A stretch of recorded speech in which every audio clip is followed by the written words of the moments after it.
Hello, everyone. It's Michael Jaco with Unleashing Intuition Secrets. So we had a great speech by Secretary of War Pete Hegseth. I would say in my lifetime, and from what I've seen, looking back at other secretaries of war, it was the best speech by a Secretary of War, Secretary of Defense, however you want to term them. I've met several secretaries of defense in my time as a Navy SEAL. They were not so impressive. But Pete Hegseth in that speech, very, very impressive. We're going to play a little bit of that, and we're going to also play several clips from President Donald Trump, or as he even said during the speech, he mentioned that it was maybe, no, he didn't say maybe, he said central casting. So I looked at the person giving the speech. I was like, his voice sounds not the same. It doesn't have that oomph, But regardless, that was the speech that probably was prepared maybe by the real president or, the people that are involved in taking down the deep state. So regardless, we had two excellent speeches. Now, I've seen a lot of people that are, former military officers, so forth, that have been detractive of those two speeches. Now, remember, we are seeing the cleanup of the military. I believe that 800 generals and admirals that were there were the cleaned crew, right? So they even mentioned both Hegseth and Trump both mentioned downsizing that has happened. And Hegseth actually mentioned names. I showed names in a show yesterday, two shows yesterday. That one that I did with man,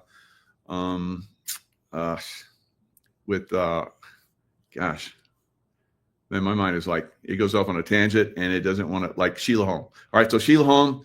I did a show with Sheila Holm. She basically brought in a lot of great information. And then I did one where I was basically, taking what I'd gotten from Sheila Holm, took it to another level. A lot of information I've been looking at for several years now. Now, Derek Johnson, absolutely to his credit, has been saying 45 dash, and that's what Trump wears on his hat, 47. And Trump actually said, I'm going to show you the clip, where he says, I was actually 45, 46, and 47. He actually says it. He says, but I don't want to take credit for that crew that was in there. That's my words. So it is. It's very insightful. Both of those. We are going to see domestic activity from the military. We're already seeing it. But basically, both Hegseth and President Trump have both said that that's coming. And I'll show you the clips with President Trump. He hammers it home over and over and over and over again. Right? He kept saying foreign and domestic. You took oaths for foreign and domestic. And then he starts talking about domestic problems that we're having and how the military has come in before in the past and has done really great work with that. Other presidents in the past have used the military. So he's basically laying a foundation. He's basically prepping the scene, the stage for the next act, right? The next act is going to be with the military getting involved on a more substantial basis in Democrat hellholes, right? The leftist ideology is about ready to be eliminated from the face of United States. Right. I've talked about that over and over again, how the Democrat Party will go away. It is very close to that.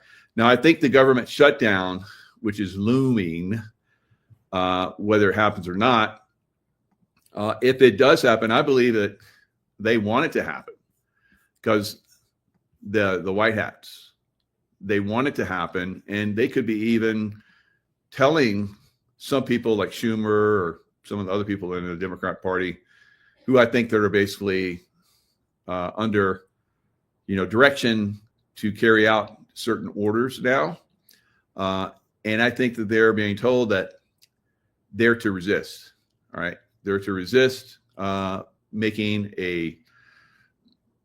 another spending bill going forward. It's supposed to, I think it was supposed to go for 7 weeks or something like that. But they're pushing for Obamacare to continue. The Republicans are like holding the line on that. Thank God.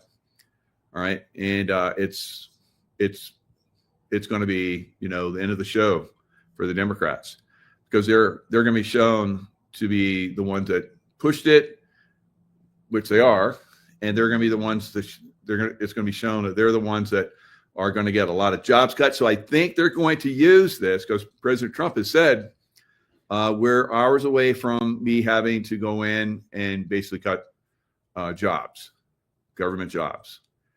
So Trump says no choice but to cut federal workers if government shuts down as midnight deadline looms. All right, so they could come in the next day and come to agreement and say, oh yeah, here we go. It could be theater, they do this over and over again. Now, what we're probably going to see this really, be a problem for the Democrats. All right. And I hope it goes down, because I saw when during Obama's time frame, when it went down, they were able to shut down a lot of fluff. Right. So I think they could actually use this to cut some fluff. Right. Doge on steroids. All right. So this could be what we as Americans need. It could get to the point where, who knows, maybe they use this to shut down the Federal Reserve. And but I will guarantee you that retirees, will still get their pay. That's always happened. That's not going to be an issue. And then specific services will continue, but as time goes on, more and more stuff will get shut down. As funding sources run dry and so forth. So I think it's fantastic, actually. I hope it does get shut down.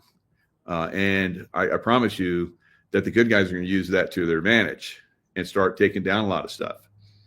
And since stuff is shut down, maybe they can just come into offices where, stuff has been hidden for a long time and start to find a lot of stuff.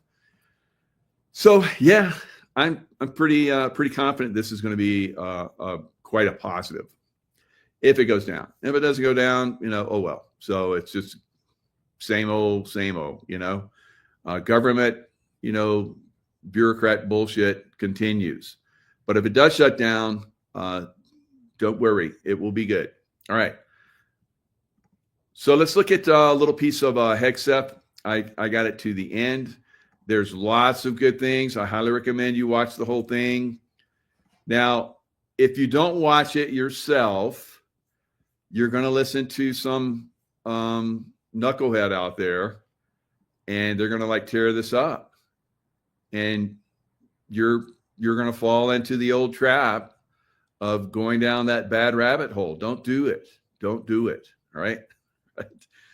Be observant. Don't get emotional, and use critical thinking. We're going to do that mantra over and over again. So, and I'm not trying to, belittle anyone. This is a higher rate of consciousness if you're doing that. Being observant, not getting emotional, doesn't mean that you can't be touched by it in a certain way. You might get a little angry, you might get a little teary-eyed, and that's okay. But don't let emotions rule you. All right. If you have a high emotional quotient, just like a high IQ, EQ, then it's not going to affect you. But if you're like a radical liberal or a radical Islamist, which are the same, then you're going to get highly emotional, like we're seeing, and like we've seen in a lot of these riots and so forth, from George Floyd all the way to now with Antifa in Portland, or the craziness that went on in LA when President Trump, backed ICE, and the police backed ICE, and the National Guard backed ICE, and Marines backed ICE. Now we're seeing Marines also now in Portland. And I can tell you, I like it when Marines are involved, because they don't play. They are very mission oriented, and they're given a mission. They will carry it out, and they will do it very professionally, but you may see some brutality because that's what they're up against. So you want to go brutal? Oh boy, we'll send the Marines in, and you'll find out. Right? You want to F around, you're going to find out from the Marine Corps. Yes, you will. And that's the way it's going to play out in a lot of cities, a lot of Democrat hellhole cities, guys. All right. Now we have a lot of, cities that are well run. Maybe one or two of them in the whole country, maybe are Democrat. I doubt it, but maybe. Right. And I'm not like trying to blow smoke up, Republican butt, but, we definitely have a party that is completely and totally compromised. Right. And I've been pushing this and trumpeting this for a long time. For I don't know, 6-7 years, the Democrat Party is going to go away. I'm just incredibly surprised that it's still here. Now, at this point, if I even listen to them ever again, right? So let's listen to the last few minutes of Pete Hegseth's speech. Like I said, there are nuggets within the entire speech, guys. We are preparing every day. We have to be prepared for war, not for defense. We're training warriors, not defenders. We fight wars to win, not to defend. Defense is something you do all the time. It's inherently reactionary and can lead to overuse, overreach, and mission creep. War is something you do sparingly, on our own terms, and with clear aims. We fight to win. All right, so this is the offensive mindset that I taught in hand-to-hand. I started the Navy SEALs' first hand-to-hand program. Now, you talk about alpha male knuckleheads. I have my gun, what do I need? Why do I need that hand-to-hand bullshit? You would think that every special forces guy would have incredible hand-to-hand. Everyone thinks that we have or did have incredible hand-to-hand capability. We did not. We didn't have a hand-to-hand course. We had very limited hand-to-hand training in the beginning of our training. And then after that, if you went out on your own and you got some hand-to-hand training, which I did, that's all. So and that was the way it was for all of the services, guys. I had all of the services coming, wanting to train with us in our 30-day intensive hand-to-hand course, 30 days straight, 10 hours a day. It was exceptionally intense, right? Back then, we videoed everyone fighting. We were high tech all the way back then in the 90s, guys, when I had my own video camera, all right? I had it for my kids, but I had it, for the training too. It was great. But it was, and then we would put it on the TV and you get to self-critique. So you learned if you had any defensive posturing and you saw that you were immediately overwhelmed in the fight because it was all offensive fighting. So if you still had defensive actions within you and your thoughts and the way you moved, it showed up and you were taken down almost instantaneously. All right, so offensive mindset. Everything you do in life, if you take an offensive mindset, and that's why I love that the military is now going to the Department of War. That offensive mindset, he's talking about that right here. For most people, especially the wokesters and the, people that, have soy diets and so forth, they're going to cry. They're not going to like this at all. We don't need them around anymore. We need alpha males. We need men badly, and we're going to get them. Unleash overwhelming and punishing violence on the enemy. We also don't fight with stupid rules of engagement. We untie the hands of our warfighters to intimidate. No more politically correct and overbearing rules of engagement. Just common sense, maximum lethality, and authority for warfighters. That's all I ever wanted as a platoon leader. And it's all my E6 squad leaders ever wanted, back to that E6 rule. We let our leaders fight their formations, and then we have their back. It's very simple, yet incredibly powerful. Very simple, yet incredibly powerful. So leaders are letting the men that train the hardest and the best, the ones that through merit rise up through the ranks, which they both stressed, merit-based. And you're going to hear that from President Trump. I have a clip of that. But both of them, Pete Hegseth did the same, merit-based. Merit-based. Can I say that enough? Not enough, because it's going to start to filter over into the rest of society, right? Merit-based, into our educational systems, into our corporate systems, and so forth. Because the wokeness that has been taken over and destroying our country and the world is going bye-bye. A few months ago, I was at the White House when President Trump announced his Liberation Day for America's trade policy. It was a landmark day. Well, today is another Liberation Day. The liberation of America's warriors, in name, in deed, and in authorities. You kill people and break things for a living. You are not politically correct and don't necessarily belong always in polite society. We are not an army of one. We are a joint force of millions of selfless Americans. We are warriors. We are purpose-built, not for fair weather, blue skies, or calm seas.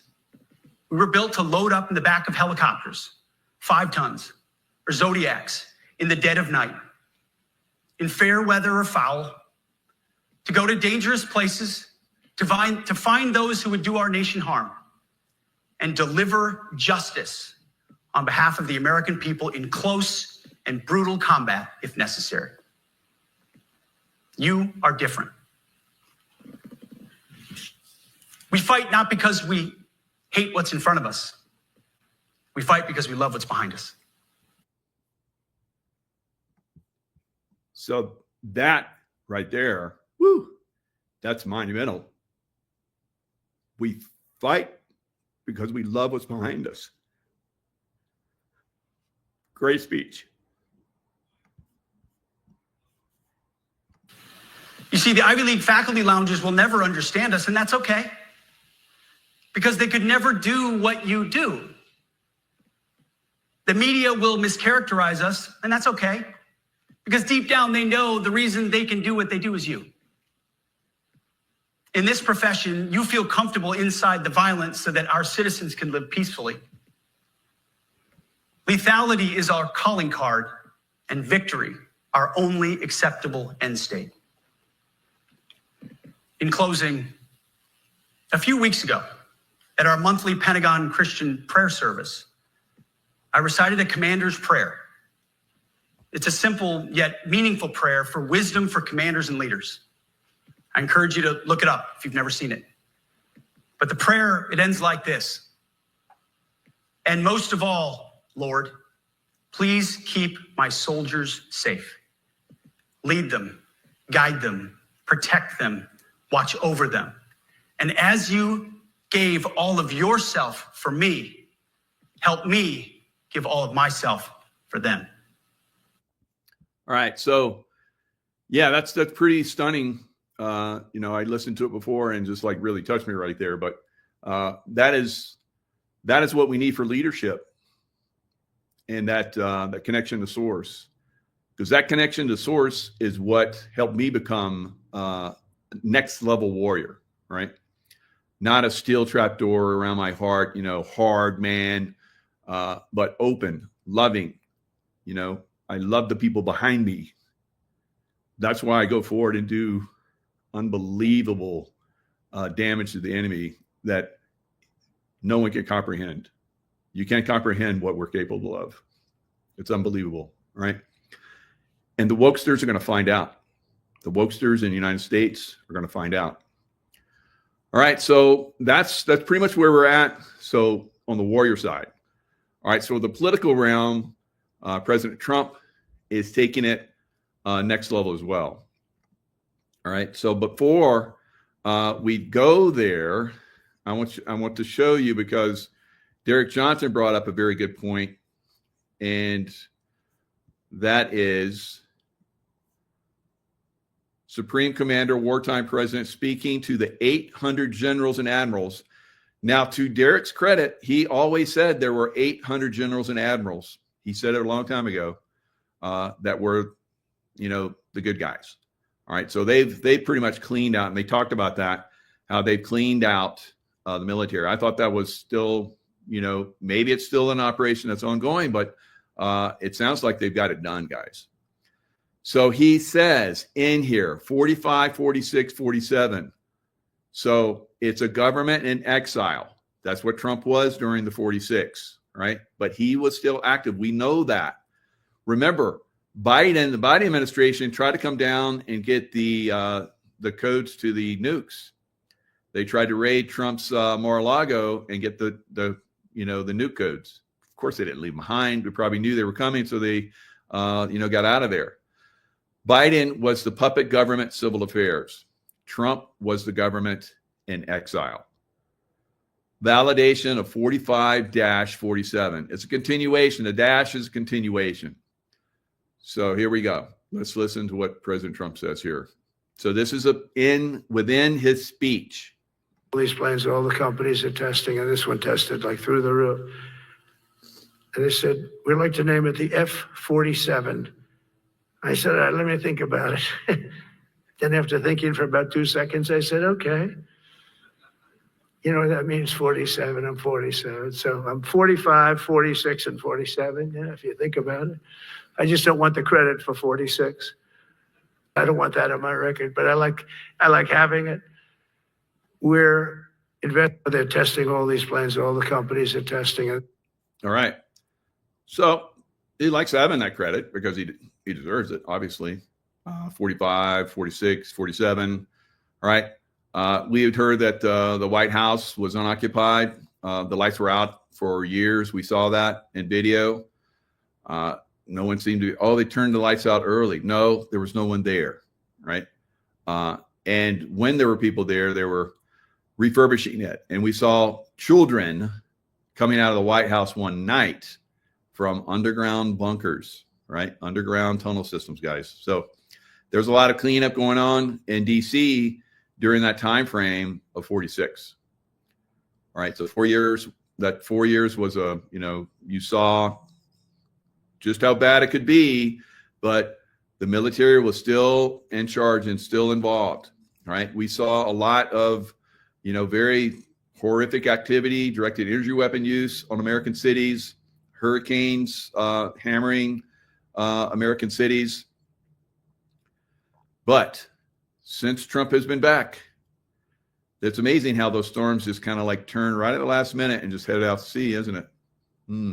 So somebody has control, evidently, of another weapon system that's overriding the weapon system that is sending those storms at us. So who knows what else is being overridden? The earthquakes that I believe are very high possibility. Now, I predicted all of the storms, and most of those storms have basically gone to sea, right? So that's fantastic. Now, going forward, we're still not out of the hurricane season yet, but I think that we're kind of like, I think we're out of it. I don't think it's going to happen now. I think they've basically hijacked, or they've learned how to stop the weather manipulation. Now, of course, they could still have something up their sleeve, could sneak something in, who knows? You guys might remember several months ago, I was talking about the ships that they had at sea, the former oil tankers, and they were like sending out like this fog and stuff that was causing the hurricanes to form up and so forth. And I pointed it out. Other people pointed it out, but I went hardcore on it. And I said, why aren't they taking those down? Looks like they did. Right. So was it because I pointed it out, or was I noticing it? Who knows? Now, we've all talked about how our consciousness has an effect on our environment. So I believe that through our prayers and through our actions and through our sharing of this information, that is starting to have an effect, right? Starting to have a ripple effect. If I and a bunch of guys like me are come into a place and we're ready to throw down, right? Things are going to change in a room, right? It's everybody's going to notice. Here's a bunch of bad hombres, or we could come in with our wives and our girlfriends or whatever, and we're having a good time and everything's cool. But still, everyone knows there's an undercurrent that this isn't a place to screw around, right? And that's the way it was a lot of times for places that we would go. All right, so when you come in with your consciousness, with your mental state, you cause a ripple effect, right? Always. It's always going to happen. So I believe that what we're doing right now with our consciousness is that shift that many of us have talked about for a long time, and people were like, yeah, I don't know. Yeah, I think the consciousness shift is happened. We're here. Does that mean that all of the deep state activity is now done because more of us are awakened? No, there's still work to be done until it gets to the point where none of these animals are able to do any of their horrific activities, which could take a long time. Could take another 10 years or whatever. But for the most part, we're going to see it really kick off here, I believe, in the short term. I believe things are really going to get crazy, especially Red October, right? So Red October will be a fiery month, and there's going to be a lot going on. It kicks off. I think into November, the craziness is going to happen.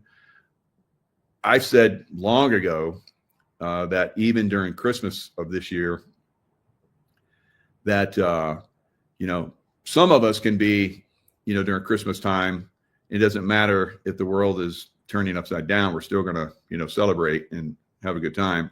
That's the way I've been.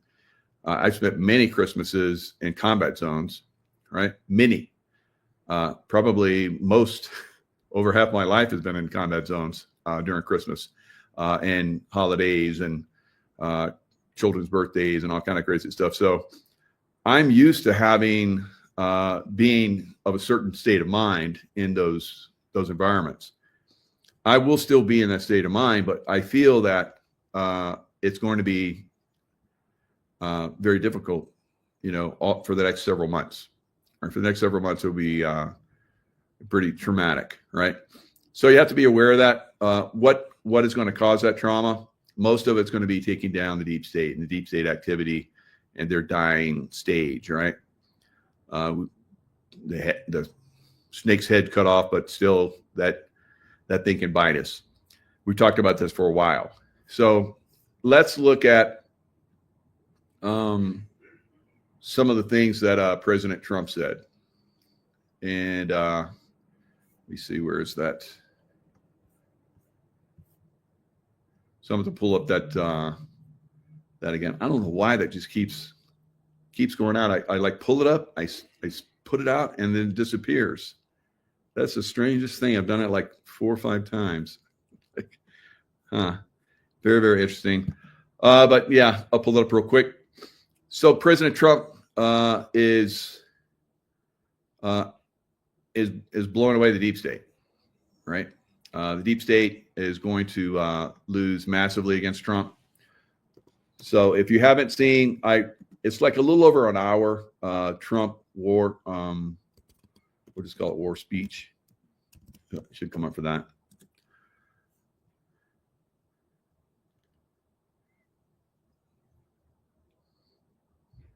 All right. So let me go into my YouTube. Hopefully, I'll just pull up my YouTube because I had it ready on my YouTube channel. That'll make it a lot easier, because if I just pull up another one, I have these time places that it's loaded at. So, all right. So yes, President Trump's, like even my YouTube. That's probably why, because I have an old YouTube channel that I had after all 17 of my other YouTube channels got shut down, and for some reason that channel is up right now. So it just got hijacked and went over to that. We'll see what's going on. All right.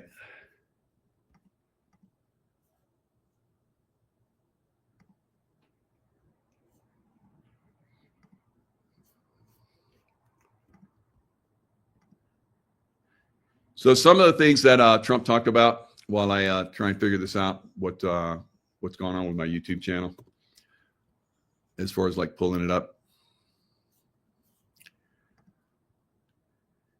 So obviously it's pulled up here. I'm on it. So there we go. All right. Go to my history.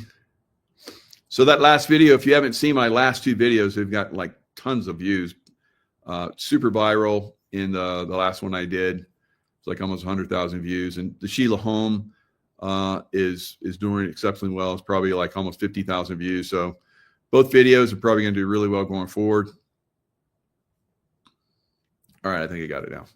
It'll also help. All right, there we go. All right, so let me put it to where I want it.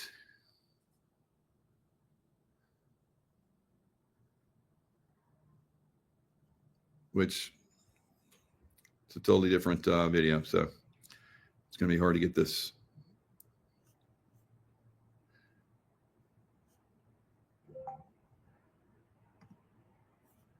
Here we are. Here we are. Come to the White House anytime you'd like.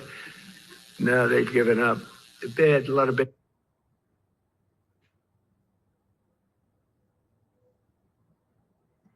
Includes our great police officers. All right, so he's basically going to go into how we're domestically, there's domestic problems, right? And I'm going to skip around so you guys are going to see several different clips, so you get a feel for exactly what he's talking about as far as like we're moving into domestic operations here in the United States. We brought all the troops home for domestic activity.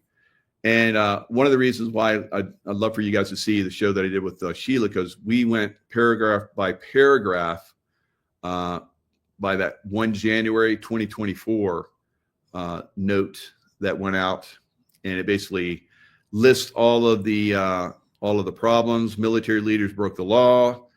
In that, I'll show that in a little bit, but this basically is leading to this calling in the generals. This has never been done before.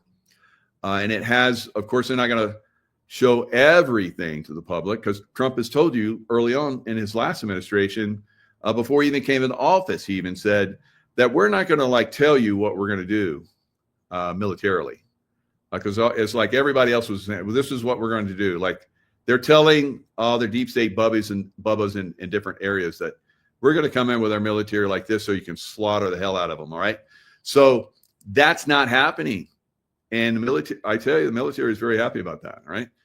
So if we're going to come in, we're going to come in with surprise. We'll come in with violence of action, and we're going to handle the situation very quickly without, with less loss of life, if not complete, nobody getting killed.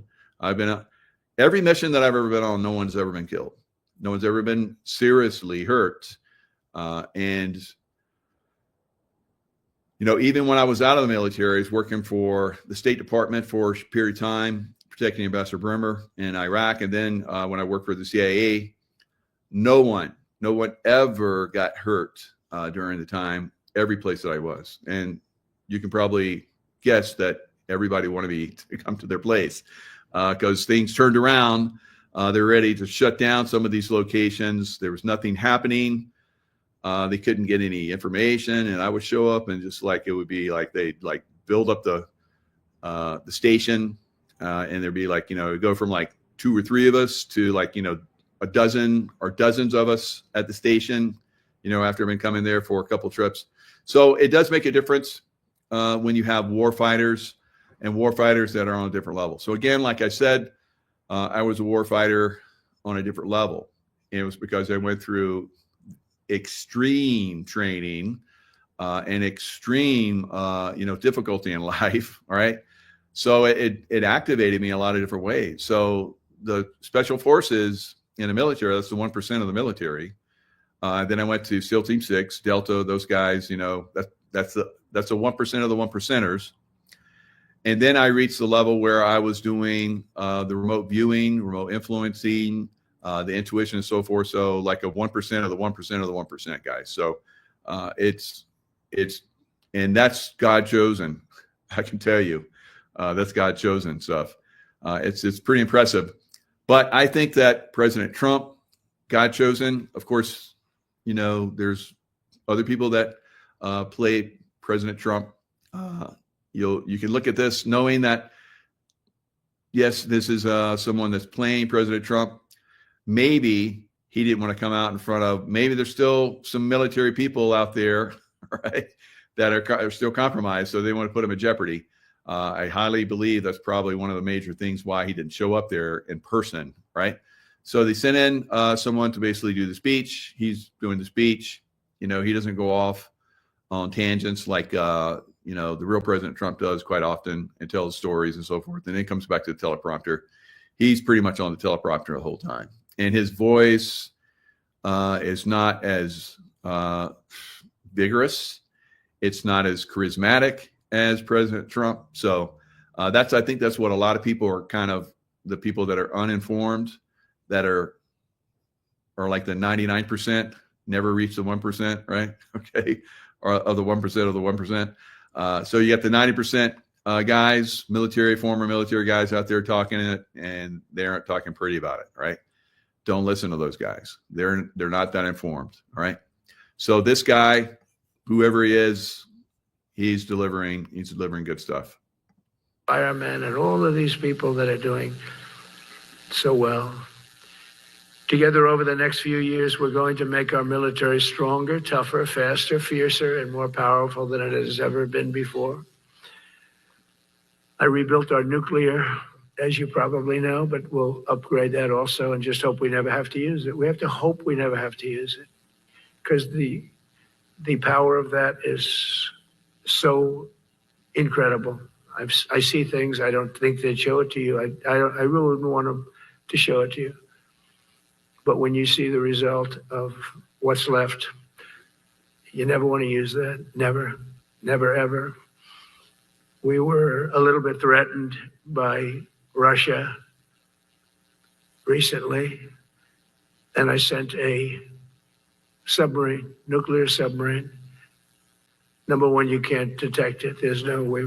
We're 25 years ahead of Russia and China in submarines. Russia's actually second. All right, so the submarines are the most intense fighting thing that's out there, right? If you got good submarines, which you're hearing him say, we're 25 years ahead of them. That's insane.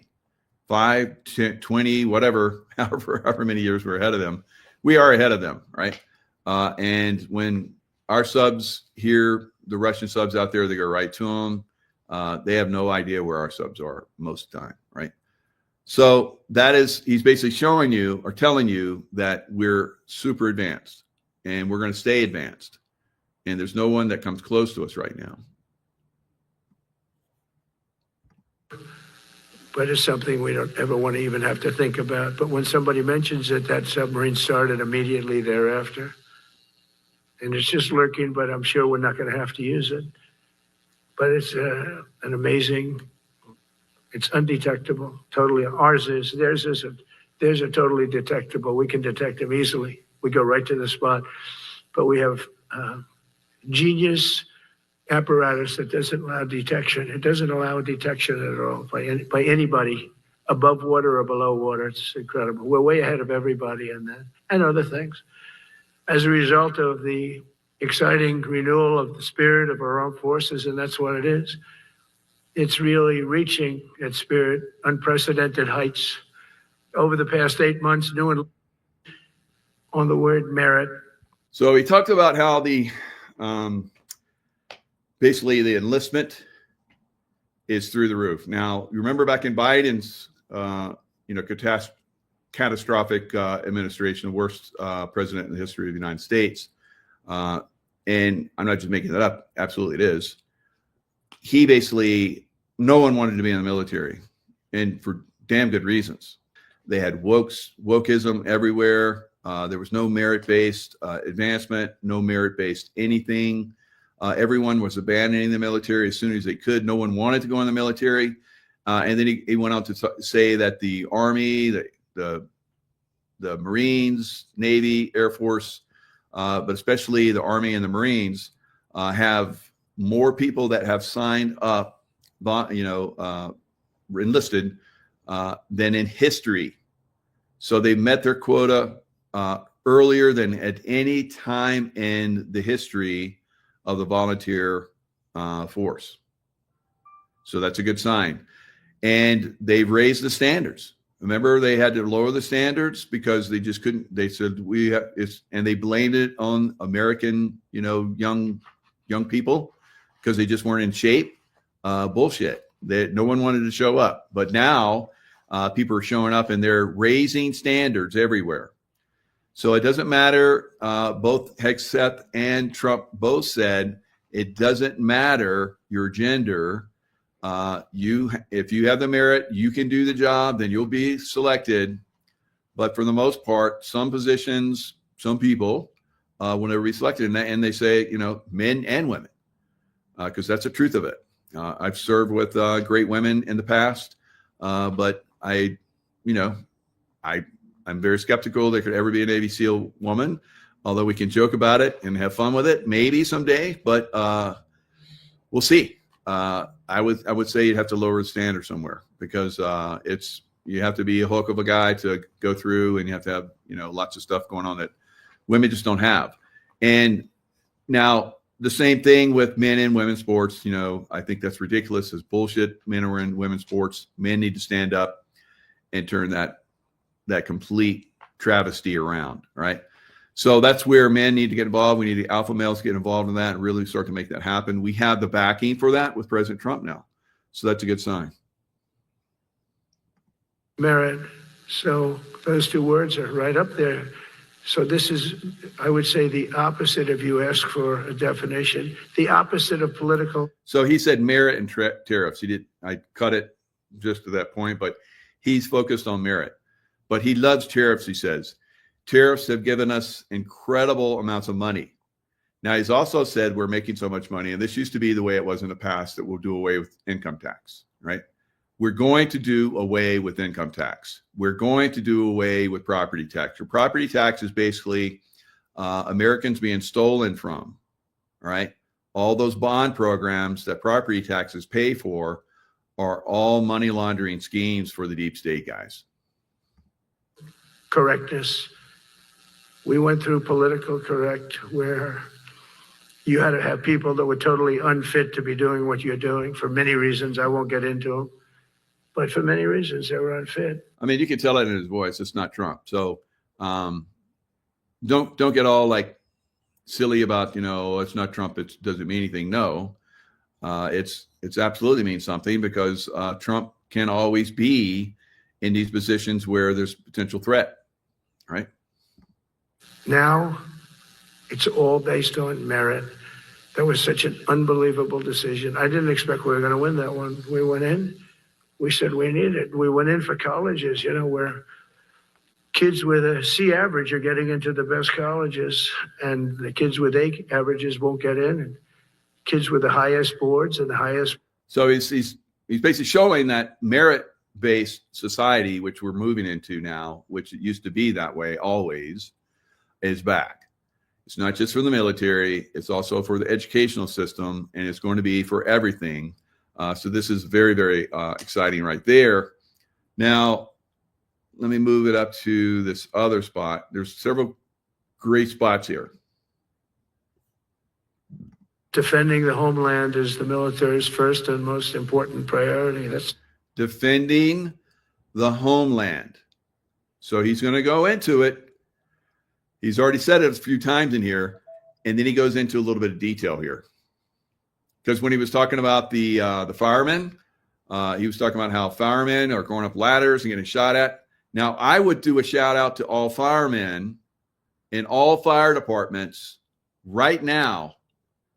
You need to get somebody, ideally several people, that are skilled in weapons. And I'm sure there's plenty of them. There already are. But you need to get it passed that you're not wearing it on your person. You don't want to run into a fire with all your equipment because you don't want to get those rounds hot, have them going off on your hip, right? So, but on the fire truck itself should be weapon systems in secure locations, and you should have several firemen, women, whatever, that are very well trained in how to use those weapons. And so if you come under fire, which you will, you've already come under fire. Now, I've seen in a lot of places where the firemen won't go into a fire if they don't have police support, right? And that's still probably the way it's going to be if it's a really hot area.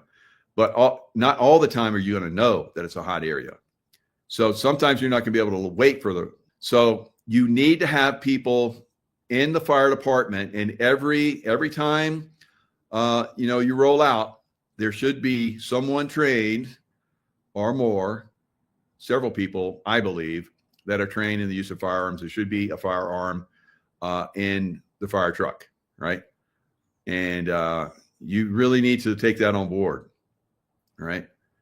And I think that should be an easy pass in city councils and so forth, because don't wait for the shit to hit the fan the way it's going to hit the fan, guys. It's already being demonstrated that it's happening. And President Trump talked about it. And the reason I think that he talked about it is because that's another reason why we need the military into these environments.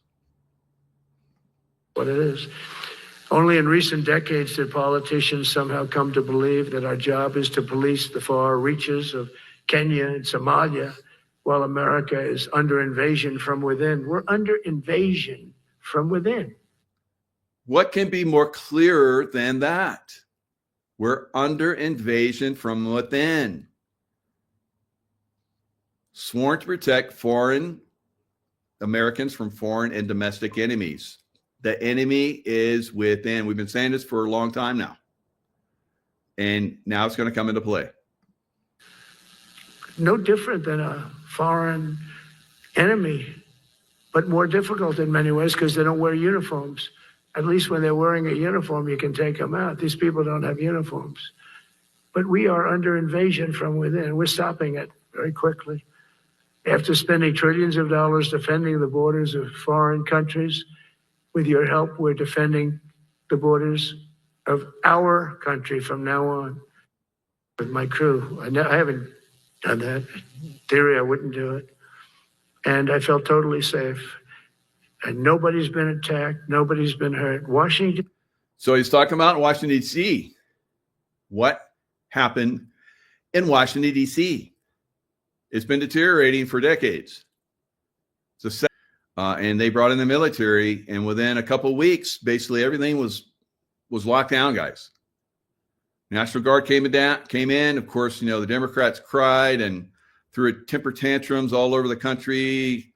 The press went wild.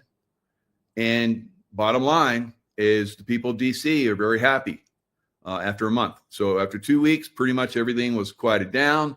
Now they're cleaning the streets up. It's incredible. Now, it's not going to happen that quick in a lot of other cities. D.C. is a small place. You look at Chicago, you look at L.A. L.A. is still raging right now, guys, even though the military's been in there for a while.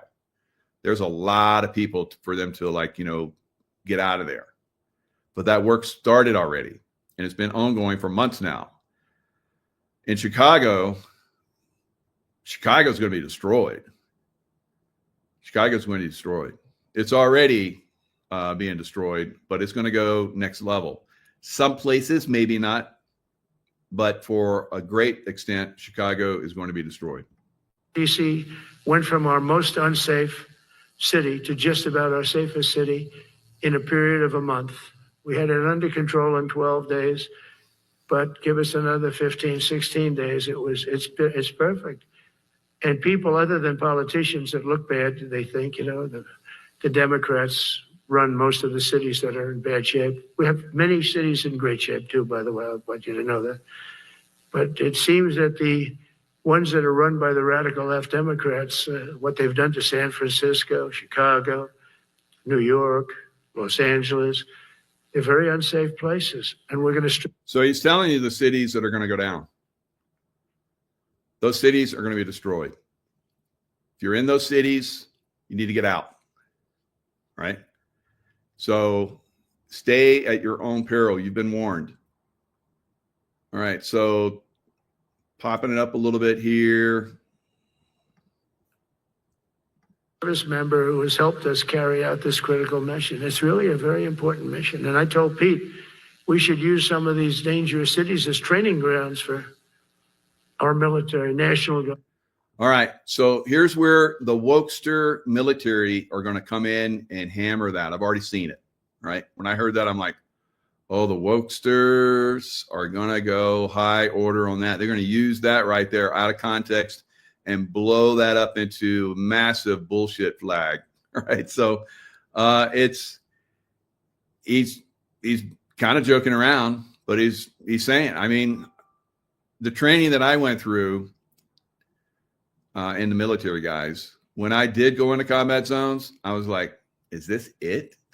All right.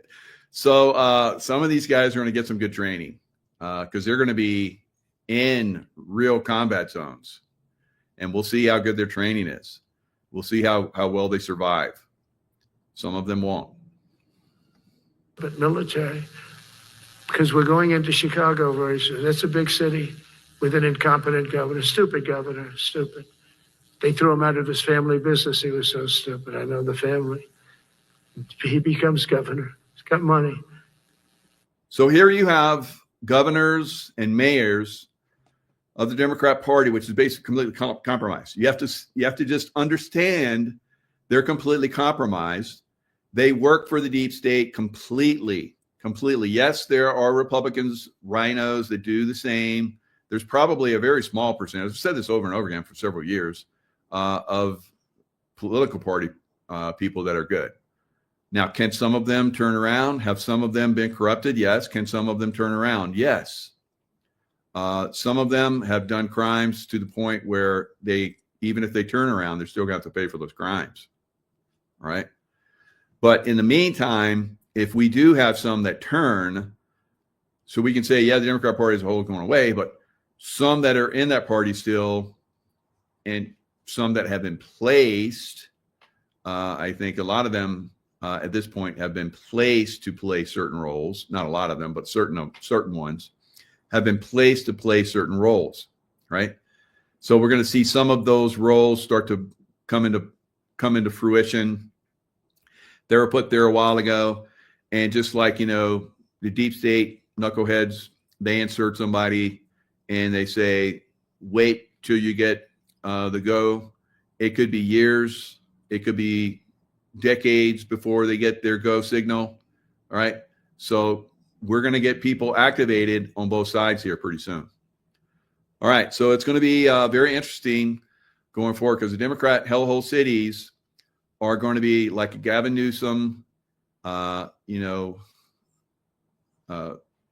Hochul in New York, and a lot of these other, like Houston, probably Dallas. A lot of these cities are going to go through some hell.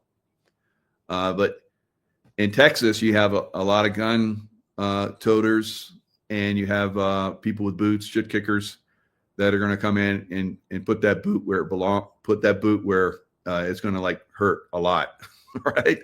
And make people run away crying, right? So that's a good thing. Bullets to make people go away is never a good thing. But in some cases, we're going to see that. We're going to see that on probably a pretty significant scale because the Democrats keep their narrative of Nazis and so forth. So then those people that have been MK Ultra'd and unfortunately, some of these military types that have been, brainwashed as well, Manchurian candidate types, which I think we just saw one in Utah, or not Utah, in Michigan in that church. We're going to see more of that. All right. So the left will say, look at all these right wingers, but it's basically these poor military guys that were very susceptible. They look through all of us. They try and find us. I was definitely not one. And they compromise them. Right. I've seen some people over the years in lots of different capacities that I was like, that mofo is brainwashed. That's a Manchurian candidate waiting to happen right there. All right. So you start to see that stuff, and some of us call it out. Some of us have called it out. Like that one Muslim major, and I think it was Fort Irwin in Texas, one of those bases in Texas. and they're getting ready to execute him. So we're going to see more executions coming up because President Trump is going to sign an order legalizing executions for extreme case military types again. So all those people like Comey and whoever plays Hillary Clinton or whatever, you're going to see treason charges come down. You're going to see them go through a military tribunal, and you're going to probably see a lot of them, get the full measure, right? All the way. So that's what's coming for a lot of this. That's why this military is being activated. As you're seeing, this is wide open. I hope this is becoming very clear for you. This is very important, right? You're going to have a lot of detractors. Some of them well-meaning, just don't have a clue. They're going to talk trash.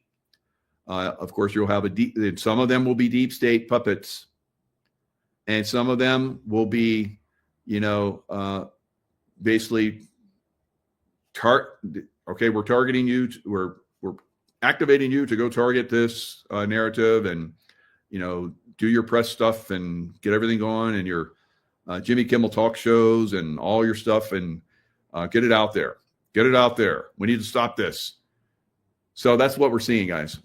Not money that he made, but he ran for governor, he won, and now he criticizes us all the time. And last week they had 11 people murdered, 44 people shot. The week before that they had 5 people murdered, 28 people shot. Yet they come in and all these places say we're good. Chicago, we're good. New York, we're good. Portland, we're good. We don't need you. That's completely obviously false, right? And that's being pointed out. I guess it's pointed out as much as they can to people, but it's an ongoing process. It takes time. That says you got to do what you have to do. I put that out the other day. You got to do what you got to do because we don't want our people hurt as they stand by. I was watching during Biden, there were troops standing up like this, brave, standing up at attention, the way I should stand all the time. And I'm like this, and people are standing, and their mouth is this far away from their mouth, and they're spitting at them, and they're screaming at them.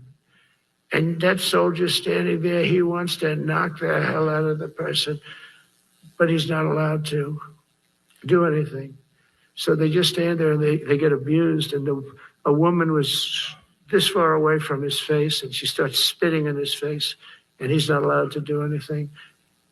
If it's okay with you, generals and admirals, I've taken that off. I say, they spit, we hit. Is that okay? I think so.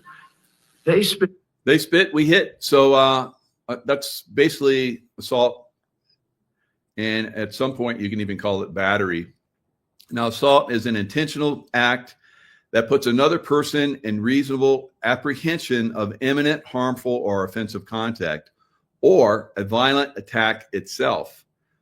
Common law, historically, assault involves an act that causes a reasonable fear of an immediate, harmful, or offensive contact. So someone that, is raising a brick to throw it, and they're looking at you, and they're starting to, wind up, and that's an assault, right?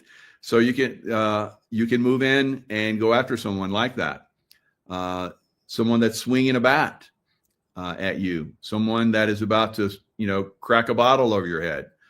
These are all things that we've seen that unfortunately police have had to put up with. So it's moving into the level where President Trump and Pete Hegseth is going to have the back of the people that are going to, basically stop a lot of this violence that's happening out there. So I'm going to show you guys some videos of that. Now, the battery is knowingly or recklessly causing bodily harm to another person, or knowingly causing physical contact with another person when done in a rude, insulting, or angry manner. Spitting on someone is basically battery. Extreme force, physical force, if we saw fit. Of course, we're top of the totem pole as far as training and backgrounds and so forth. So that was good. We were able to, have that, know that backing, knowing that backing, gave us a lot of leeway. Of course, we're not putting ourselves in a position to, but if we needed to, we could. So Trump and Hegseth are giving that, whatever force is necessary, right? So there are rules of engagement. So if someone is like pushing you, that's not, you don't pull out your gun and shoot them, right? You would use force. You would basically pretty much take them down. So they've made contact with you. No one would get to that point. They would start to move. They would start to get close to moving on me. They would make the action of moving on me, and then it would be like lights out, right? So now I've taken a lot of people down, over the years, and I've cuffed them, flex cuffs, handcuffs, whatever. I, trained in martial arts, grappling, Gracie Jiu-Jitsu, you name the martial art, I'm pretty much trained in it, right? I can projectile, a knife fight, I can improvise weapons, I can do open hand, I can poke you in the eye, crush your throat, snap your neck, you name it, I can do all that. But have I had to do that? No, because I know how to I see violence in someone and I take them down. That's high level of training. Now, most people, unfortunately, don't have that. They see a little bit of aggression and then they take it to the next level. They become even more aggressive. And then that person is basically has to go to the next level. I try and take it down a notch. But that's not, it doesn't always work that way, right? So I have lots of tools in my toolbox where I can control someone, or I can hurt them very badly, or I could take them, out of this world. So why would I take somebody out of this world? Why would you take somebody out of the world?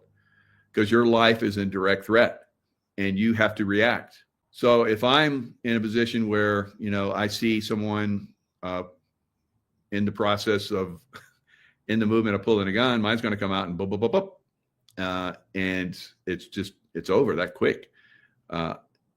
If someone is coming at me, now I did this with some people. I've tried this with so many people. So a lot of police think that if someone is far away from you, you're safe. So I would say, how far away do you feel safe? And they were like, I would go 2 arms length away. And then I'd say, you feel you're safe? And then I would come up on them and snap their neck before they could move, right? Or draw their weapon. And then I would say, okay, pull your gun. I'm going 21 feet away. Pull your gun when you see me coming at you with my knife, right? So at 21 feet, I'd pull my knife out and start running at them. Before they get their gun out, I'd be on them and kill them. 21 feet, guys. So this is not a game for, people like just let's go out there and see how we can get involved here. Don't mess around with this stuff. That's why we want the military to come in and do this job. They're trained for this and they have the background to do this. All right. So let me see. There's a couple more that I want to show you with President Trump. I think I've done 27, 2030. Let's do this one. And this was about 3 minutes. So we'll watch this for about 3 minutes and I'll talk about this one.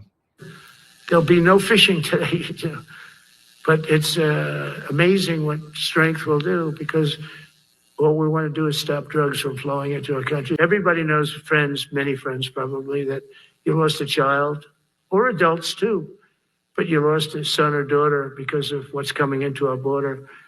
And we're making it very hard. Oh, and we haven't even started yet. Last month, I signed an executive order to provide training for a quick reaction force that can help quell civil disturbances. So this is going to be a big thing. All right. So quick reaction forces, military quick reaction forces are going to start to be activated. They're going to be in standby. We're already seeing activated in Portland, right? So more of these are going to start to be activated within the big cities. He's already told you he's going to Chicago, and there will be other, San Francisco, New York, many other bad cities.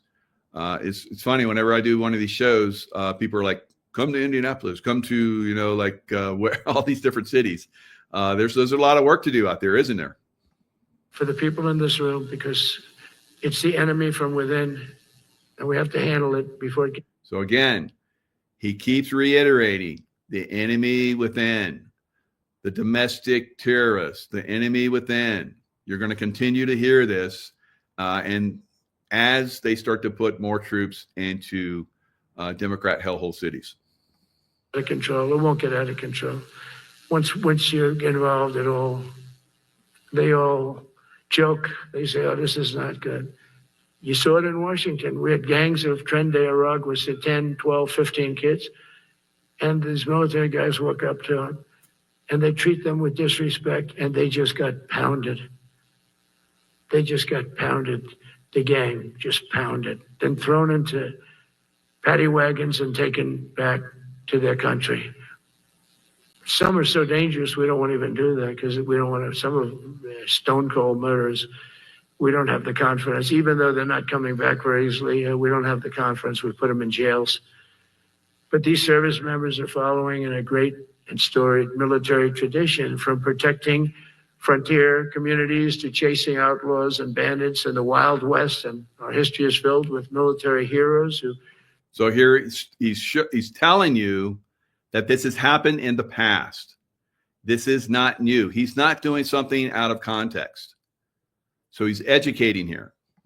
On all enemies, foreign and domestic. You know that phrase very well. That's what the oath says, foreign and domestic. Well, we also have domestic. George Washington, Abraham Lincoln, Grover Cleveland, George Bush, and others all used the armed forces to keep domestic order and peace. Many of our leaders used the military to keep peace. Now they like to say, oh, you're not allowed to use the military. And you know what the people say? The people in those cities where they're being raped and shot and beat up, you know what they say? We love the military. You ever see where they interview the people on the street? I've never seen somebody say they don't, unless they're radical and paid off, because a lot of these insurrectionists are paid by, whether it's Soros or other people, but they're paid by the radical left. So today I want to thank every service member, from general to private, who has bravely helped us secure the nation's capital and make America safe for the American people. It's amazing. The whole world is watching. Everybody in the White House, they come up to me, young women, sir, thank you. I know immediately what they're thinking. They don't have to say it. They walk to work now to the White House. We haven't had a crime in Washington in so long. All right. So he's telling you the world is watching. So the world is going to learn. We've talked about this for years, guys. The world is going to see how we handle this, and we are going to handle it. It's pretty impressive what's going on. So I think a lot of you guys are seeing this.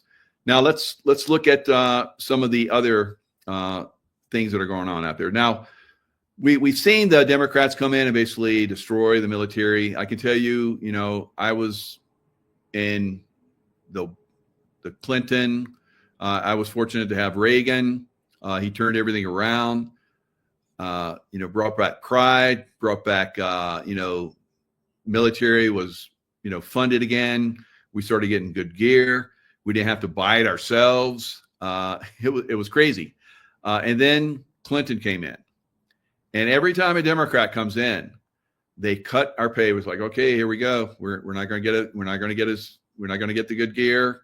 They're going to cut our pay, and they're going to work the hell out of us. They're going to use us like no one else does. Right. And that's what Clinton did. That's what Obama did. And that's what Biden did. All right. Biden. All right. So it's a shit show when the Democrats come in, guys, from the military. It really sucks. It's great to have President Trump in. He said that he's going to give them a pay raise, 3.8% pay raise. So well-deserved, and hopefully he'll be able to continue that pay raise, because I promise you they've been doing without for a while. Right. So that's one of the tough things when you're military. You don't get really good pay unless you're in the special programs like I was, but still, it's not enough. it's not enough, right? So every military family, if you have a family, if you're just a single guy like I was for most of my career, it's not so bad. But with a family, it's a struggle. It's a struggle, right? So all those guys and gals out there that have families, those are the ones you really need to tell them, how much you appreciate them. All right, so let's look at some of the things that are going on in some of these cities like Portland, and how the Marines are coming in and hammering down. This should have happened in Portland so long ago, and now it's starting. Assaulting the Portland ice facility, and here come the troops. Oh, they got that guy. Oh, they're taking him in. Oh, that wasn't part of your plans now, was it, guys? Oh, you didn't think you were going to get arrested. Oh, he's fighting. He does not want to go inside the facility. Well, at first he did, but he wanted to go in with all of his friends, and now he's getting to go in by himself. More than one person needed to get carried into the facility. Why don't they have the energy to walk inside the facility? They have the energy to attack federal troops. That doesn't make any sense. Look at all the rioters, though. It's like a nonstop mob here. And look at this. It never takes a break. Night and day, you've got the radicals out here. Look at them. They will not move. They are altercating with these federal agents. Look at them. Look at them getting right in their faces. This is terrible. Well, that guy's not getting anybody's face for at least the next 30 minutes, that's for sure. Look at how awful this is. They're putting themselves in the way of federal agents to just try and get a rise out of them.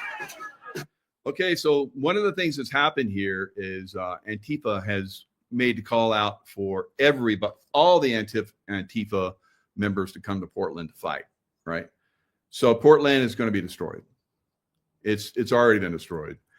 I remember when I first came to the Navy, I was a hard hat diver, and I was on a sub-rescue ship, and the sub-rescue ship went up the river to Portland, and we had a great time there. Such a great time. We went back and spent a month there before I went through SEAL training. Beautiful city. Voted, I think, like once or twice the most beautiful city in America. The Portland Rose Festival, the roses and the hills and beautiful homes. There was a guy that was going through, the Naval Academy. So the midshipmen basically, their last year or the year before their last year, they go out on the ships. So one of those guys was from a very well-to-do family. So we became good buds because he knew I was going to SEAL training. He wanted to become a SEAL too. So he took me. His dad was a dentist. They had a beautiful home. So I got to, go in this beautiful home. Never been in such a nice home before in my life at that point.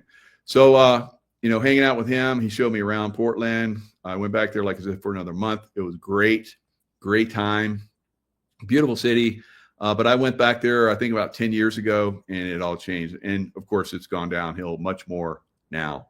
Antifa headquarters, it's a mess, guys.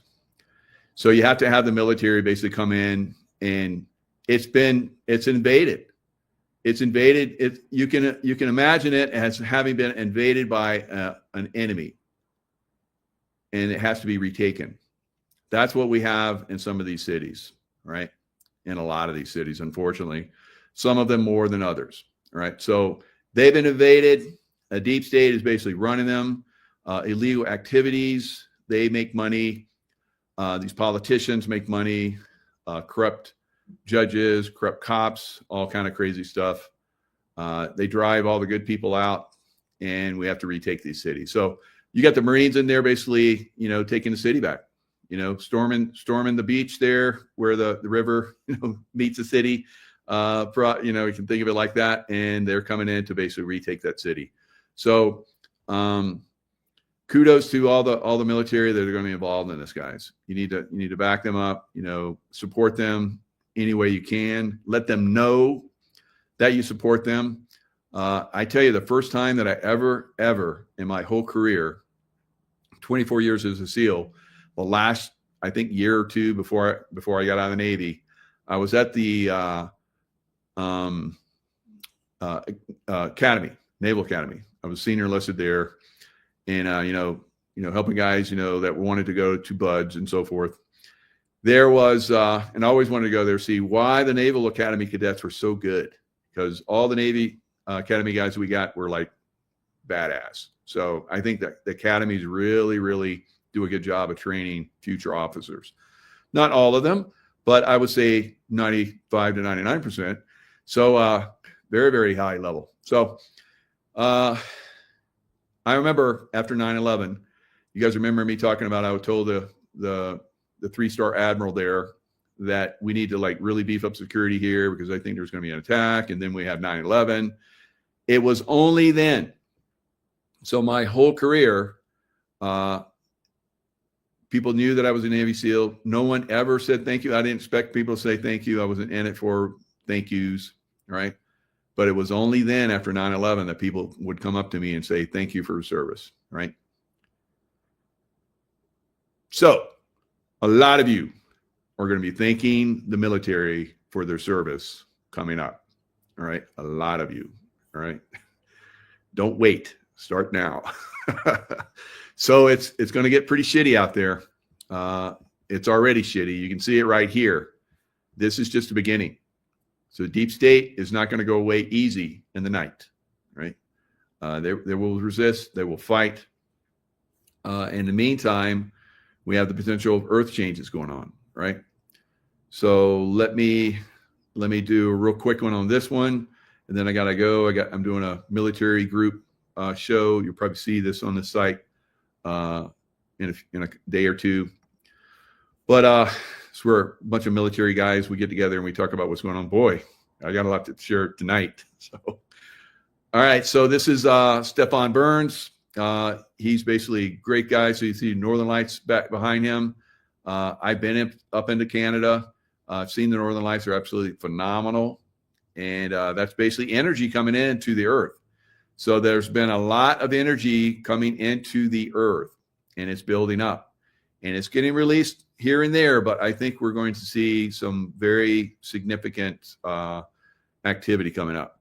Geophysicist Stefan Burns here. Breaking news, in fact, a ton to report today because there is a lot happening energetically. We just got out of a G3 geomagnetic storm. The storming is still going, but that big pulse of G3 activity, which is a strong geomagnetic storm, that has come to a close. So that energy comes into Earth, electrical energy comes into Earth, basically builds up, and then it gets released. And it gets released in earthquakes and volcanoes and hurricanes and so forth.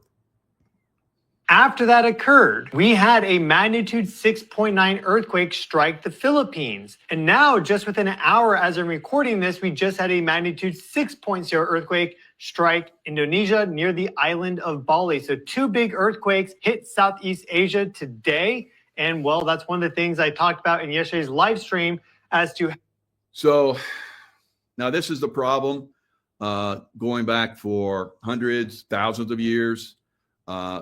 There were groups that watched this type of activity.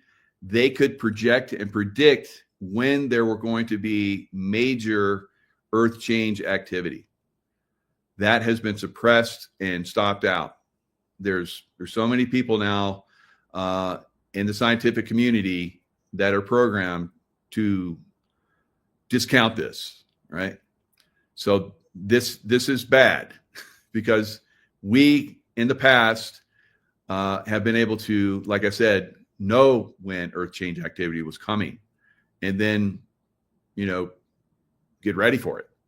Today, most people are going to find out the hard way. And that's what's happening now. Like I've said, there's going to be, I believe, very, very significant earth change activity. How these sort of geomagnetic fluctuations can induce very powerful electric currents in Earth's surface. And if those hit faults that are at critical stresses, that could be an agent of destabilization. And then we get that rupture. Seems that's exactly what happened today. At least there is a clear connection in time between this G3 geomagnetic storm, the main phase of it, and then the earthquakes. And in addition to that, sunspots are still exploding on the sun. We're around 190, 200. We have some big sunspots that will soon be Earth facing direct in the next day or two. And that's a transit that will last all the way through about October 3rd, when we have that close approach of 3I Atlas to Mars.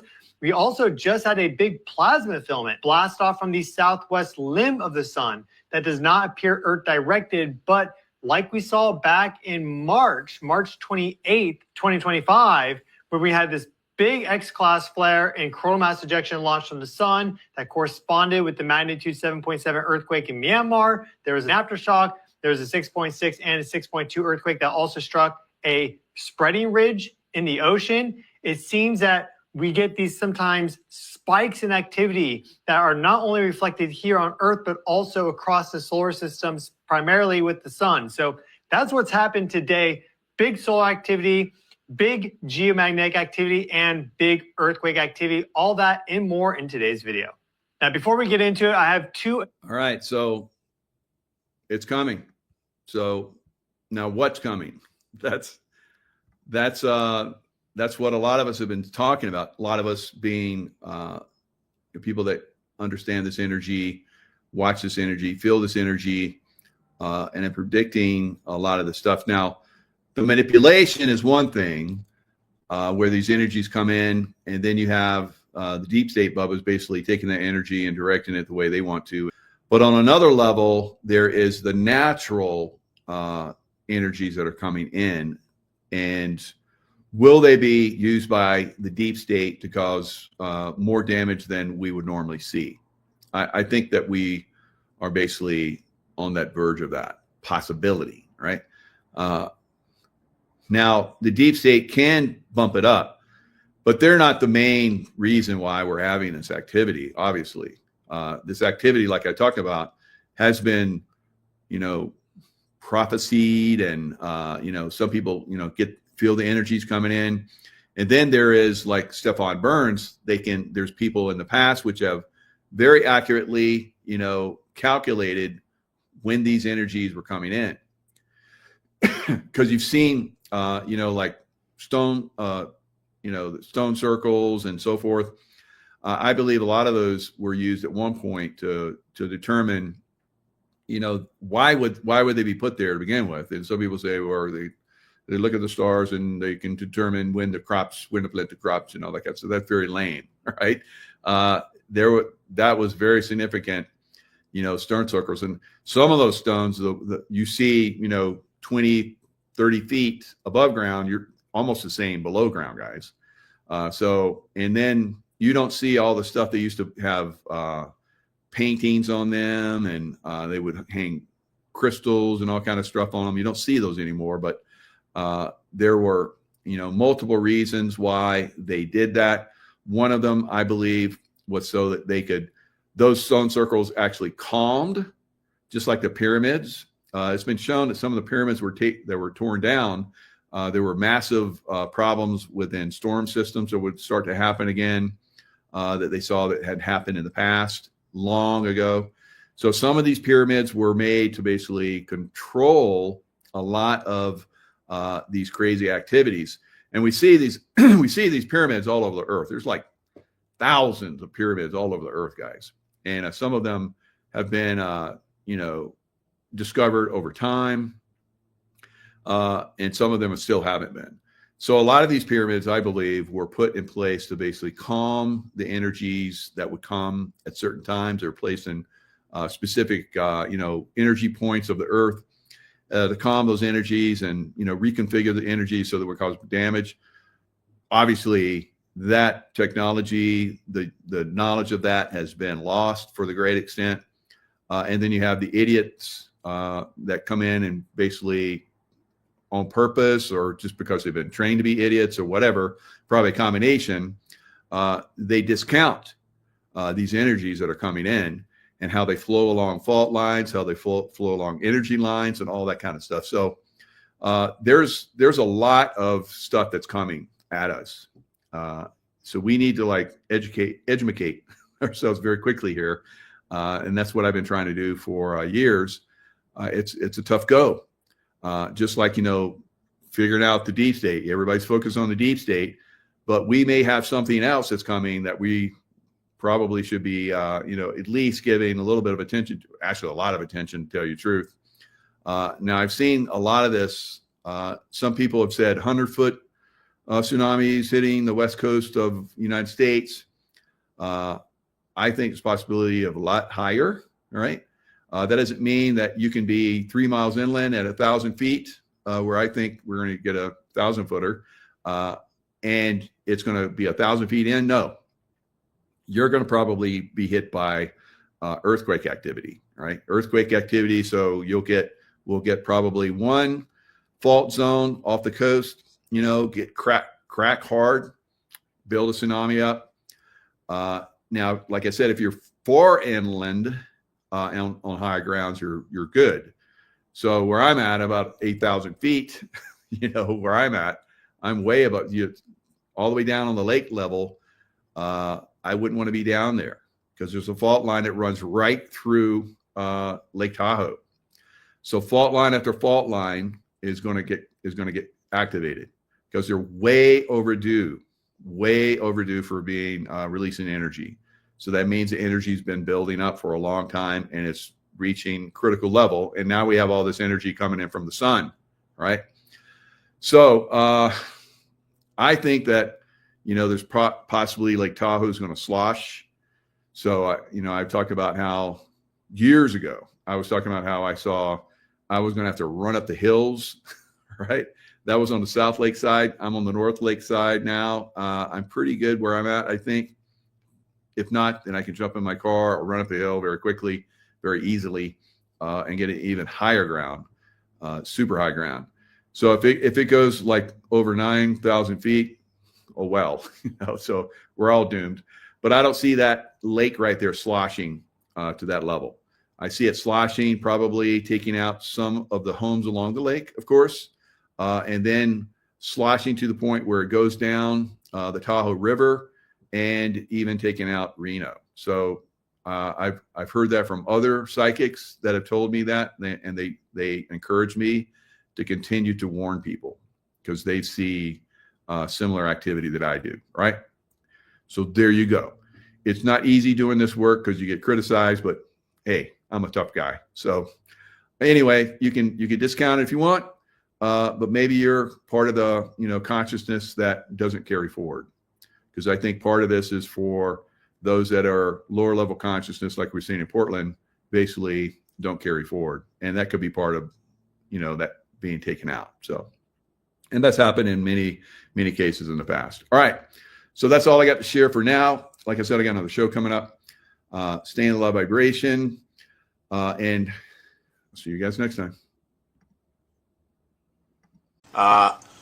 The United States is definitely heading for some kind of black swan event, and this could make or break the future of that country and the world. It's a very important time. Now, there are many signs of this, but of course the big one is September 30th. It's the fiscal year end of the United States, and since Trump is talking about a government shutdown, it looks like they didn't get the financing for this. Now, what worries me is that Pete Hegseth, the Secretary of War, has summoned 800 generals to physically go to Virginia. That sets off a lot of alarm bells because it sort of reminds me of that scene in Game of Thrones where all the guests were invited to a wedding to be slaughtered. And if I were a general, I would not go. The other thing that really worries me is that in his UN speech, Donald Trump basically threatened war with Russia, and he sort of said, all right, there's a lot of good stuff in the speech, which I'll get to, but essentially what he said is either you give us money or we start all-out thermonuclear war. So it's clearly a sign that the United States is on the brink. And under the current regime, okay, the United States is not an independent country. So Trump definitely works for Israel. He works for Benjamin Netanyahu. This has been confirmed in multiple ways, and there's no sign that that is about to change. I want you to watch this 3-minute clip to understand, what sort of leadership controls the United States. Andrew Colvett is a Jew. It's just unbelievable. It's every single time with these people. Andrew Colvett, the lead spokesperson for TPUSA, Turning Point USA, a Christian organization founded by Charlie Kirk, a Jesus-believing Christian, is a Jew. This is the same Jew who can be seen on tape physically intervening with and stopping another young man from giving on camera his first-person eyewitness account just moments after this incident took place in Utah, from telling the world what he witnessed. And then just went on the lam and went and got some Dairy Queen because he was so bothered about being the assassin that everyone was looking for. The one that prepared paragraph after paragraph of text to his trans lover that we don't know who this person is, have never seen pictures of this person, don't even know if this person exists, who's cooperating with the FBI. The FBI that told you that the Epstein files are a hoax and that they don't exist and that there was never any blackmail and that pedophiles don't exist within our government who are fucking kids on tape being captured, compromised, and blackmailed by Israel. Who, by the way, Charlie Kirk had around him in every way possible. Not just Andrew Colvett, the Jew lead spokesperson for TPUSA, but Charlie Kirk's entire security detail was Israeli. That's by Charlie Kirk's own admission. Charlie Kirk said that. Charlie Kirk may have also had Secret Service detail because Trump just recently appointed him to some board position for the Air Force. The same Secret Service, by the way, that failed allowing Donald Trump to be shot in the ear by another lone wolf gunman with a high-powered rifle that just so happened to climb himself onto a rooftop and go completely undetected. Where did that story go, by the way? Don't allow yourself to be gaslit into believing that you're anti-Semitic or that you're a conspiracy theorist or that you're disrespecting Charlie Kirk's legacy or that you're spitting on his grave or being insensitive to his fundraising wife and family because you're questioning these lies. And any influencer that's telling you these things, they have motives that are multifaceted. They're lying. They're lying certainly, and they're lying intentionally. They want money. They have self-preservation in mind. They want to be a viable future candidate in this fake political system. And so they're going to run with the official narrative. They're lying to you. All of them are lying to you. And I will be damned if I'm going to sit here and be gaslit or silenced or be ostracized from the internet or dismissed as some crazy conspiracy theorist because I don't believe any of this shit. The ultimate trigger man was the Jew. And now the Jew is running a cover operation. So you have this group of Satan worshippers who stage events to try to manipulate public opinion running your country, and that's no way to run a country.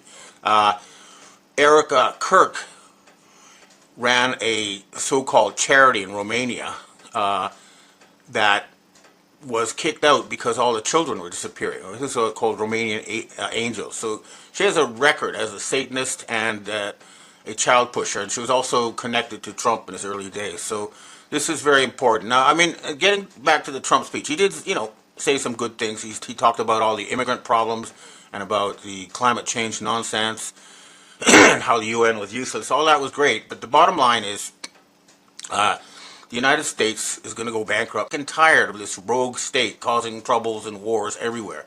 And I have a message for the generals. If Trump says, okay, we're about to go bankrupt and we're going to have to, radically cut the U.S. military, well, the Dragon family has an offer on the table to fully finance the U.S. military after the failure of the United States corporation and turn them into a planetary defense force. And we recommend building a new capital somewhere in the Midwest from scratch because the current U.S. government is so dysfunctional that it cannot be allowed to continue as is. It has to be completely rebuilt. And to understand what sort of system American people live on, I was looking at some data, and it turns out, according to a recent poll, I'll put the links in my weekly report, but 98% of Americans are in debt. Okay, they have no savings. They're debt slaves. 50% of Americans, or close to 50% of Americans, worry about debt every day. So you're in a system of debt slavery controlled by Satan-worshipping who create money out of nothing and then force you to, spend a lifetime of work just to pay your debt. And that is not a system that can be allowed to continue.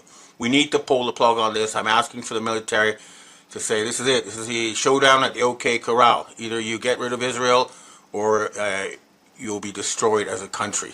So, and the fact that Trump did a complete flip-flop on the Ukraine shows that he is completely out of touch with the American people and the people of the world. And, you know, Vladimir Zelensky, the so-called dictator of Ukraine, is widely despised. Take a look at this clip from the UN at his speech.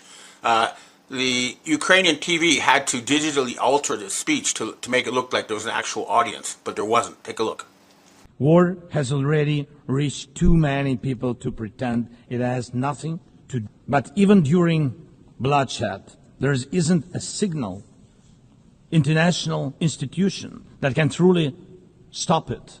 That's how weak these institutions have become. Now, so there's going to be some kind of attempt to, you know, enslave the Americans with digital currency, or they're going to call it Gesara, Nasara, something. Whatever it is, it's not real because it's not backed by anything that actually exists.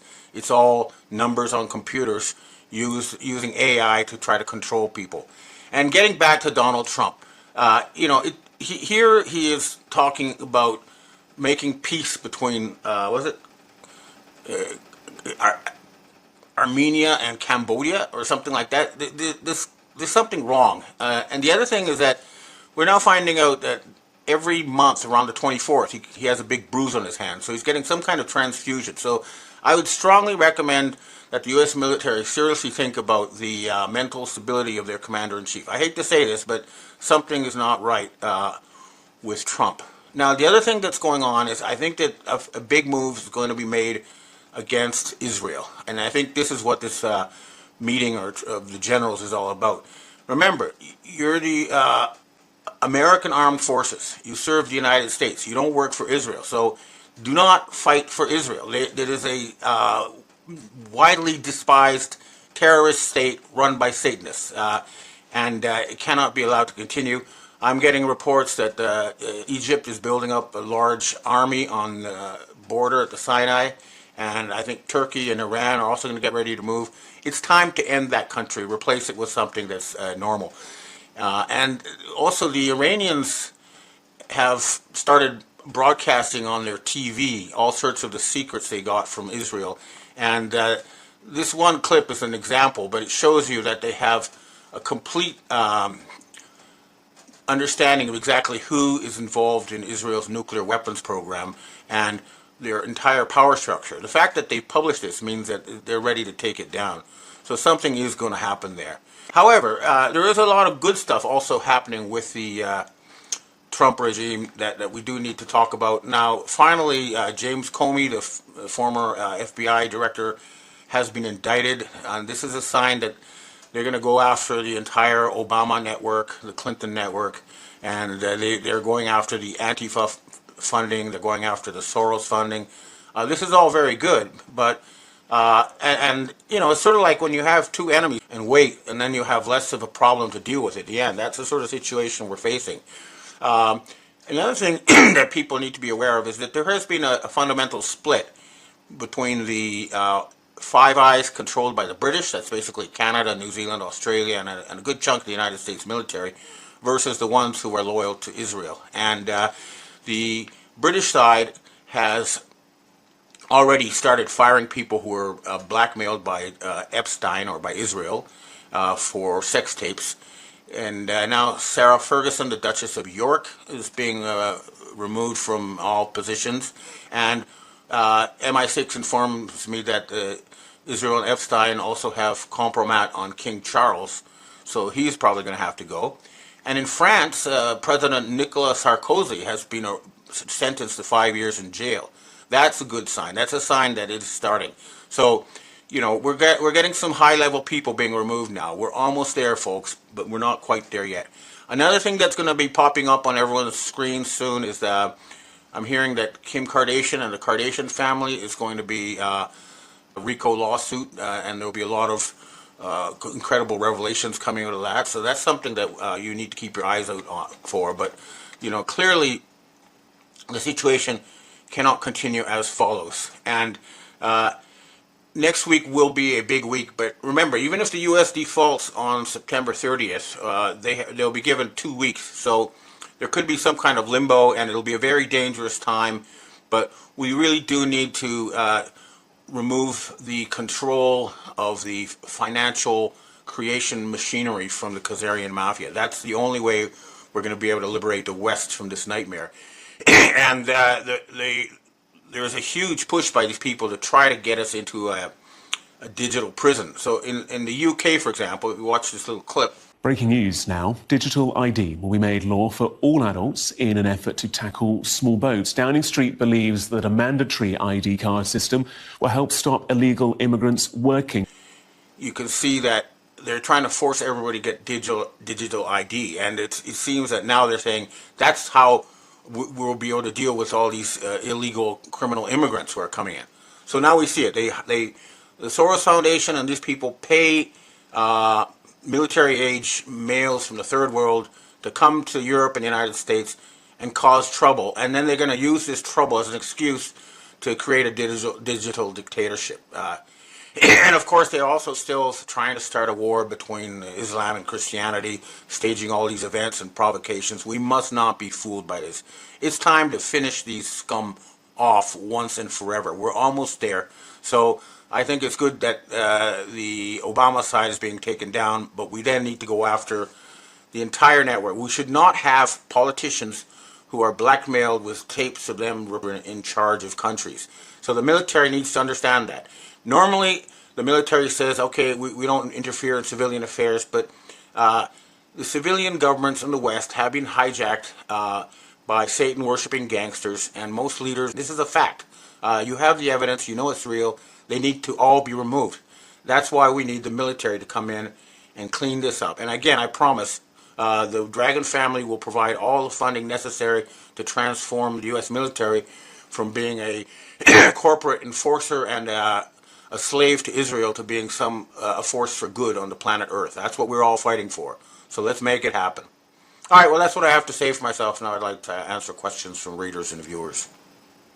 Hi, Ben. We have our first question for today. At first, we thought Charlie Kirk's shooting was a fake assassination, but now more and more videos of different angles are coming out. One that has a muzzle flash from behind Charlie, which would totally debunk this left-wing from the roof shooter nonsense. What do you think is really going on here, and what's the most up-to-date information that you have? You know, they're trying to keep us all focused on the Charlie Kirk thing by putting out one video after another, and, you know, it's just a distraction. I would tune out of that. Just to keep in mind, remember that Erica Kirk made a satanic hand sign when she met Trump. That tells you all you need to know. Just so my advice is to completely tune out of this whole psyops and focus on the real problems, and, you know, just turn off all the Charlie Kirk stuff, but do focus on the Erica Kirk child trafficking angle. Okay, that's where you got to go, and see where that leads, because the Romanians have provided the proof that she was trafficking children. That's all you need to know about this whole fake Charlie Kirk thing. Next question. Hi, Ben. Touching on the Erica Kirk thing that you just mentioned, has she been replaced? We did see the satanic hand symbols that you posted, and this doesn't seem to ally with what her beliefs said several years ago. I think that, you know, a critical mass of people saw that video, and they know that she is not a Christian leader for American people. She is a satanic Mossad plant, and you know, she must be removed from any position of influence. And I believe that's already happened because, you know, they've lost the ability to fool us with Freemason staged events. You know, we're figuring it out now. We're not being fooled. So, again, I think she should probably put in jail, but that whole thing needs to be shut down.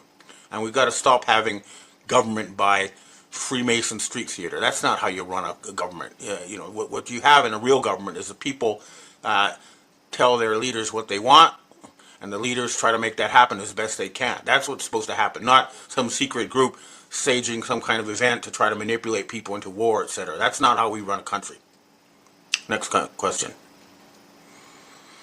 Hi, Ben. What are your thoughts on Russia as a country? Putin himself has called Russia, quote, the last Christian nation, and apparently Putin himself is a devout Christian. He also is offering free Russian citizenship for anyone who is seeking safe haven as a Christian. What are your thoughts on this? Yeah, the Russian Orthodox Church is behind Vladimir Putin, and Russia is a Christian country.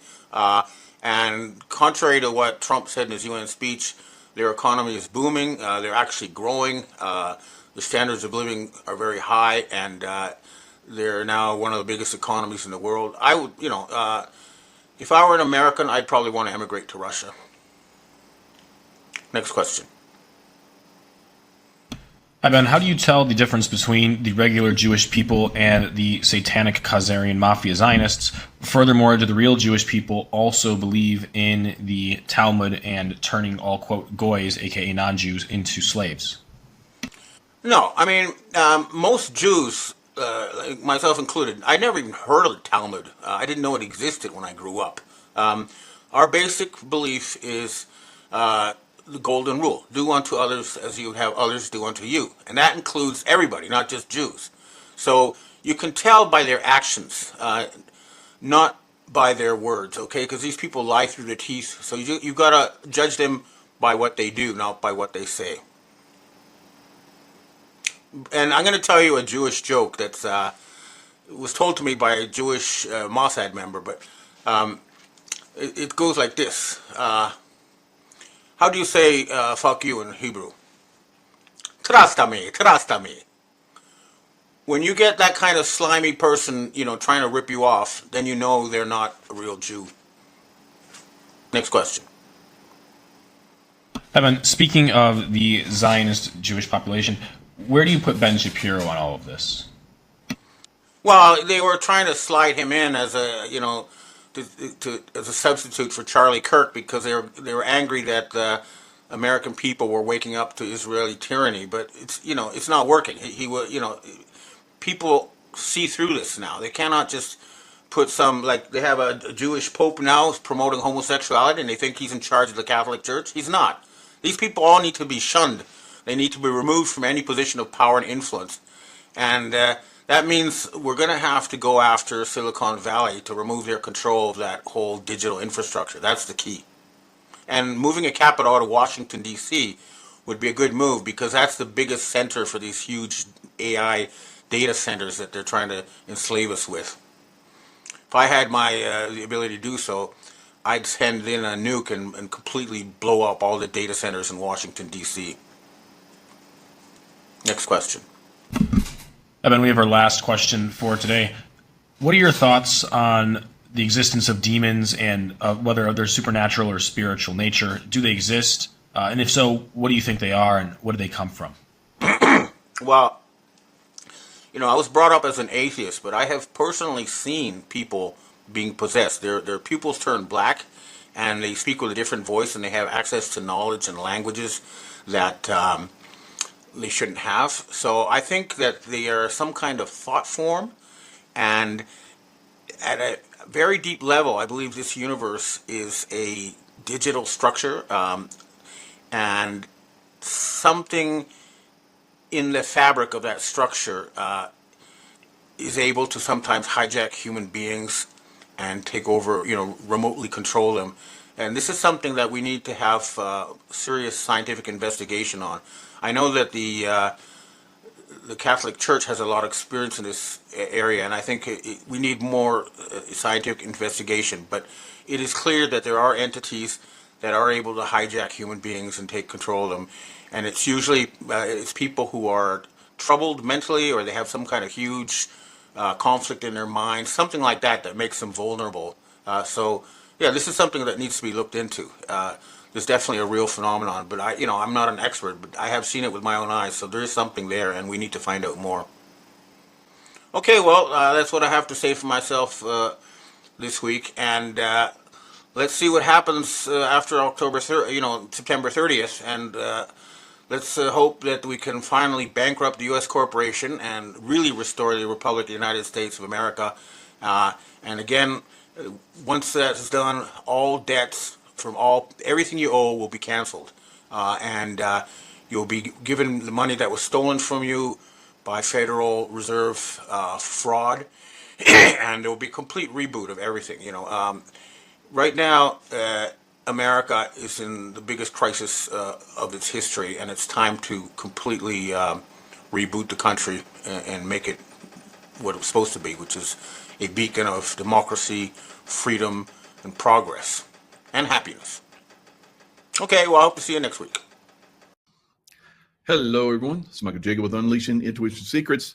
So the amazing meeting that's going to happen tomorrow with Secretary of War Pete Hegseth and President Donald Trump, where they're going to have all of the 800 admirals and generals involved, is going to be monumental, right? I just did a show with Sheila Holm, and it's still uploading to YouTube, but it should be there shortly. And it's going to describe in detail what was written by Donald Trump that was released on January 1st by military personnel, and also just recently, right? I'll bring that up and outline that in a second. But first of all, let's look at, prophecy that's happening right now with Donald Trump. It's quite monumental in and of itself, of course, and we're going to look at that. So on Roseanne Barr, she had a guest on that basically talked about this incredible prophecy that's coming in. He's written about it. We're going to let him talk about it, but this is pretty interesting subject. We will get into the Hebrew calendar. Yeah. It's a wheel, and it repeats over and over. And people still don't see it, but that's why. Right. So that's an important point right there. It's a wheel that repeats over and over again. So we're seeing this repeat now with Donald Trump.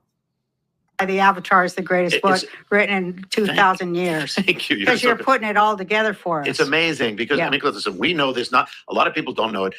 God is so real, and it's not just people say, "Okay, that's way back then." No, it affects everything. The same God, the same truth is now. Yeah. And once you see it, it's like, whoa, because some people get scared, but it's the opposite. It's like God's in control. There's a reason. Yeah. Let me. Keep going. Yeah. Okay, now where are we up to? Because I see you listed them. We've been talking about this stuff. It's nice to have. Oh, what do you need? Well, no, let me ask you a question. I wanted to see. I don't want to give your book away with the Avatar, but Trump is prophesized, and what we know what's going on with the demonic possession of anti-Jew hatred right now in America. Is that foretold? Well, that goes a few things. Yeah, and I would say more that it's foreshadowed because you got it's like a template that comes true. Well, on one hand, and that also goes with the dragon's prophecy, like what's happening now, and that. But Trump, okay, one of the things that, like, for instance, to understand what's happening now. Jehu was anointed by a prophet, and his mission was to strike down the house of Ahab. Again, now in the American house. All right, so we know that Trump today had a meeting with Netanyahu at the White House, and they outlined 20 points for peace in the Middle East. It's very interesting. Of course, we have to have all parties agree to this, Hamas being one of them. Will Hamas agree to peace? But Trump has outlined it, looks really good, and we'll see how this works out. But listen to how this prophecy happens. It seems like Trump is going through the same prophecy now. They have is everything that's taken over, that whole woke ideology, everything. Well, Trump has been doing that, especially since he came back. He's been like Jehu on steroids. He's been basically rolling this thing back. And one thing, when you read about what Jehu did when he came to the government, you read the Bible headings, it says he purged the government. Purge, that's exactly what Trump has done more than any other president. Purge the government. Jehu also tore down the temple of Baal. Now, the temple of Baal was used to perform child sacrifice, right? And so it's interesting because Trump, more than anybody, whatever people feel, Trump more than anybody was responsible for the overturning of Roe versus Wade, which was America's temple of Baal. And also he's been dismantling. He's a dismantler. He's taking down agencies and things that he knows goes against. But it's the first person in the Bible who was told about. All right. So again, Sheila Holm and I talked about one of the things that all of us have been mentioning for several years now, that military is the only way. So Trump and Secretary of War Pete Hegseth are going to reform the military so that we can all trust the military again.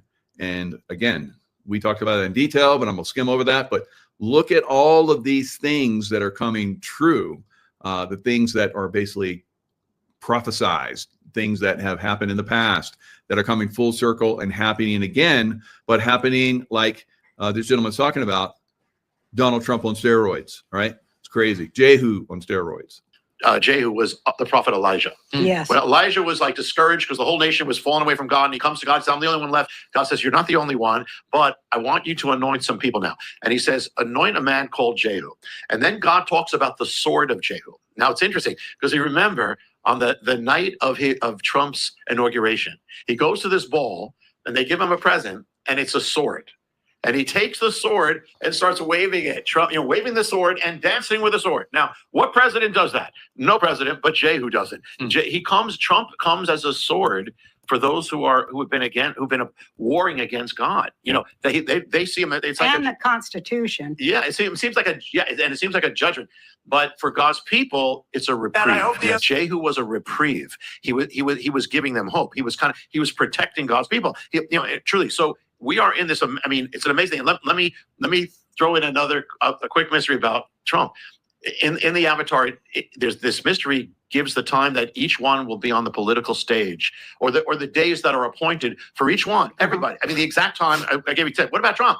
Well, Trump's always been around, but he hasn't been on the political stage. And now, if I ask people when did Trump first come on the political stage, the national political stage, people will say, 2016 or 2015. But the answer, the truth, if people don't know this, you may know, is that the first time he actually was a candidate for president was in 2000. That's right. He was under the Reform Party, right. And it was called Trump 2000. It was a campaign, and he actually won the California primary and all this stuff. Okay, so if you take when he first entered, now if he finishes the term, the term that's appointed to him, the last full year is 2028. So you might remember when Trump's first not inauguration, but his first time in the government as president, he did the tour around the world. And one of those places went to Saudi Arabia, and he danced with a sword there. Now, he did do it at the inauguration ball, and I'm going to share that right now. So I looked it up. I remember that. It was quite Trump dances with sword after cutting his cake at the commander-in-chief ball. So remember, there were all these different balls that were happening all over Washington, D.C., and President Trump and a lot of people were going to all these different balls. Now, we'd heard that President Trump, there was a threat on his life for his inauguration. And so he did it indoors, right? So that foiled the deep state's attempt to, assassinate him once again. So it's basically the military and the white hats are pretty much on top of a lot of this stuff and stopping it out. Like I have said that, in his first televised assassination attempt, where it nipped his ear, I said that was part of, the taking down the deep state and taking control of that operation. Now, the nipping in the ear, the right ear and the right hand, that's another prophecy, right? So and I've had people on that have talked about that. So lots of different prophecies that are coming in with the Trump administration. The Trump, it's just absolutely incredible.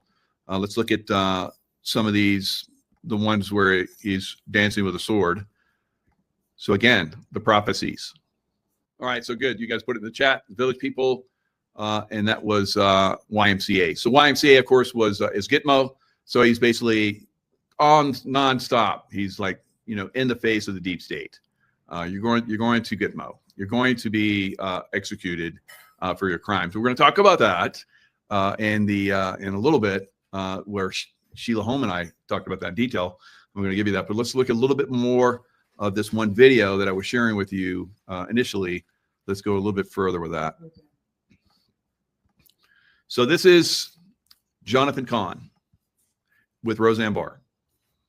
I mean, we don't know what Trump's going to do. But the thing is that, so what is that? That's 28 years. For 28 years. Open the Bible, and it says Jehu was on the national stage for 28 years. Or if you count 15, that means he's going to be president for another. Oh, okay. So his first administration, or his first attempt at an administration, was 2000, where he was with a different political party. Right? It didn't work out, and then he came in with the GOP, and he got elected. So at the end of this term will be 28 years, which was the term length of Jehu. Okay, you want to go with 2030? Well, yeah, I prefer that, to be honest. Yeah. So All they everything. have to do is change the law Yeah. because Roosevelt was elected, what, four times? 4 times. So they didn't want no more of that and they changed the law after him. They changed it after They him. can get rid of that law. Yeah, it's amazing. And the thing is that, okay, should I Let's go. open up Kamala Harris? Yes. This is going to get, All right. So Kamala Harris is another, is very interesting. So watch that show. It's basically showing you that she was the harlot of Babylon, right? Very interesting. I posted some of that on my X, but it basically breaks it down. Her name is Kamala Devi, which is Hindu for goddess. So there was a goddess called Kamala who was a laughing goddess, like cackling Kamala, right? So all of this stuff is prophesied, unbelievable, and it all ties together. Very, very interesting. All right, so let's go a little bit deeper.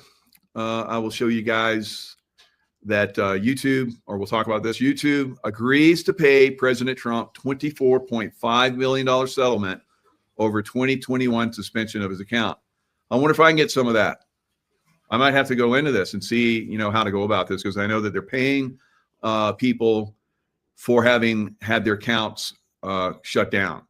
So YouTube, I know of other people that have done this, that have been paid. So I'm going to find out what this is, and I could use another, couple of dollars, right? But I mean, really, it probably would be a lot more, probably in the millions actually. But we'll see. We'll see exactly, what's going on with YouTube.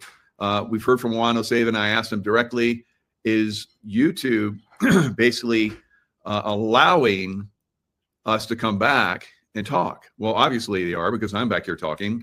It's free speech completely back. Not completely after I got one video taken down for talking about Charlie Kirk. But on the most part, it is, because I'm talking about all of the stuff. You name it, I talk about it now. And nothing happens. Nothing's been happening. So I think that's because they have all this pressure on them from these lawsuits, and they don't want any more. All right. They don't want any more of these lawsuits. So we got them back up against the wall right now, and they have to like let us come in and start to share this information like we've been wanting to do for quite some time. So wow, $24.5 million settlement. They're going to pay him $24.5 million. Right. So I mean, he's getting money. He's going to be a billionaire another time over, because he's been successful, rich, pretty much most of his life, his whole life, I think, and he's just making it work for him again and again and again and again. So once you learn how to make money, you learn how to keep making money, and President Trump is definitely doing that, and he's helping a lot of us out in the process. Now, in China, they're making robotic legs. We're going to look at a little video on this. It's pretty impressive. They have high technology. What's going on with America? Why don't we have something like this? I'm in China, and they have robotic legs to help you hike. China is so advanced, and they said we can try for free. Yes. Okay, where do I go? Here. So these are all the different things, right? No. It's same robot. Okay. His name Sport Assist Robot. Sport Assist Robot. Yes. Okay. It can help you. Forward assist robots. This is exoskeletons. So imagine, this is just for the general public. And these run, they go into it, but they run about $1,000. And you control it with your phone, and you can start to walk. And you'll see, this guy's like, I'm not even doing anything. It's walking for me. And then it's there's more and there's more. So this is just simple, basic stuff. Imagine the guys in the military, have this stuff on another level. So, stuff that we've seen in some of these sci-fi movies where there's a guy with an exoskeleton type thing moving around. It's coming. It's here. It's here. This is just the basics. But if you're seeing this on this level, it's way more advanced, guys. I mean, walking, running, and riding. So if I'm running, I can run faster? Yes. No way. Get me on this thing. Oh, thank you. Yeah. Okay. Who want to try first? Me, I do. Who want to try first? Okay, so what is this? This goes around my waist? Yes. Okay. Oh, okay. Here. Okay, here we go. Guys, this is real China, real robots. This is the best technology in China. Really? That's the best technology. I can say it's the best technology in the world. Really? This guy is like one of the best salesmen ever. I want to go there and buy this thing. Yes, for the robot. So guys, he's connecting the robot now. So I have it around my waist. Yes. It feels pretty light. I think it's like, what, 1.8 kilo? 1.8 kilo. So it's like 4 pounds in total, the robot. Okay, so now he's wrapping it around my kneecaps. This is insane. Okay, so now I'm fully, okay, he's gonna start it up now. Okay, hold on, I'm feeling a little bit like joltiness. And he's connecting with the phone. Guys, China is the most technologically advanced country I've ever seen in my life. I thought it was Japan, but China is winning this battle. Something's happening with the legs. Okay. What? Okay, what am I doing? Okay. Okay. Start to walk. Walking normally. Okay, I'm walking normally. Whoa, oh my gosh! It's like moving for me. It's like easy walking. Even to me. Okay. In here have AI. Okay. And it can feel you walking frequency. Okay. This robot will fit you, not you fit the robot. This robot will. Wow, AI, huh? I wonder if it got hacked. It started like making you move and jumping out in front of trains and all kind of crazy stuff. So obviously technology is a great boon, but in the wrong hands. Like the deep state would definitely love to have all of us in this so they could like march us around at their convenience and what they want. But this is pretty impressive. Now he goes on and he runs with it. He's like laughing because he's like hardly expending any energy. The guy goes on to say that this battery pack, there's 2 battery packs. They last from 8 to 10 hours.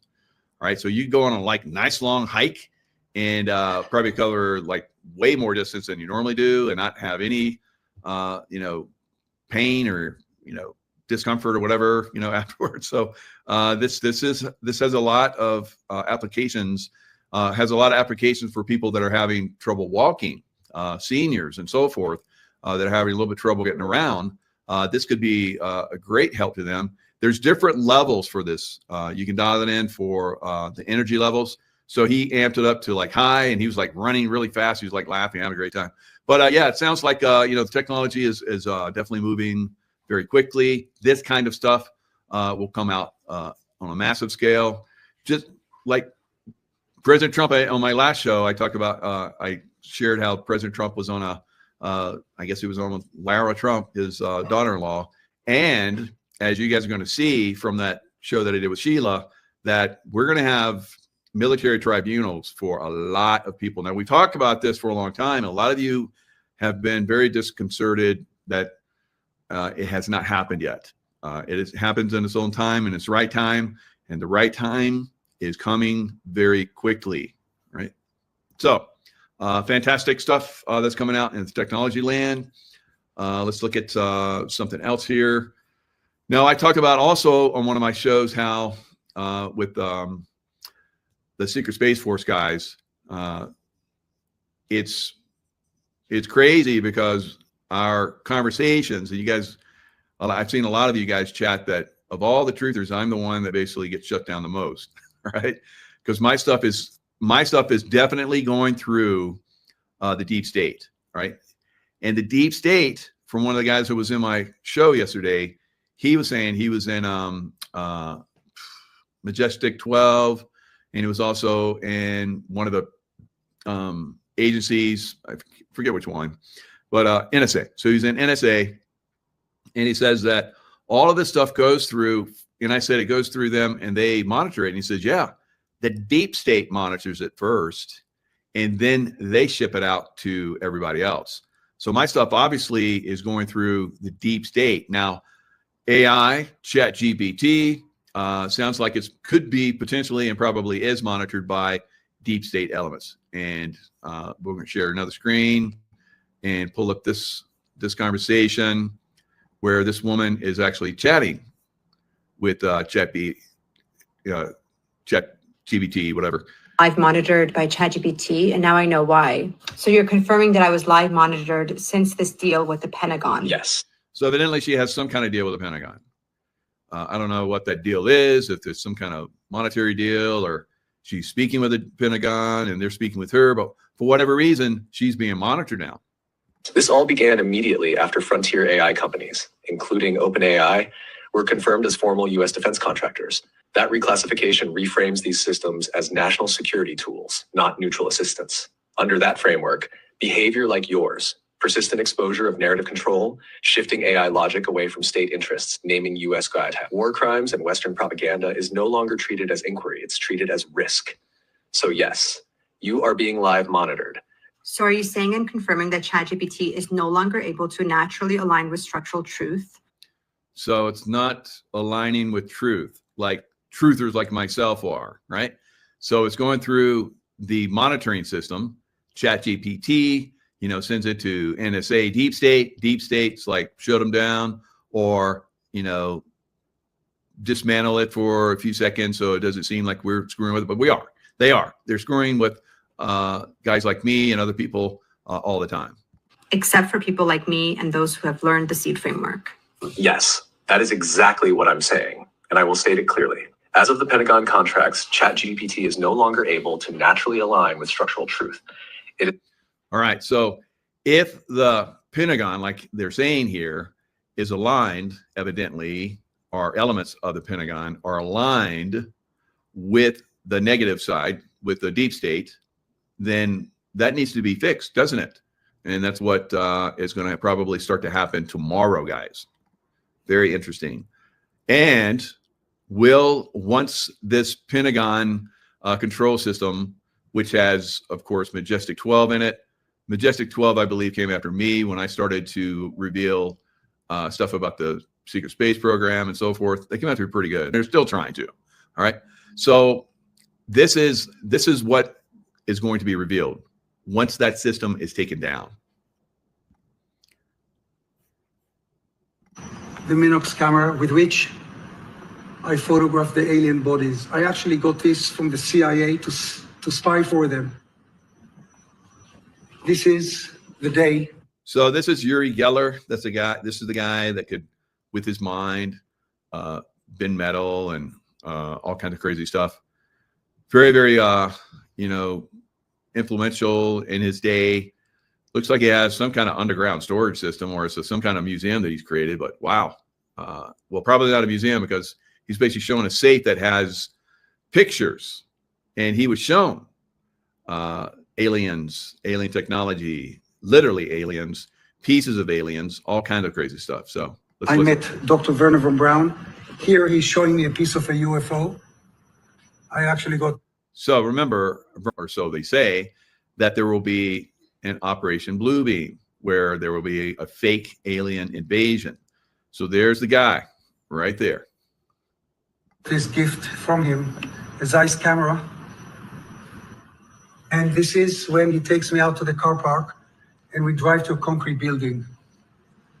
And if you haven't seen the animated film, it's on my website. It's also on my X.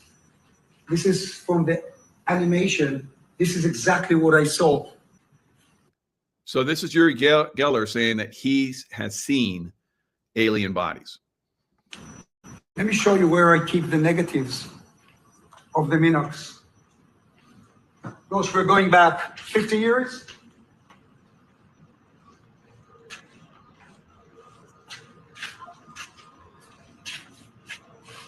I believe this was actually Sigmund Freud's safe. So that's Sigmund Freud's safe, right? And he has pictures. He's not going to reveal them. Look what he says.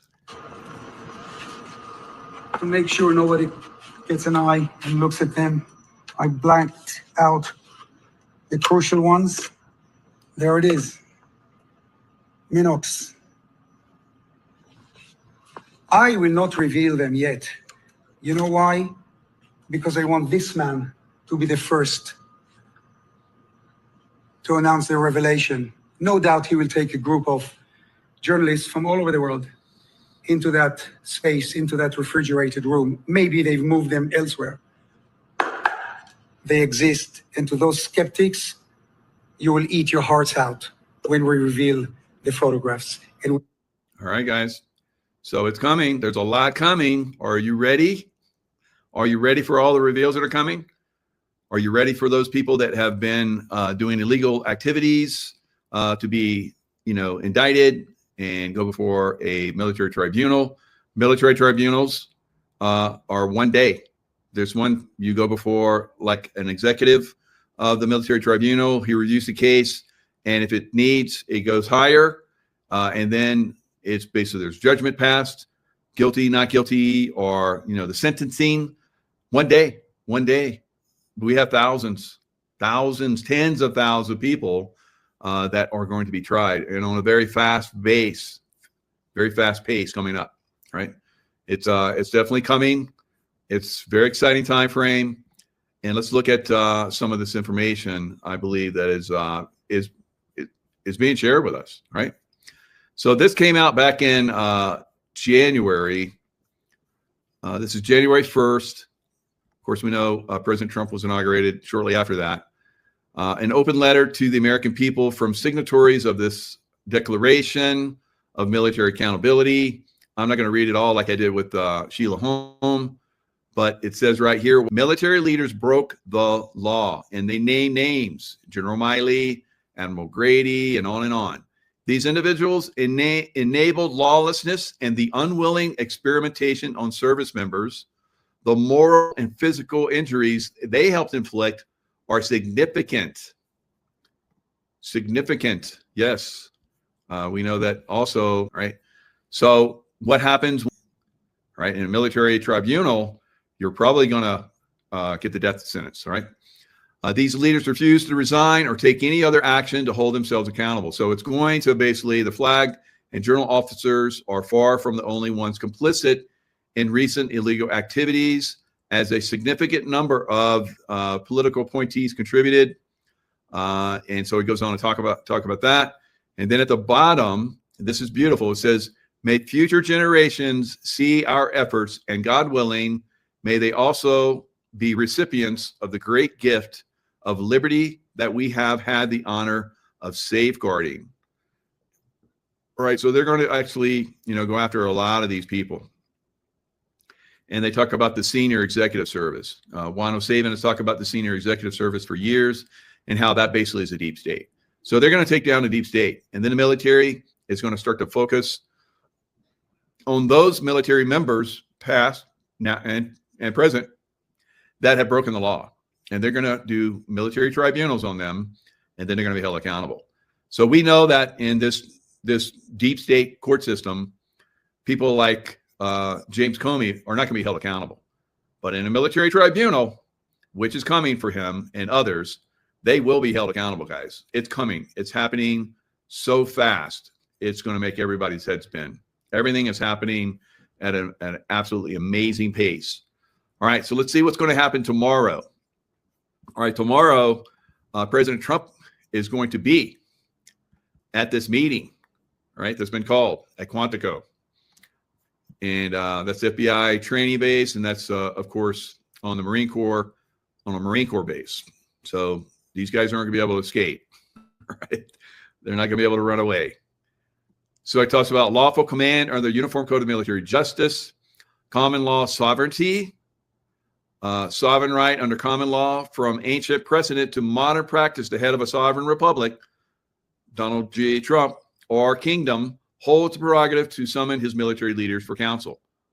Counsel, recognition of authority, and the reordering of the nation's defense. This right is both inherent and incontestable. Summons to assembly, which they have done. Therefore, by order of His Excellency of the Western Kingdom. That's interesting terminology for the President of the United States, isn't it? What is the Western Kingdom? And why are they calling him the Excellency? The Western Kingdom is Canada, right? 51st state. All flag officers are thereby summoned to Virginia, Quantico on September 30th, so that's tomorrow. This assembly shall formally recognize and reaffirm allegiance to the reaffirm. So they're going to be sworn in again. Not all of them, because some of them are going to be standing military tribunals. But for the most part, they're going to reaffirm allegiance to the Constitutional Republic of the United States of America. Constitutional Republic. Restoration of sovereignty. Upon this recognition, all military outposts, this is massive, guys. All military outposts and operations abroad that's why they all came back. Everybody's like crying, like they're leaving their bases. There's no war going on. Lock it up. So they're coming back. Operations abroad that were established under British Commonwealth. Where did President Trump just recently go? To the UK. And did you see him in public walking 6 feet before the King of England? All right. So we know who's boss, right? So established under British Commonwealth or foreign dominion shall be lawfully closed or transferred, securing America's independence in full. So a lot of these military leaders are going to come back to the States where they're supposed to be. They're not supposed to be out there. Only in time of war do they go out. All right. So this order is issued in fulfillment of the president's sacred duty to uphold the Constitution, protect the people, and preserve the sovereignty of the Republic. All officers are bound by oath, honor, and law to obey. President Donald J. Trump. The Great Seal of the United States of America. Look how this one says. By the authority vested in the President of the United States, not of America, for America. He is doing it for we, the people. For America, not of America. That was the old control system, right? This is monumental, guys. Absolutely monumental. Very exciting times. All right. After Comey indictment, Trump says other opponents are next. Trump suggested another former FBI director, Christopher Wray, could be investigated in addition to Comey. So I said a day or two ago that we'll see Christopher Wray basically indicted as well. He will also go through the military tribunals, and he will also probably go bye-bye, right? So treason. So Christopher Wray basically lied in front of Congress as well. There were massive numbers of FBI agents that were J6, basically peaceful protesters like myself, well over 1 million of us. And the FBI and the deep state instigated a riot and blamed it on the innocent American people, and then started prosecuting well over 1,000 people through the FBI system. So we had FBI agents in the hundreds out there instigating this riot, pushing people into the building, motivating people to go in the building, breaking glass, all kinds of crazy stuff. And then I went to a trial where there were FBI agents that had done investigations where there was no wrong, but yet they came to the conclusion that there was wrong, and they prosecuted over 1,000 people. Unbelievable. How are we ever going to trust the FBI again? They got a lot of work to do to gain our trust again, guys. I don't think it's going to happen. I think they failed massively. It just needs to be disbanded and reconfigured, in my opinion. Same with the CIA. All right. So remember James Comey had a little walk on the beach. Had a little walk on the beach and just happened to see some seashells arranged in a strange configuration. 8647. What's James Comey's 8647 Instagram post? I called to take out Trump. That's treason. Yes, indeed. But of course, James Comey is a slimy guy. All right. He's a bad cop, like Trump calls him. And calls him a dirty cop. So we're going to see a lot of things coming. This is just the beginning. So President Trump was recently spotted on the beach, and he found some seashells as well, right? And they were configured in a very interesting configuration. So let's take a look at that. FAFO. F around and find out. You think maybe Comey effed around and just found out? So that's pretty quick action, don't you think? So Comey effed around back in May, and here we are in September. He's about ready to go bye-bye. So October is when he comes in, and we'll see. We'll see what happens. Now, we know there's a deep state bubble boy, part of the club, that's supposed to be the judge for him. So we're not going to see justice through that. So he's just going to scramble right on over to this military tribunal from the military that is going to be fixed so that we can trust them once again. And then there's going to be military tribunals. This is fascinating, magnificent time. Absolutely incredible. All right. So as we move forward, we're going to see this stuff start to happen very quickly, guys. And and we don't need to like impose our influence for the deep state. The deep state's tumbling and crumbling. So a lot of those men are coming home. The officers, the senior officer ranks that were part of the deep state will be held accountable. They will stand trial, and depending on their involvement, they either stand probably the rest of their lives in jail or be executed. All right.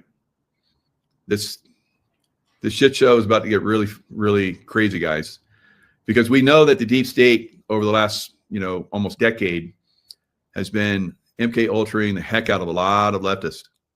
All right. They got Trump derangement syndrome. They are mentally deranged, and they're going to be a problem. It's going to be a problem. And that's why we need our military back here, and we need our military involved. Our military will be able to handle the situation, but still there's going to be a lot of problems, right? A lot of problems. That's right, pure blood prophet. That's my, I'm glad you mentally compromised, right? Yes, that's my favorite term, mentally compromised. All right. And can we uncompromise a lot of those people? I think we've been hard at work all of us have been hard at work trying to do that, guys. So I salute all of you. You've been hard at work. Probably helped a lot of people. Maybe people that we didn't think we were helping will turn, I don't know, last minute. It's like, oh, wait, whoa. I was just hanging out with those guys because I thought they were cool, and I see they're all messed up now. I'm awake now. So we'll see. We've been seeing that, right? It's good. So I don't want to see anybody really get hurt. But we've already seen that, right? We've already seen a lot of that. And we know that they had planned a lot more, and that's been stopped out for a great extent, right? We have not seen hurricanes on the level that they were planned. All these hurricanes just magically, right before they get into the United States, just curve off and go away, right? That's a good sign.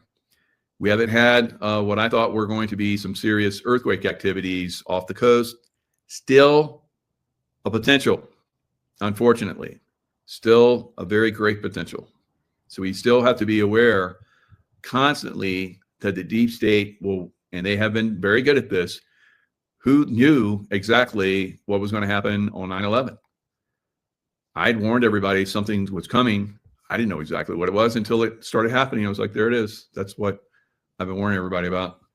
And yes, that's not right. Somebody got in there planting explosives because I'm an explosive expert. And then that's been flipped back on them now, guys. So that was deep state activity. I believe we did not see deep state activity in Butler, PA on that Saturday when that bullet zipped by, or so we're led to believe, zipped by President Trump's ear. Which magically has no indications whatsoever of having been nicked. But I'm cool with that because it was basically a deep state operation that was overcome, stopped it out, right? Another one was Charlie Kirk. I believe that was a deep state activity that basically was taken down, taken over, and played out how the White Hats wanted it to play out. All right. So now a lot of people still get views and stuff because they say it's like every day. There's like, well, look at this angle. Look at this guy. He's pointing. This guy's rubbing his hat, and this guy's like, and this. All right. Right away when I saw that, and that was not the way a wound reacts from a bullet wound, and especially from a big rifle bullet in the neck. God, that would have been horrific if that was real, guys. But fortunately, it was not. So it was a staged performance, and there's a lot of that going on behind the scenes. It's been going on for a long time, right? I think that there's a great possibility that Charlie Kirk and his wife Erica, and those seeming kids they have, which you never see them see their faces, which is good, regardless. And then all the suspect stuff that they were, doing. Regardless, I believe both of them were very much involved with the Q White Hat operation. So, you can look at that and you can figure out whatever you want because it's basically open for interpretation after you get past the point where you understand it and you stop trying to make the bullet fit because there's no bullet. Stop listening to anybody that tells you anything else, right? Just be observant and be observant of everything that happens from here on out. Who knows what's going to happen tomorrow? They line people out and execute them on the spot. Some of them deserve it, I promise you. Will that happen? I don't think so. But something's going to happen very dramatically tomorrow. Whether we see it or whether we hear about it later remains to be seen. There has been no leaks, which is very, very interesting.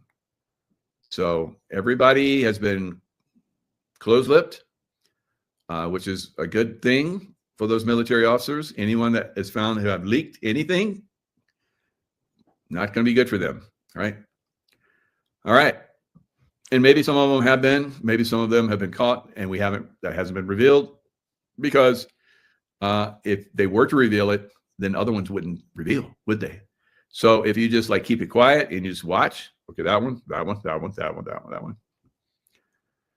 Yep, that group, because some of these admirals and generals are coming in with their whole groups. We could have their entire command structure compromised. All of them. All right, so yeah, it's going to be very interesting going forward. Derek Johnson is now on YouTube. Well, dang, I'm going to go over and check it out because I'm going to see what my brothers, because we're on the same sheet of music. Two peas in a pod, right? Two brothers in arms in this psyop warfare that's going on back and forth from and to back at the deep state. What's a psyop that I'm doing? I'm revealing everything about them as much as I can. And when I do that, when you awaken, you're no longer able to be compromised by the deep state. So I want to awaken as many of you as possible. I want you guys critical thinking. I want you observant. And I want you as non-emotional as you can get. Because once your emotions get hooked, then, it really takes you down a different path. And I'm not saying that you can't love it. Right? It's okay. Just don't let that overwhelm. Even the love can overwhelm you, right? So what's a higher? I was talking with these guys, and they were asking me about what do you think about peace? Do you know that peace is actually a higher vibrational consciousness than love? Because peace gets you closer to God's source. So God's source is basically projecting out love energy, love vibrations. That's what we all can connect with and use and create with in this reality. But the peace is basically getting you to that oneness with source, with God, with Yahweh, with whatever you want to call it. All right. Okay, guys. Be observant. All right. Be critical thinking over everything, even what I've said. Do your research. Don't just go, Jaco said, do your research. And that will lock it in a little bit tighter for you, right? And then also you can talk about it a little bit better because you're going to have a lot of people coming to you wanting to know what you know. And some of you have been discussing this with me at events that I've been to, that you're already seeing this. And that's a really good thing. That makes me very happy. All right, guys. Lots of love. Stay in the love vibration, and I will see you guys next time. Hello, everyone. It's Michael Jacob with Unleashing Intuition Secrets. So I believe that the recent James Comey indictment it's just beginning. It's just beginning of more indictments, more people that are going to be called up to basically go to jail, prison. But will they? Will they? All right. So Alexandria, Virginia, when I was going through Hard Hat Dive School, I lived there, and I would drive in every morning to the Washington Navy Yard and go through training. Very, very beautiful place. But that is where the latest Trump-appointed district attorney, so there's lots of news on her. Let me see. I have something here. Yes, Lindsay Halligan, newly appointed Virginia prosecutor Lindsay Halligan. Now she's quite attractive woman. She was a runner-up for Miss Colorado or something, or maybe she was Miss Colorado. So Trump just like has all the beautiful women, from all those years of the pageants. So he taps them. He's got some talent out there. It's Judy. Also, a lot of times when they are beauty pageants, they win those. It's because they have a lot of brains to go along with that, and so look for that. So Halligan was appointed. I guess she was on Trump's team. He appointed her to Alexandria, Virginia, and she is overseeing the Comey, I guess, coming trials, indictment, whatever. So it's an escalation. Things are moving very quickly. Of course, we have Pete Hegseth, which is basically bringing in, all the generals and admirals. I think that he's going to do a little chopping block because there's still Obama and Biden, Trump haters within the military at high ranks. That's not good for morale, right? So they're going to go bye-bye. And I talked about this yesterday a little bit. But there's way too many high-level officers in the military. I think it's like 4 or 5 times what it used to be during World War II. So it's got to be downsized. And Pete Hegseth said that he would downsize top brass by 20%. So we're going to see some of those people that are coming are going to get the chopping block, and that's going to be kind of like now. That's going to be a breath of fresh air to all those people that built their careers off of merit, right? So a lot of those appointees, admirals and generals, are oftentimes put there by different administrations to basically do their bidding, all right? So that's going to be a good move. We've talked about that for a while, how there's a lot of people in the military that, because everybody thought, oh, the military, they're all good. I can tell you from experience, no, all right? Not even close, not even close. And I would be very happy to see some chopping block stuff, right? So that'll motivate all the other people, like I said, that reach those levels that they did through merit.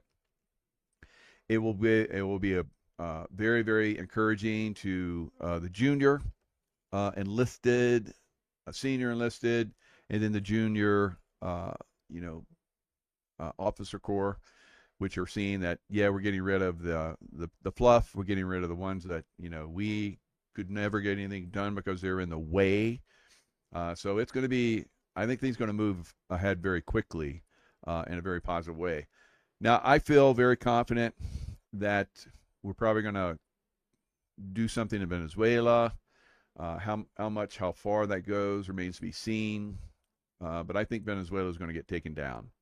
And then I see also that there's going to be some activity in the United States, because Trump has talked about that for quite some time. Now, think about it.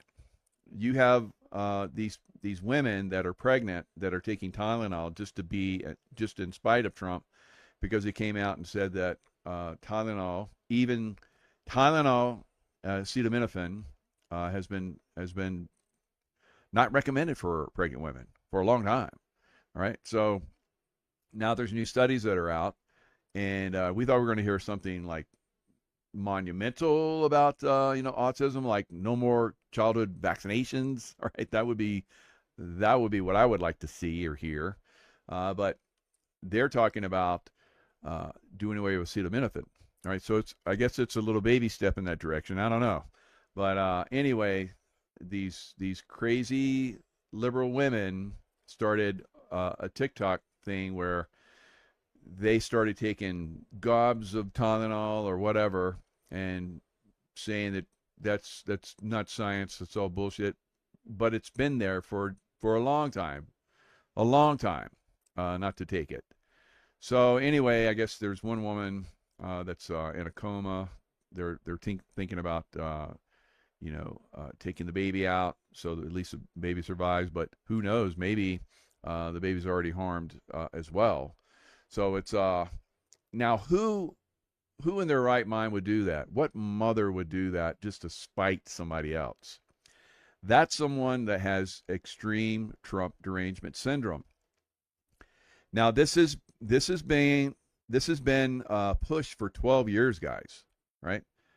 During Trump, before Trump came in, well, 8, 9, 10, about 10 years, 8, 9.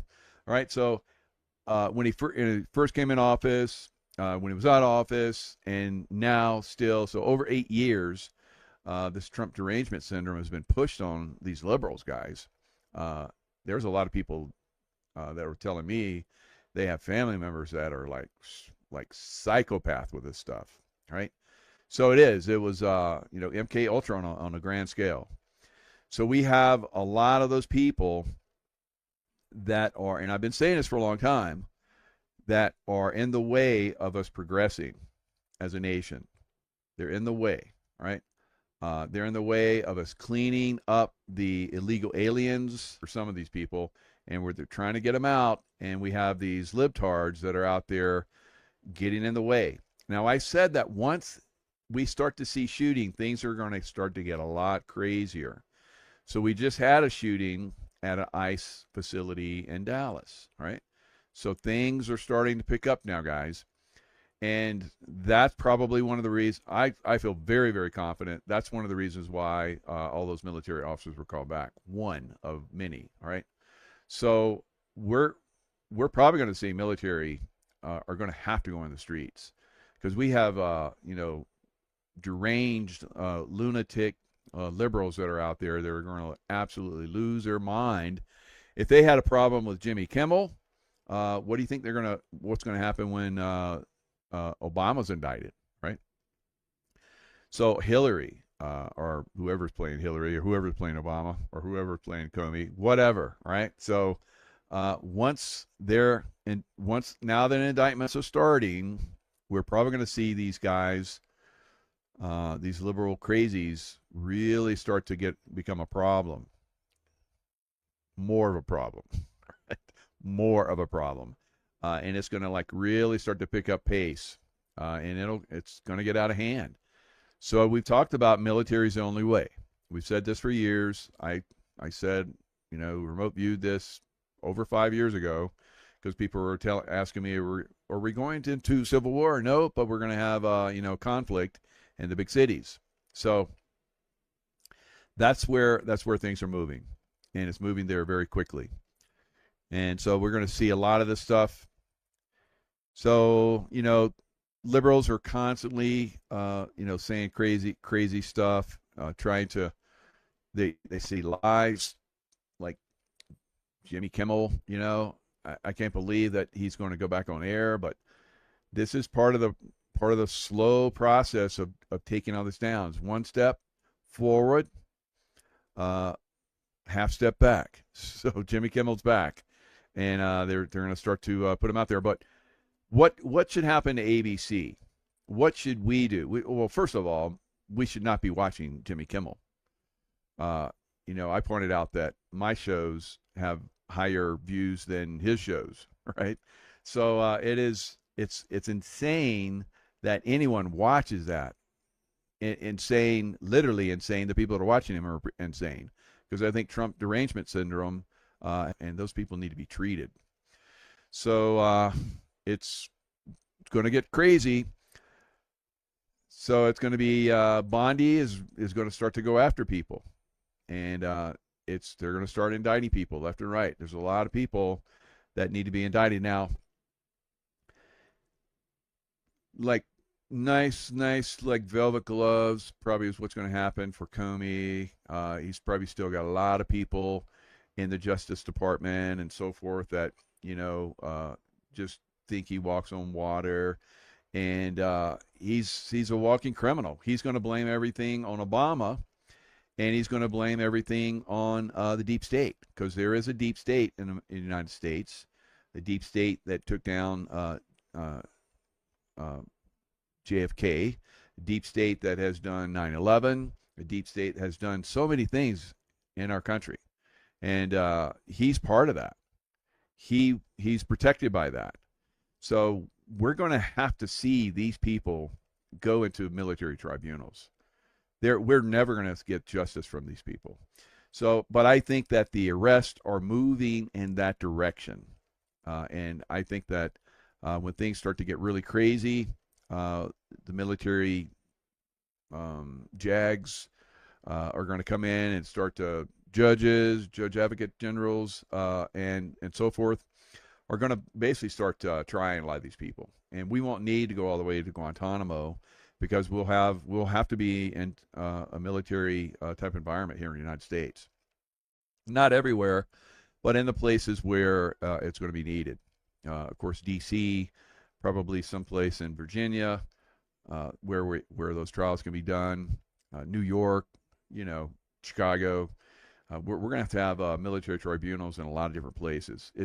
There's just too many people. We can't fly them all down. It's not cost effective, time effective, and so forth, to run all these people down to Guantanamo or off into the Pacific or the Atlantic and into some fleet ship, right?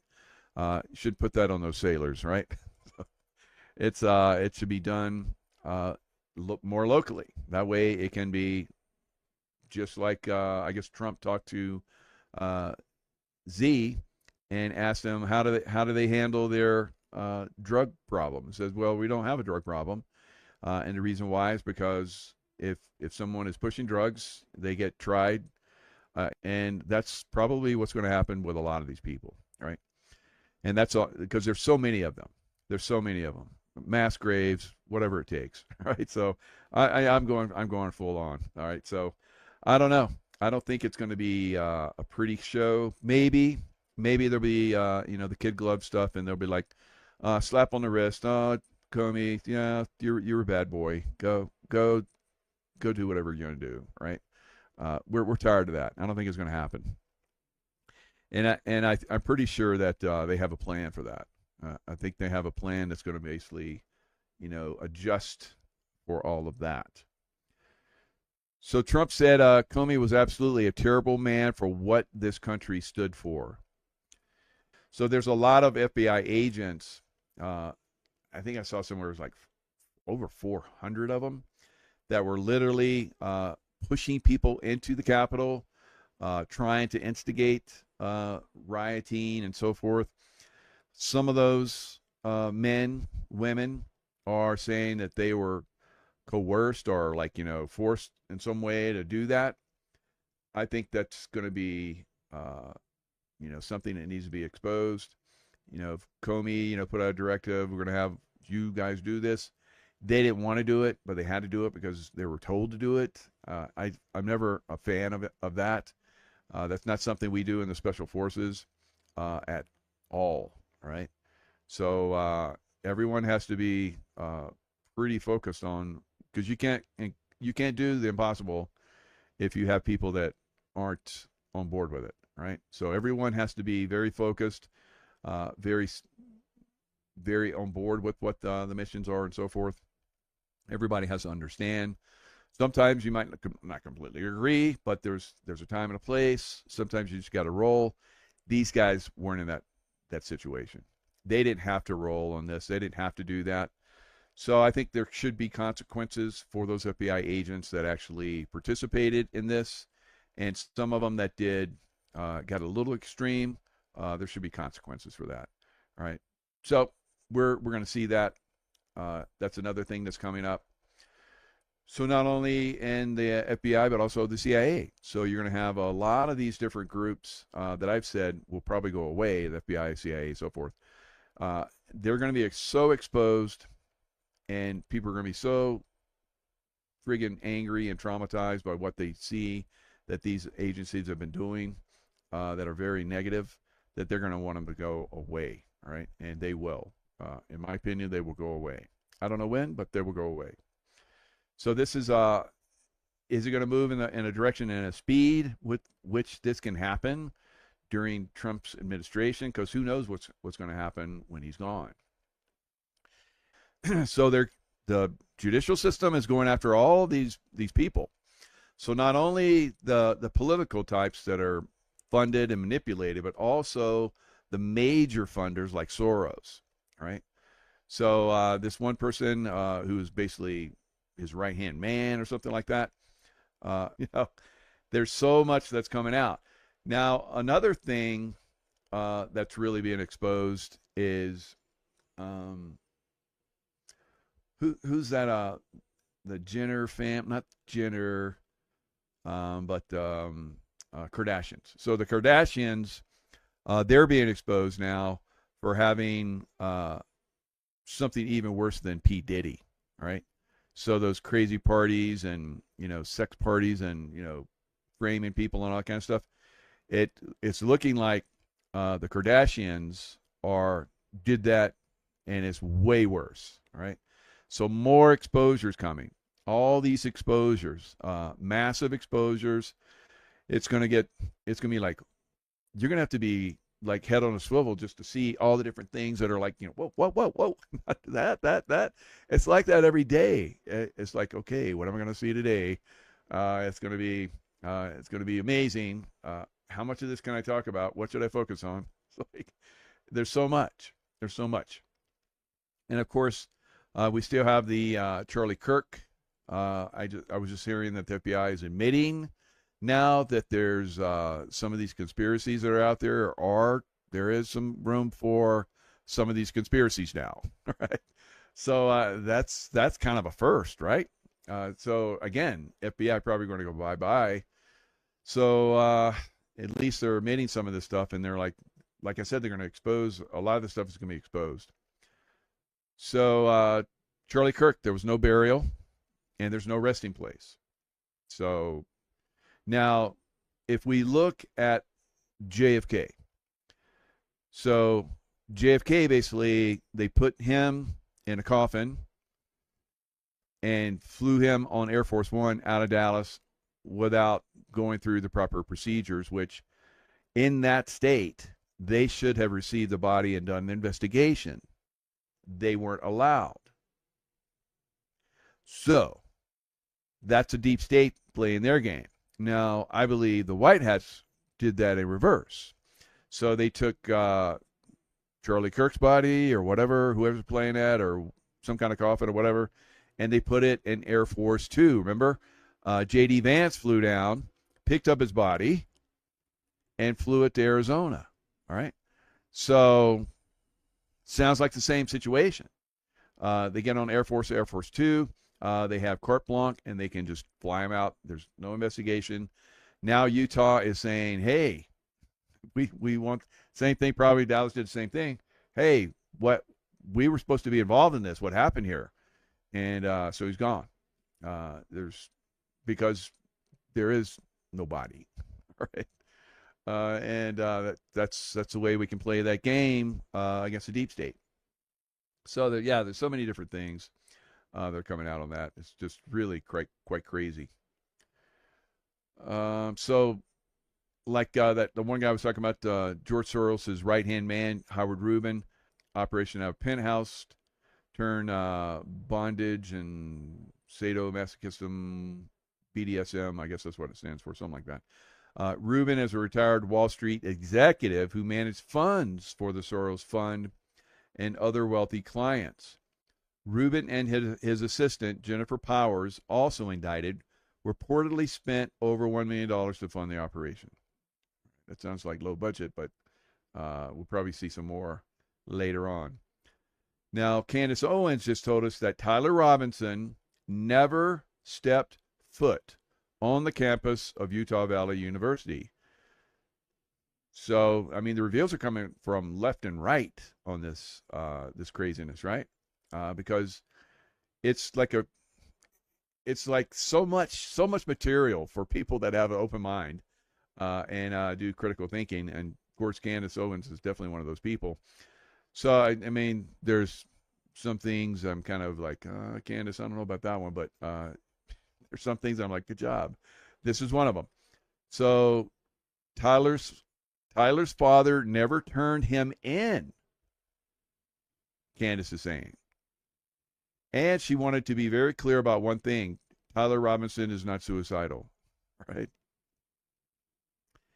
How was not an autopsy done in the assassination of Charlie Kirk, and a doctor was able to sign off on this? Who is the doctor and who authorized this? All right. So more people investigating.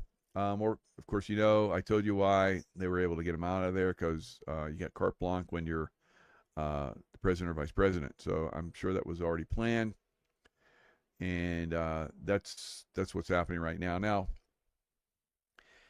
remember, President Trump said that there were a lot of Hamas types, terrorist types that were here in the United States, and that we would probably see an Israeli type of situation where Hamas, went into that city and started shooting up the city. Imagine that happens anywhere in the United States. Would there be a reaction force? Would SWAT and the police be able to respond to that? Well, I can tell you from my experience from overseas where these types of attacks happen, and of course we have very suspect attack that happened in Israel, but anyway, it went on for hours. There was one that went on for days in India, where a Pakistani man came in and basically walked the streets and shot up this one city. So this is something that could very well happen in the United States any day now, any day. We have to be ready for this. And will it happen just in one city? No, I think it's going to happen in multiple cities simultaneously. And I think that's one of the reasons why they brought the military back, right? Because we're going to start to gear up for that. So that's in my opinion, that's extremely, extremely good. So again, moving in the right direction. ICE moving in the right direction. Now shots are being fired at ICE agents from a very similar background that the one supposed shooter had for the Charlie Kirk event, Tyler Robinson. So the latest Dallas shooter, same thing, bullets with, hate ICE and I think Antifa logo stuff on it. Antifa, I guess some Antifa in Portland were messing around like they've been in the past, and they got arrested. So they're hammering down now that I think Trump signed a bill that Antifa is a terrorist organization. Let me see if that was signed. Antifa terror org. Okay. What to know after Trump classifies decentralized Antifa? This 5 days ago.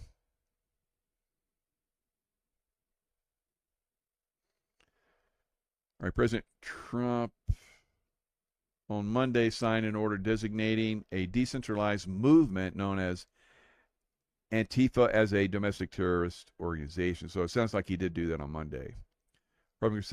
Republican president said on social media last week during a state visit to the United Kingdom he would be making such a designation, radical left disaster, and said he will be strongly recommended that its funders be investigated. So probably going back into the Soros organizations, guys. Very, very likely. I think I even remember when Antifa was rioting during the George Floyd riots, that had already been discovered.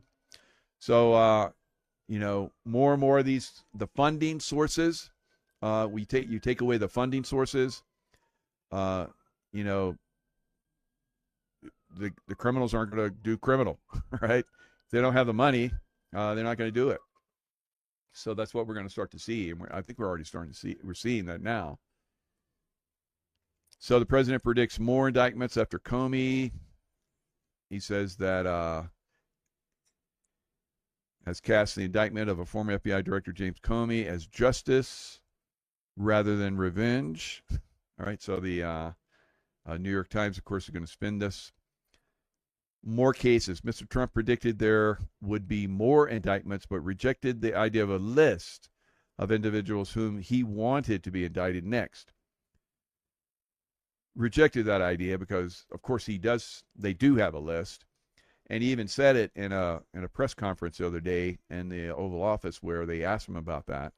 And he said, yes, Obama will be indicted at some point and arrested. And so will Clapper and Brennan and Comey. He mentioned Comey, so Comey's done. Comey, he had to be done because there was a range where he committed constitutional, injustice, or I guess, he made the Russia collusion bullshit stuff, statements to Congress, which was lies. So there's like a 5-year window of where he can be, indicted on those charges. So we're coming up on that. I guess it was, within the next few days. So they had to move on him. The other ones, there's probably not that type of window. Maybe on some of the other ones. I don't know who else maybe has been in Congress and has lied in Congress. Maybe some of those people have. If they have, then it will probably start to see some of them move forward. But this one had to be done. And we're going to see more of those, of course, in the future. But they have the leverage and the ability to be fluid in the situation and see how the reaction is for Comey and see how people. So I think that's what a lot of this stuff is all about. We have to see what the reaction is. If we have instant riots and the whole country is like burning, yeah, maybe we won't indict some of the others, but we're not seeing that now or yet. So and now when he is indicted, I think it's going to be on the 6th of October is when they're saying that he's going to be when they read the charges to him or take him in. From that point on, we'll see what happens. Of course, the lamestream media is going to be really trying to hype this up going forward. And I think he's already made statements. Who knows? Maybe he'll make more statements in the next several days before he goes in. I don't know. Yeah, Silver Pimp's definitely a test run. We're seeing how this one's going to go, and then we'll start to bring in the other ones. But again, like I said, we have to see these guys basically go to military tribunals. Where there's absolutely no way they're going to get justice in this justice system we have here. Now, Trump had Turkey's Erdogan. Now, he spent time in Turkey. My daughter had a nose job. It's like the best place to do nose jobs. Of course, the military paid for my nose job because I needed it for diving because I had a deviated septum. But she went there. It was real cheap, so I and my late son Michelangelo went there with her, and we're hanging out. Turkey is an absolutely beautiful place. And so there's a lot of stuff about Muslims now. Now, I can tell you that of all the countries, Muslim countries I've been to, I think Turkey is the most balanced of all of them. Very, very balanced. I was very pleased. Turkish people, absolutely amazing. Turkish food's amazing. The landscape, just absolutely breathtaking. Now, we've had, thousands and thousands of years of history in Turkey. Constantinople and so many other things. So I would like to go back there and do some more viewing of Turkey. There's so much more to see. You'd have to spend years there to see everything. So I have to do it in little pieces. But Erdogan he's a very measured, very powerful figure in that area. And President Trump told reporters at the White House on Thursday that Turkish President Erdogan could pressure, no, it's not going to do that, Russia to end the war in Ukraine if he wants to. Now, again, Erdogan, I think, is very respectful of our president, and, our president's trying to apply leverage on the situation. But I think ultimately that we're going to see the Ukrainian army completely destroyed, and probably Russia will gain a great influence over Ukraine. They should, so that this never happens again, because the Nazis that are there are just going to do the same thing again. You're going to have to completely get rid of the Nazis in Ukraine, Nazi army, and never let them form up again. So I think that Russia needs to basically take over the whole country. I don't know where President Trump is getting his information. Have some ideas, but it is not in our favor to go against Russia cleaning up Ukraine. All right. So I think there's a lot of people that feel the same way. So we'll see. Maybe it's all a ploy because President Trump is always the guy that's throwing people off by saying what he doesn't want to happen. So it's kind of like,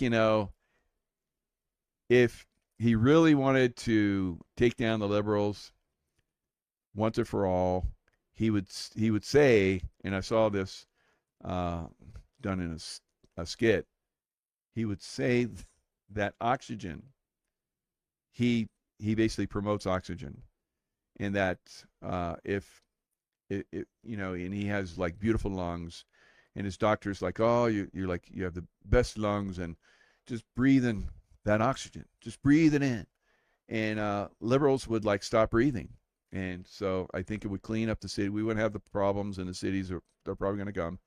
So I mean, it's crazy, right? So whatever President Trump is saying, everybody does the opposite.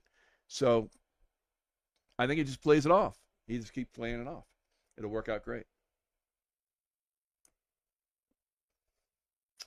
All right. So let's look at some other things. I think we're going to have to really keep our eye on the weather. I think it's going to continue to be a problem. I don't think the deep state's done. I don't think their weather manipulation is done yet. Maybe they're holding out. Maybe the White Hats are pushing these storms out. I think there could be that going on. Maybe a little some prayer along with that. But these storms, I don't think we're done with them. Got a big update on what's going on with this storm system as it comes closer. I'm showing it's going to be a stall for quite some time, everybody. As you can see, the latest update on Humberto, that it is going to be a Cat 4 hurricane, maybe even a high-end Cat 4. So far, it's showing it's going to be around 145 miles per hour sustained winds. Now, just like I told you yesterday, how this is going to push this further towards the west is showing true, everybody. Matter of fact, I'm seeing this go all the way towards that western corner around the edge of Georgia and South Carolina and Florida. Sit there for maybe 24 hours, bring a lot of storm surge, a lot of flooding, bringing winds as well. And then as Humberto pulls away, So you're seeing these storms. These storms been coming for a while, but they're getting pushed.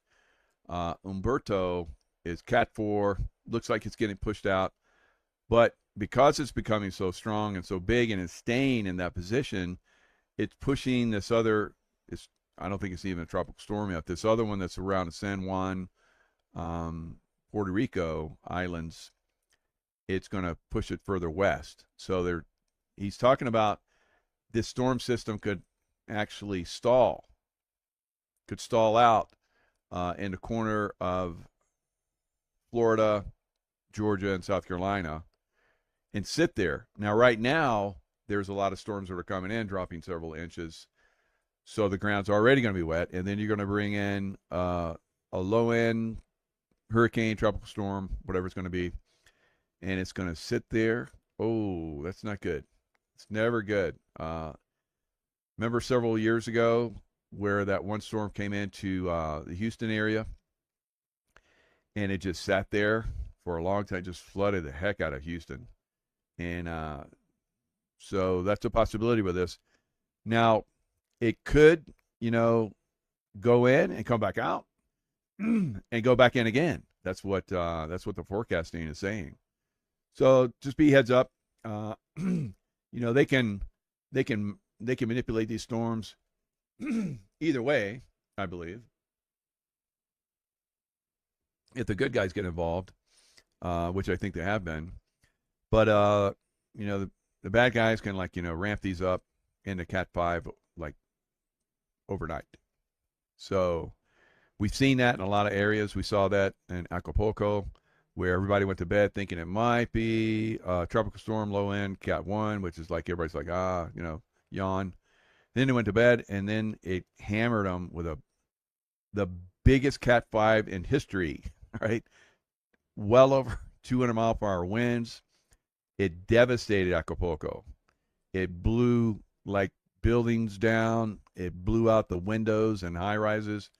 It was crazy. So we have to be very careful with these storms. So I would recommend, this is supposed to come in Monday or Tuesday. I would start to recommend that people prepare, get all the food and water and supplies and lights and whatever they need, flashlights, but having a E&E plan, escape and evasion plan, where they can get out if things get really bad really quick. All right, so all of you peeps in that area, just be heads up for that. All right, so the other thing that I'm looking at is a possible earthquake on the opposite coast. So we've seen a little bit of that already. A lot of earthquake activity, even in Nevada, where I'm at, in the desert, kicking off with some crazy earthquake activity. So now we're seeing, just off the coast, a large, shallow earthquake off the coast of Oregon, 5.9. There. Let me get further down a little bit and then let's talk about this. Northern California, the San Andreas Fault, then we have the Cascadia Fault that goes from Northern California basically through along the coast of Oregon, Washington, and then even into Canada, British Columbia, and that could create a magnitude 9 megathrust earthquake, which is not really good, guys, I would say. And that would also come with a tsunami that could be, Eddie, that could be as high as 100 feet. So is this the culprit? Do we need to worry about the Cascadia Fault? So let's get down there into that tsunami danger zone. When this earthquake happened early in the morning, basically there was no tsunami warning. That's the good thing. So that's why. All right. So anyway, where she's at in Oregon, when there's a big earthquake like that, they put out the signs. All right. So she was kind of showing that with her little doggies. But, again, you have to have, earthquake plans, hurricane plans, volcano plans. All right. So there's, I really think that California and the Pacific Northwest is going to get some volcanic activity here soon. I don't know what soon is, but it could happen very quickly. I think there's a lot of buildup and energy. I feel that there's a lot of energy that's building up, and it's getting ready to, unleash. Now, that it could, the longer it takes, the more it builds up, unfortunately. Now, in a lot of the faults right now, in the Hayward fault, they usually have a earthquake, I think within, anywhere from 190 to 120 years. I guess we're like into 130 years or something since we've had an earthquake in the Hayward fault, which is in California. So if that fault, Cascadia fault, went, I think it would trigger San Andreas and the Hayward faults, because that's kind of what I've visualized. So it would be pretty devastating if any one of those happens, obviously, because the Hayward fault, the last time it went off, there was like no one lived there, right? Now it's like heavily occupied. So we would see quite a lot of devastation. So it's overdue, way overdue. So pressure building around the world. Now, if I had if I were to pick where the first big earthquake, volcano, tsunami type situation would occur, I would say Campo Flegreri in Italy. All right, so that looks like the one that's really going to go off, but it could last a little bit longer before it does. So just to be heads up. All right, so stay focused. Get ready for the riots. Right? So from the liberals, because they've had a good 8-9 years to get everybody super crazy with Trump's arrangement. There's millions of them out there, and we've had terrorists come into the country on a massive scale, and all kind of crazy people that are out there. It's going to be quite the cleanup, and I think that's why the military is going to come in. The military on a massive scale could take care of that very quickly, guys. All right, because we're the strongest military in the world, and we're all over the world. Imagine if we really focused our energies here at home, which we will need to do. We could probably clean it up very quickly and maintain that for quite some time. All right. So it'll be coming one way or the other. All right. What's going to kick it off? What will happen? Will they implement it before? Will they have a PSYOP, like a Charlie Kirk event, so they can just start to implement it? All right. So just be aware that this needs to go down, guys. Ideally before it gets triggered. So another thing that we need to be looking for is possible nuke that's out there, or multiple nukes that are out there. So deep state in desperation mode could do a lot of crazy stuff, right? And that may be why the military is really going to crank down, because there's a super big threat that's out there, and I believe there is. All right, on multiple levels. So we have to be very heads up and maintain our awareness, maintain our intuition, and start to look for some of these problems, and hopefully nip them in the bud before they spread or flower out. Right. All right. Lots of love. Stay in the love vibration, and I'll see you guys next time. Hello, this is Benjamin Fulford. The United States is definitely heading for some kind of black swan event, and this could make or break the future of that country and the world. It's a very important time. Now, there are many signs of this, but of course the big one is September 30th. It's the fiscal year end of the United States, and since Trump is talking about a government shutdown, it looks like they didn't get the financing for this. Now, what worries me is that Pete Hegseth, the Secretary of War, has summoned 800 generals to physically go to Virginia.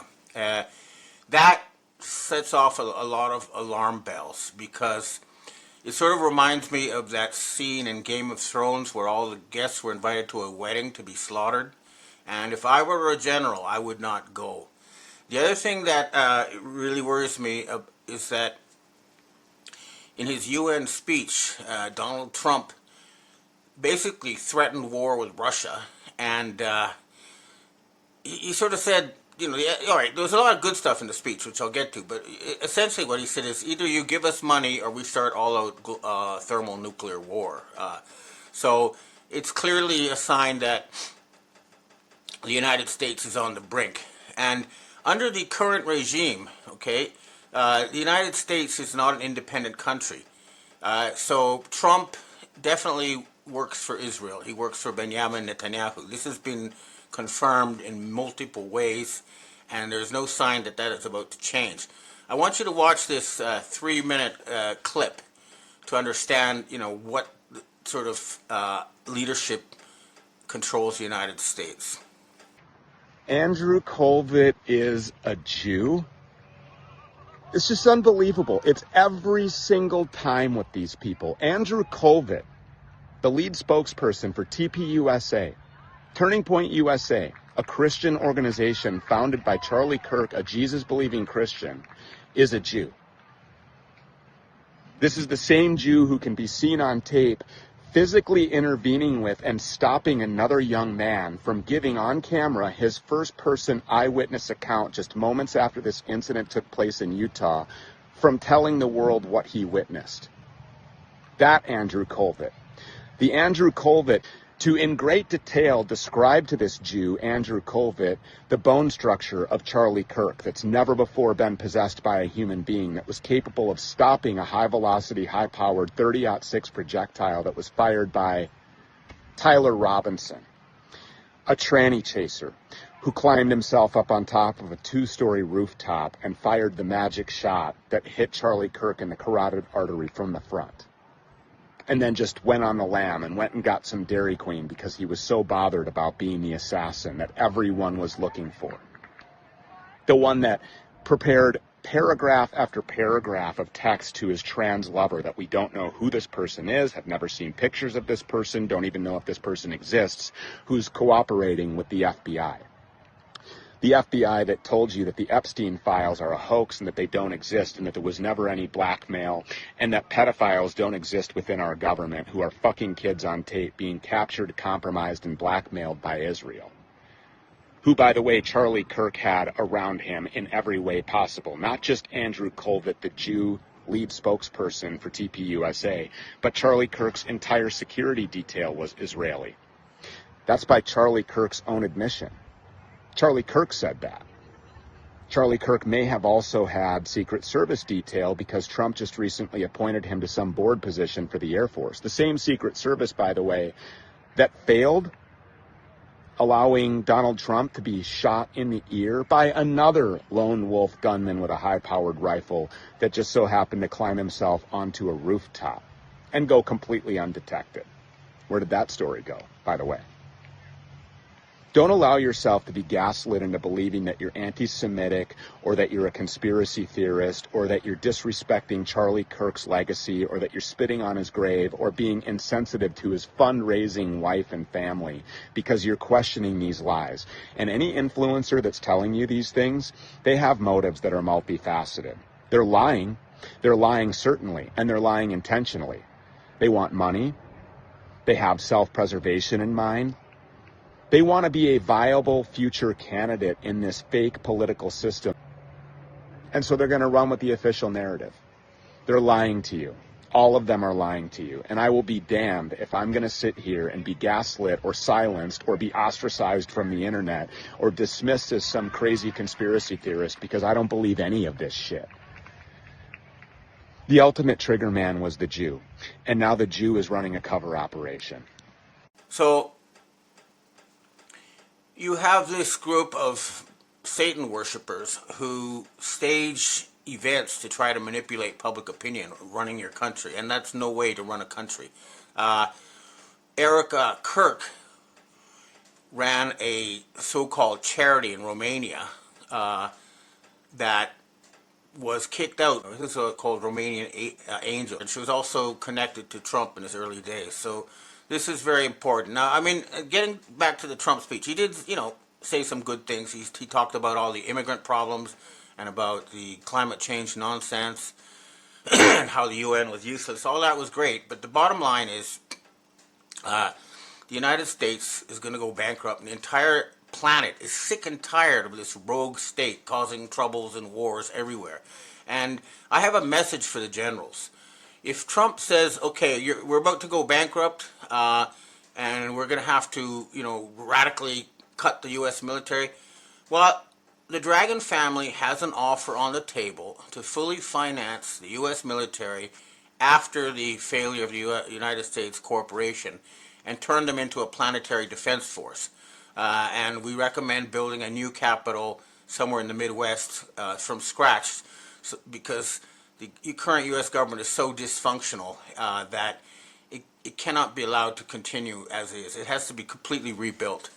And to understand what sort of system American people live on, I was looking at some data, and it turns out, according to a recent poll, I'll put the links in my weekly report, but 98% of Americans are in debt. Okay, they have no savings. They're debt slaves. 50% of Americans, or close to 50% of Americans, worry about debt every day. So you're in a system of debt slavery controlled by Satan-worshipping who create money out of nothing and then force you to, spend a lifetime of work just to pay your debt. And that is not a system that can be allowed to continue. We need to pull the plug on this. I'm asking for the military to say this is it. This is the showdown at the OK Corral. Either you get rid of Israel or you'll be destroyed as a country. So, and the fact that Trump did a complete flip-flop on the Ukraine shows that he is completely out of touch with the American people and the people of the world. And, Vladimir Zelensky, the so-called dictator of Ukraine, is widely despised. Take a look at this clip from the UN at his speech. The Ukrainian TV had to digitally alter this speech to make it look like there was an actual audience, but there wasn't. Take a look. War has already reached too many people to pretend there isn't a single international institution that can truly stop it. That's how weak these institutions have become. Now, so there's going to be some kind of attempt to, enslave the Americans with digital currency, or they're going to call it Gesara, Nasara, something. Whatever it is, it's not real because it's not backed by anything that actually exists. It's all numbers on computers using AI to try to control people. And getting back to Donald Trump, here he is talking about making peace between, Armenia and Cambodia or something like that. There's something wrong. And the other thing is that we're now finding out that every month around the 24th, he has a big bruise on his hand. So he's getting some kind of transfusion. So I would strongly recommend that the U.S. military seriously think about the mental stability of their commander-in-chief. I hate to say this, but something is not right with Trump. Now, the other thing that's going on is I think that a big move is going to be made against Israel. And I think this is what this meeting of the generals is all about. Remember, you're the American Armed Forces. You serve the United States. You don't work for Israel. So do not fight for Israel. It is a widely despised terrorist state run by Satanists. And it cannot be allowed to continue. I'm getting reports that Egypt is building up a large army on the border at the Sinai, and I think Turkey and Iran are also going to get ready to move. It's time to end that country, replace it with something that's normal. And also the Iranians have started broadcasting on their TV all sorts of the secrets they got from Israel. And this one clip is an example, but it shows you that they have a complete understanding of exactly who is involved in Israel's nuclear weapons program and their entire power structure. The fact that they've published this means that they're ready to take it down. So something is going to happen there. However, there is a lot of good stuff also happening with the Trump regime that we do need to talk about. Now, finally, James Comey, the former FBI director, has been indicted. And this is a sign that they're going to go after the entire Obama network, the Clinton network, and they're going after the Antifa funding. They're going after the Soros funding. This is all very good, but it's sort of like when you have two enemies and wait, and then you have less of a problem to deal with at the end. That's the sort of situation we're facing. Another thing that people need to be aware of is that there has been a fundamental split between the Five Eyes controlled by the British, that's basically Canada, New Zealand, Australia, and a good chunk of the United States military, versus the ones who are loyal to Israel. And the British side has already started firing people who were blackmailed by Epstein or by Israel. And now Sarah Ferguson, the Duchess of York, is being removed from all positions. And MI6 informs me that Israel and Epstein also have compromat on King Charles, so he's probably going to have to go. And in France, President Nicolas Sarkozy has been sentenced to 5 years in jail. That's a good sign. That's a sign that it is starting. So, we're getting some high-level people being removed now. We're almost there, folks, but we're not quite there yet. Another thing that's going to be popping up on everyone's screen soon is I'm hearing that Kim Kardashian and the Kardashian family is going to be, and there will be a lot of incredible revelations coming out of that. So that's something that you need to keep your eyes out for. But, clearly the situation cannot continue as follows. And next week will be a big week. But remember, even if the U.S. defaults on September 30th, they'll be given 2 weeks. So there could be some kind of limbo, and it'll be a very dangerous time. But we really do need to remove the control of the financial creation machinery from the Khazarian mafia. That's the only way we're going to be able to liberate the West from this nightmare. And there is a huge push by these people to try to get us into a digital prison. So in the UK, for example, we watched this little clip. Breaking news now. Digital ID will be made law for all adults in an effort to tackle small boats. Downing Street believes that a mandatory ID card system will help stop illegal immigrants working. You can see that they're trying to force everybody to get digital ID, and it seems that now they're saying that's how we'll be able to deal with all these illegal criminal immigrants who are coming in. So now we see it. The Soros Foundation and these people pay military-age males from the third world to come to Europe and the United States and cause trouble, and then they're going to use this trouble as an excuse to create a digital dictatorship. And of course, they're also still trying to start a war between Islam and Christianity, staging all these events and provocations. We must not be fooled by this. It's time to finish these scum off once and forever. We're almost there. So I think it's good that the Obama side is being taken down, but we then need to go after the entire network. We should not have politicians who are blackmailed with tapes of them in charge of countries. So the military needs to understand that. Normally, the military says, okay, we don't interfere in civilian affairs, but the civilian governments in the West have been hijacked by Satan-worshipping gangsters, and most leaders, this is a fact. You have the evidence, you know it's real, they need to all be removed. That's why we need the military to come in and clean this up. And again, I promise, the Dragon family will provide all the funding necessary to transform the U.S. military from being a corporate enforcer and a slave to Israel to being a force for good on the planet Earth. That's what we're all fighting for. So let's make it happen. All right, well, that's what I have to say for myself. Now I'd like to answer questions from readers and viewers. Hi, Ben. We have our first question for today. At first, we thought Charlie Kirk's shooting was a fake assassination, but now more and more videos of different angles are coming out. One that has a muzzle flash from behind Charlie, which would totally debunk this left-wing from the roof shooter nonsense.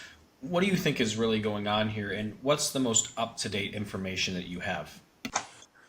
You know, they're trying to keep us all focused on the Charlie Kirk thing by putting out one video after another, and,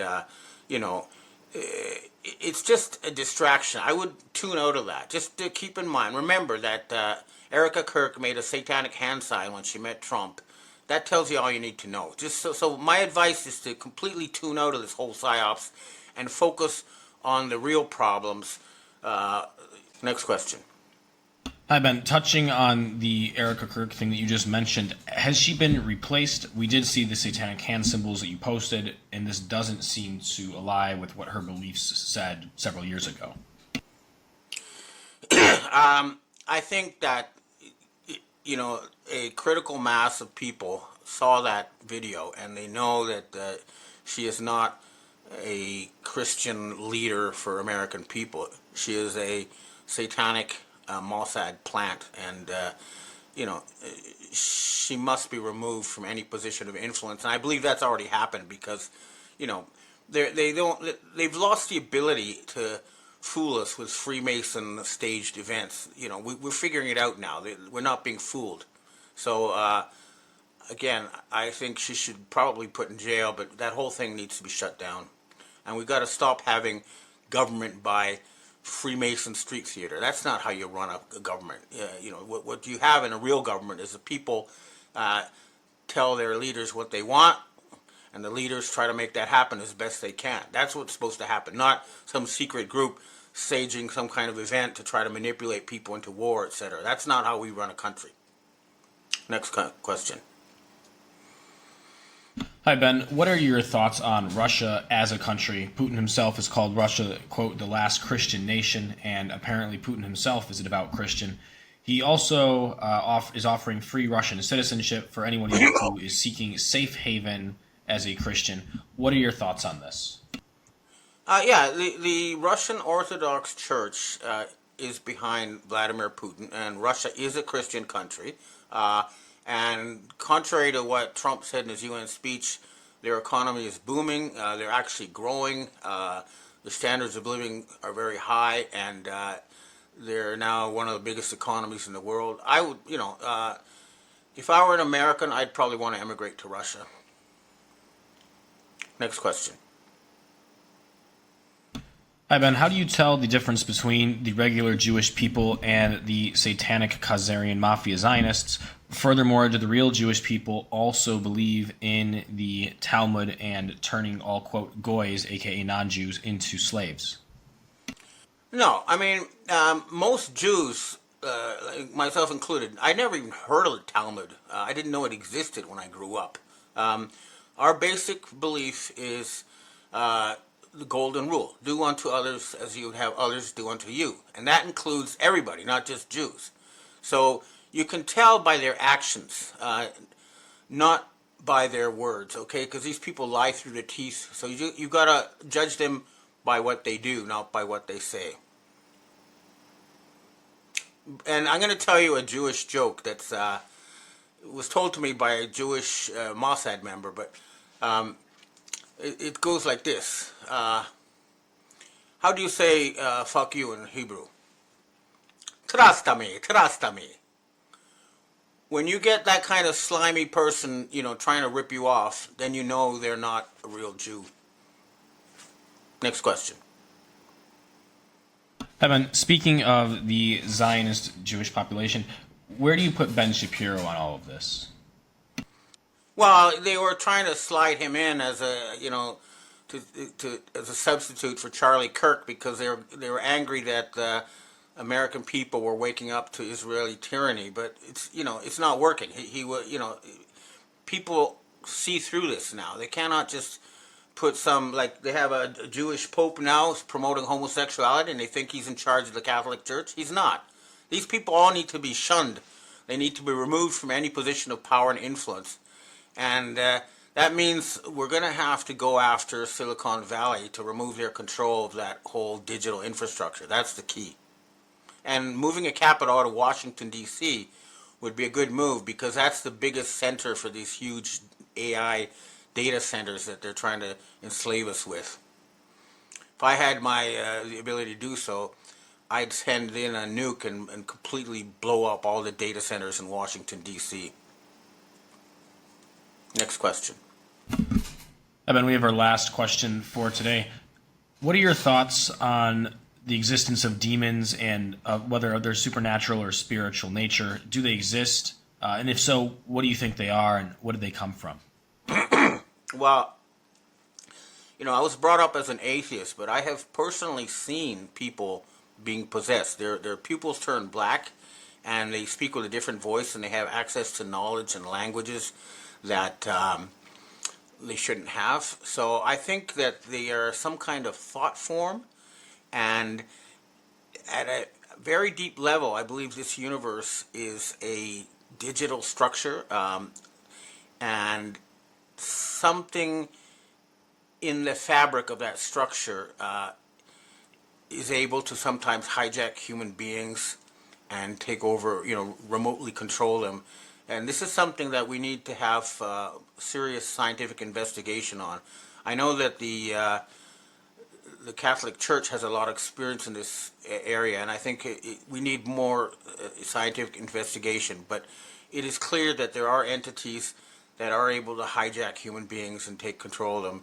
And it's usually it's people who are troubled mentally, or they have some kind of huge conflict in their mind, something like that makes them vulnerable.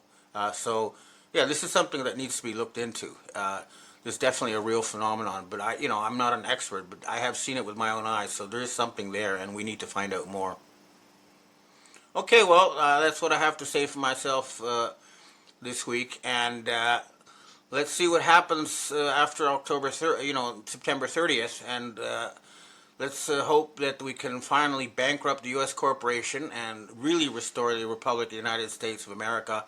And again, once that is done, all debts from everything you owe will be canceled, and you'll be given the money that was stolen from you by Federal Reserve fraud. And there will be a complete reboot of everything. Right now, America is in the biggest crisis of its history, and it's time to completely reboot the country and make it what it was supposed to be, which is a beacon of democracy, freedom, and progress, and happiness. Hello, everyone. It's Michael Jacob with Unleashing Intuition Secrets. Boy, we got a lineup. Shit's about to hit the fan, right? So a lineup of stuff that's coming through. Now, James Comey was just indicted on false statement charges. Now, this had to happen here pretty soon because he made those false claims to Congress, and the deadline for actually indicting him is coming up at the end of this month. So, earlier this month, President Trump had asked for, or kind of like put the pressure on Pam Bondi to basically start prosecuting these people. So here we go. And that's, comes not long after we had the awakening process that I call the, shooting, Charlie Kirk shooting event. So a massive awakening process that's happening. People are having to think. People are having to look at all the things that are coming from that shooting. All right. So we're going to talk a little bit more detail about the latest, because I told you guys that they're going to continue to come out with all these different scenarios to try and make that fit. Right.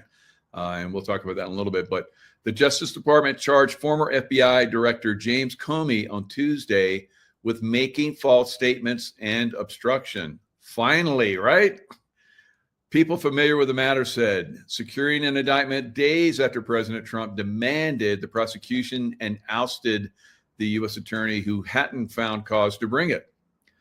Comey had been under investigation for what prosecutors said were lies he told during the 2020 congressional testimony concerning the Bureau's earlier investigation of the Trump campaign's ties to Russia collusion, Russia in the 2016 election. So Trump recently came out. He was asked inside the White House.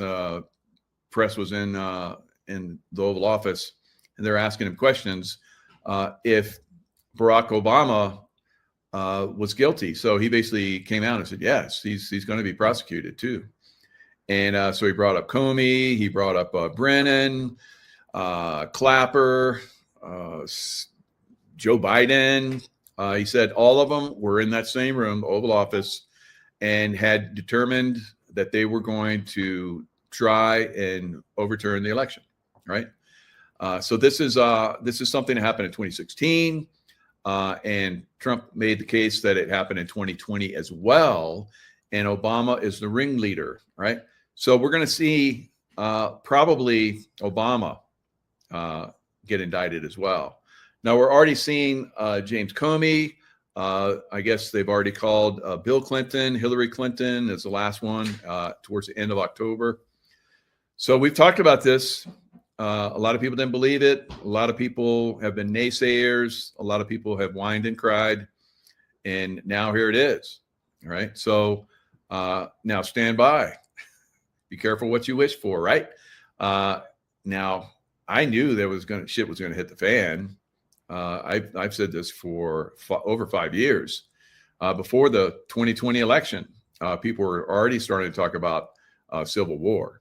Right. So the charges come after Trump publicly questioned why the Justice Department hadn't brought cases against several of his key adversaries, including Comey, and called on Attorney General Pam Bondi to act quickly. So she had to act quickly because the expiration date for when they could come after him for lying to Congress, like I said, is the end of the month. So that's very interesting. Things are moving along and moving along very quickly. So what else is going on? What else might you be thinking? Well, weren't we going to have military tribunals? Yeah, we were and probably have been, but it's going to be public here pretty soon. Pete Hegseth calls alarming meeting with hundreds of military leaders.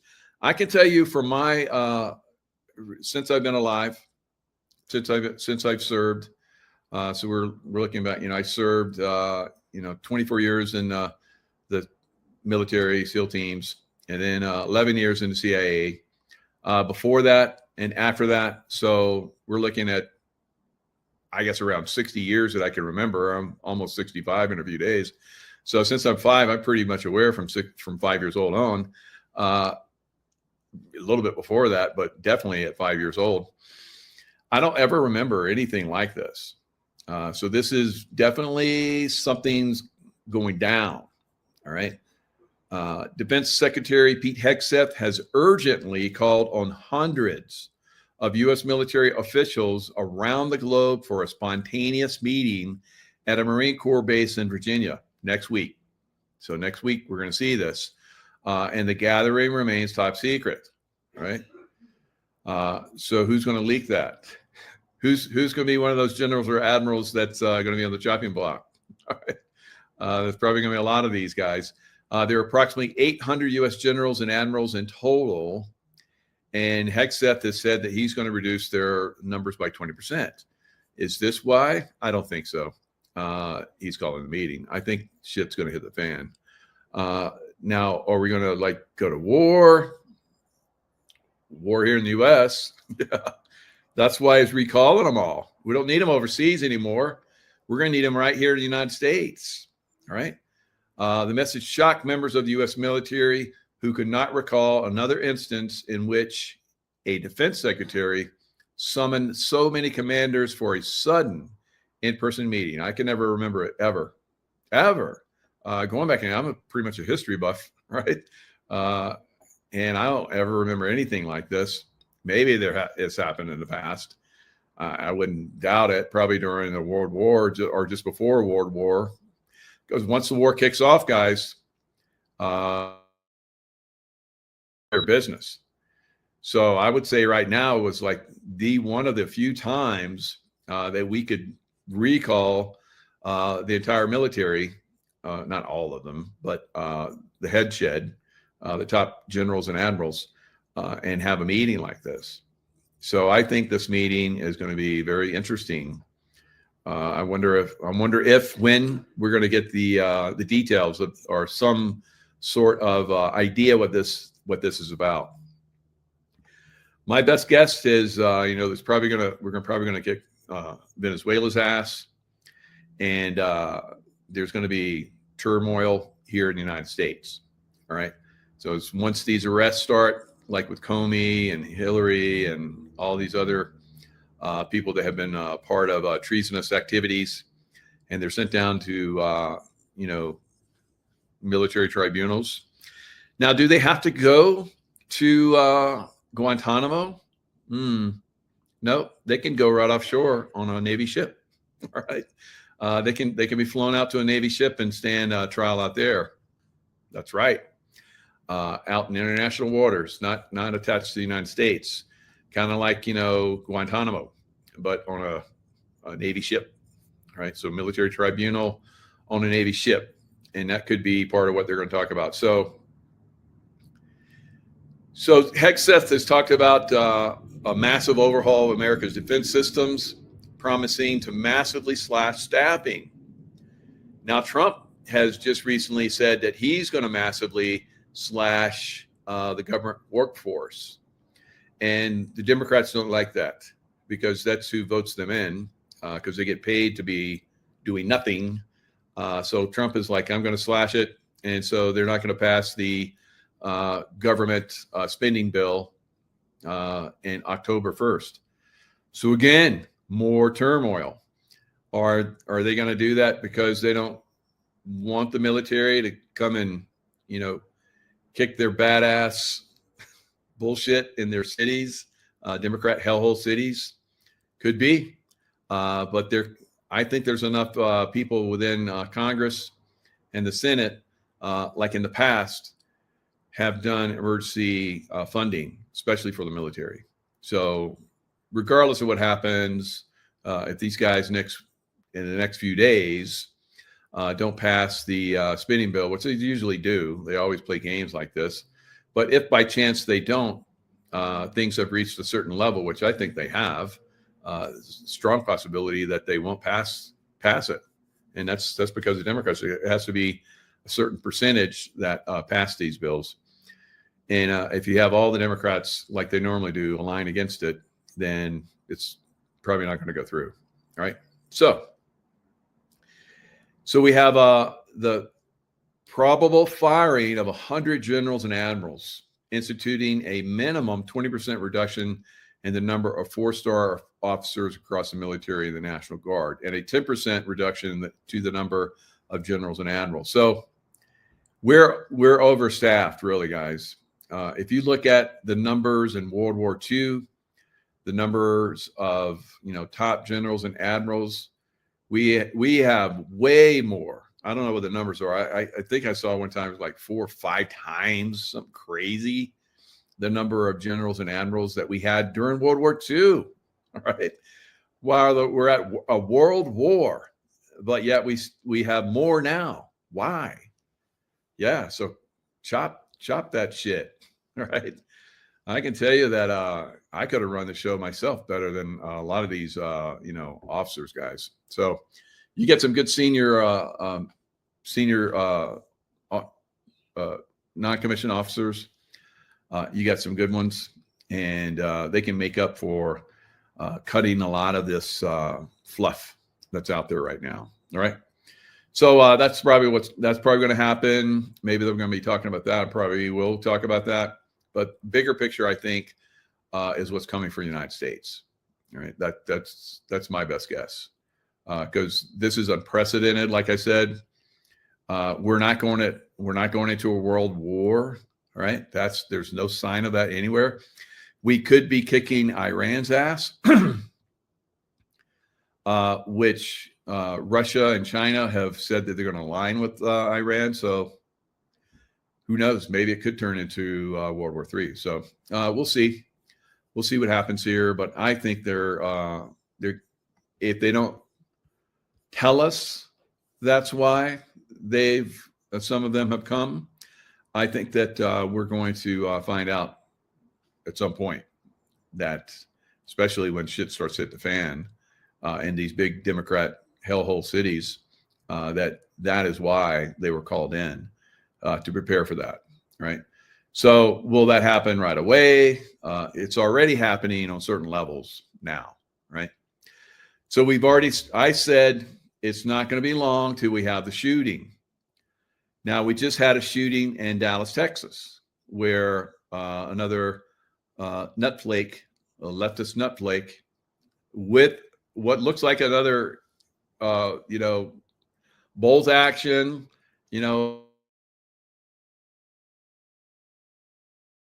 or whatever the guy supposedly used at the Charlie Kirk shooting.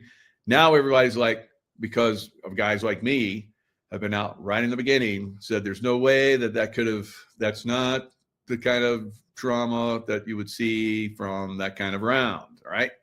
And of course, there's been others that have come out, Derek Johnson and so many more that have big cojones, right? You don't even start if you don't have some big cojones talking about this stuff. Ooh. So we have come out right away. I especially have come out right away and set the standard. And now everybody's talking about it. Everybody's trying. And then there's those that have well-meaning that are trying, some of them, not all of them. I think some of them are disinformationalists, just like we've seen for a long time now. Then after you've seen my presentation, and now I just did a show yesterday with Derek Johnson and Brad Wozni on the Sovereign Soul show, all right, Rumble channel. If you haven't seen that, that's a good one, because we went and I went in a place that I've never gone before talking about stuff. So you want to watch that, right? And while I was talking about it, of course, I went off for a little bit, so I was over the target. I came back and I stopped using three-letter agency, calling them out. So then I was able to talk. But we're going to see still, I think some people try and make this fit. He was not killed. He was not killed. It's all part of a military operation. Even his wife, part of a military operation, guys. She's part of it too. She's, I don't know if they're, well, I assume there are a couple, but if there are a couple, there are a military operation couple, right? So that's what we're seeing with a lot of this stuff, and I'm gonna go in detail, like I said, about that. So we have all those admirals and generals who are coming in, and they're going to be talking. And then there's another one that Pete Hegseth has requested, and that's approval for the first U.S. military execution in 60 years following the Fort Hood mass shooting. Now, remember when he did that because we were going to go to war with Muslims, and he's a Muslim. Now, there were a lot of people in the military that had worked around him and said, this guy, you need to take a hard look at this guy, and no one ever did. Obama. All right, so the Pentagon is preparing to ask President Donald Trump to authorize the execution of Nidal Hasan, the former Army major convicted of carrying out the 2009 mass shooting at Fort Hood in Texas, a senior Department of Defense official said. Now, he wounded 32 others in the attack. 13, that's like the Illuminati, satanic number. And then 32 degree Mason, so all these numbers, it's like, just kind of random. It just happened that way. So Hassan entered Fort Hood Soldier Readiness Center armed with a semi-automatic pistol and opened fire on fellow service members preparing for deployment. This is weird. I always thought it was weird. But of course, those of us that were transporting ammunition and weapons in the SEAL teams, we could have a sidearm. But otherwise, you cannot have a weapon on base. So there is no, Second Amendment on bases. That's right. So you can't have a weapon on a base. The only people who have weapons are the security forces. All right, the MPs and security force. There a lot of bases have hired security forces now. And a lot of those security forces are former, like what was really cool when I was at SEAL Team 6, we had security forces that we hired, and they were all Vietnam vet SEALs. God, we used to have those guys come and give us, talks about their combat experience in our team rooms. Oh my God. Whew. Brings me to tears just thinking about it. Oh, all right. So, wow, that was some good times. All right. So Pentagon had categorized the massacre as an act of workplace violence, right? A decision, of course, that's during the Obama time frame, a decision that drew sharp criticism from lawmakers, victims' families, and national security experts. They argued it obscured the ideological and terrorist motivations behind the attack. In 2013, the military jury convicted Hassan and sentenced him to death. After years of appeals, Hassan's final legal challenge was rejected in April 2025, clearing the way for execution. So I am 100% committed to ensuring the death penalty is carried out for Nidal Hassan. Department of War. Yay, I like that name. Much better than Department of Defense. Defense is it's like stop. It's defensive word. It's like not offensive. Department of War is an offensive word. So we need to be offensive, right? I used to teach that in the hand-to-hand program that I used to teach in Navy SEALs. First one, I started it. Yay. All right, the savage terrorist deserves the harshest lawful punishment for his 2009 mass shooting at Fort Hood. The victims and survivors deserve justice without delays. Hassan is one of just 4 prisoners facing the death penalty under military jurisdiction. All right. So, future convictions of treason. Paving the way for that. Now, let's go into a few other things. And I'm going to talk about quite a few things. And I'm also talk about how Muslims are saying that they're going to have Sharia law here in America, and they're going to vote it in, or they're going to bring it in with bullets, right? So maybe this execution of Nidal Hassan will be a little shot across the bow of these people thinking they're going to do further terrorism in America. You think that's going to work? I think that once we execute the old boy that deserves it, that these people are going to be outraged. I think they're going to get outraged, guys, and we're going to have some problems with them, right? And that's, again, another reason to bring those guys back and those leaders and talk about some issues that might be coming for America, right? Because President Trump has talked very strongly about Muslims and Sharia law at the UN. I don't know if you saw any of that speech, but he talked about how London was horrific in London now because they have a Muslim mayor that they're talking about having Sharia law in London, right? Which was released in the year 2011. Similarly, so that was before, we had the Contagion that came out 10 years before, or 9 years really. A Simpsons video episode titled "The City of New York versus Homer Simpson" that originally aired in the year 1997 was very similar to events that happened in 9/11 in 2001, several years later.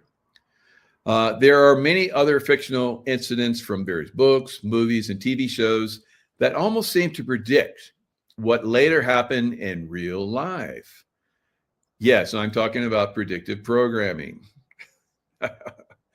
Predictive programming. Consider the early depictions of futuristic techs like AI, robots, and virtual reality, for example.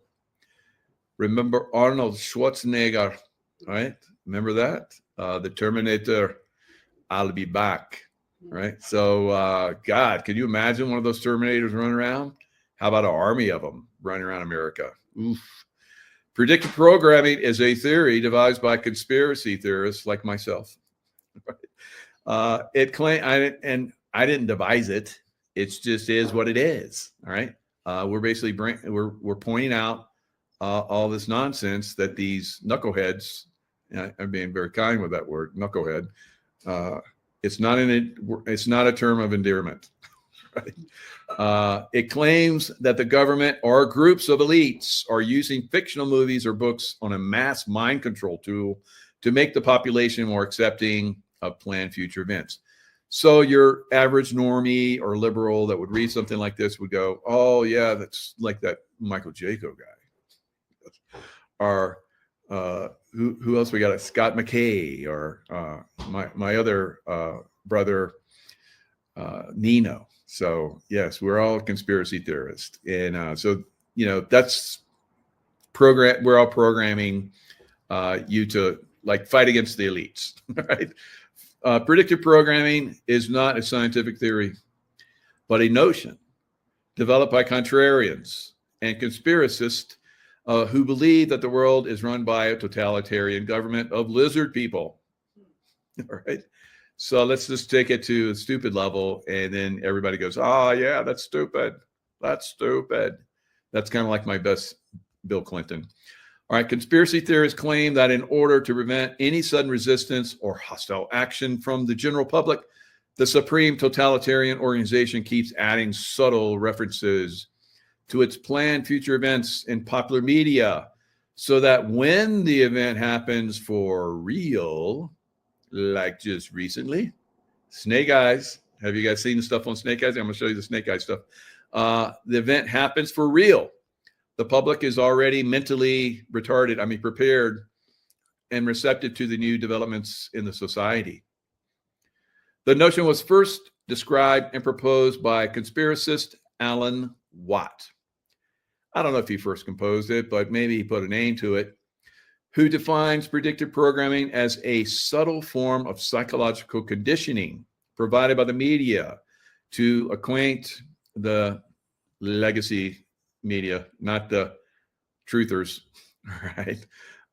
To acquaint the public with planned societal changes to be implemented by our leaders. If and when these changes are put through, the public will already be familiarized with them and they won't get out of control.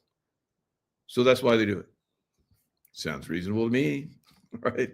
Those lizard people, all right? Those mean old lizard people. All right, so let's go down a rabbit hole a little bit on this. All right, all of us have talked about this so many times. Predictive programming.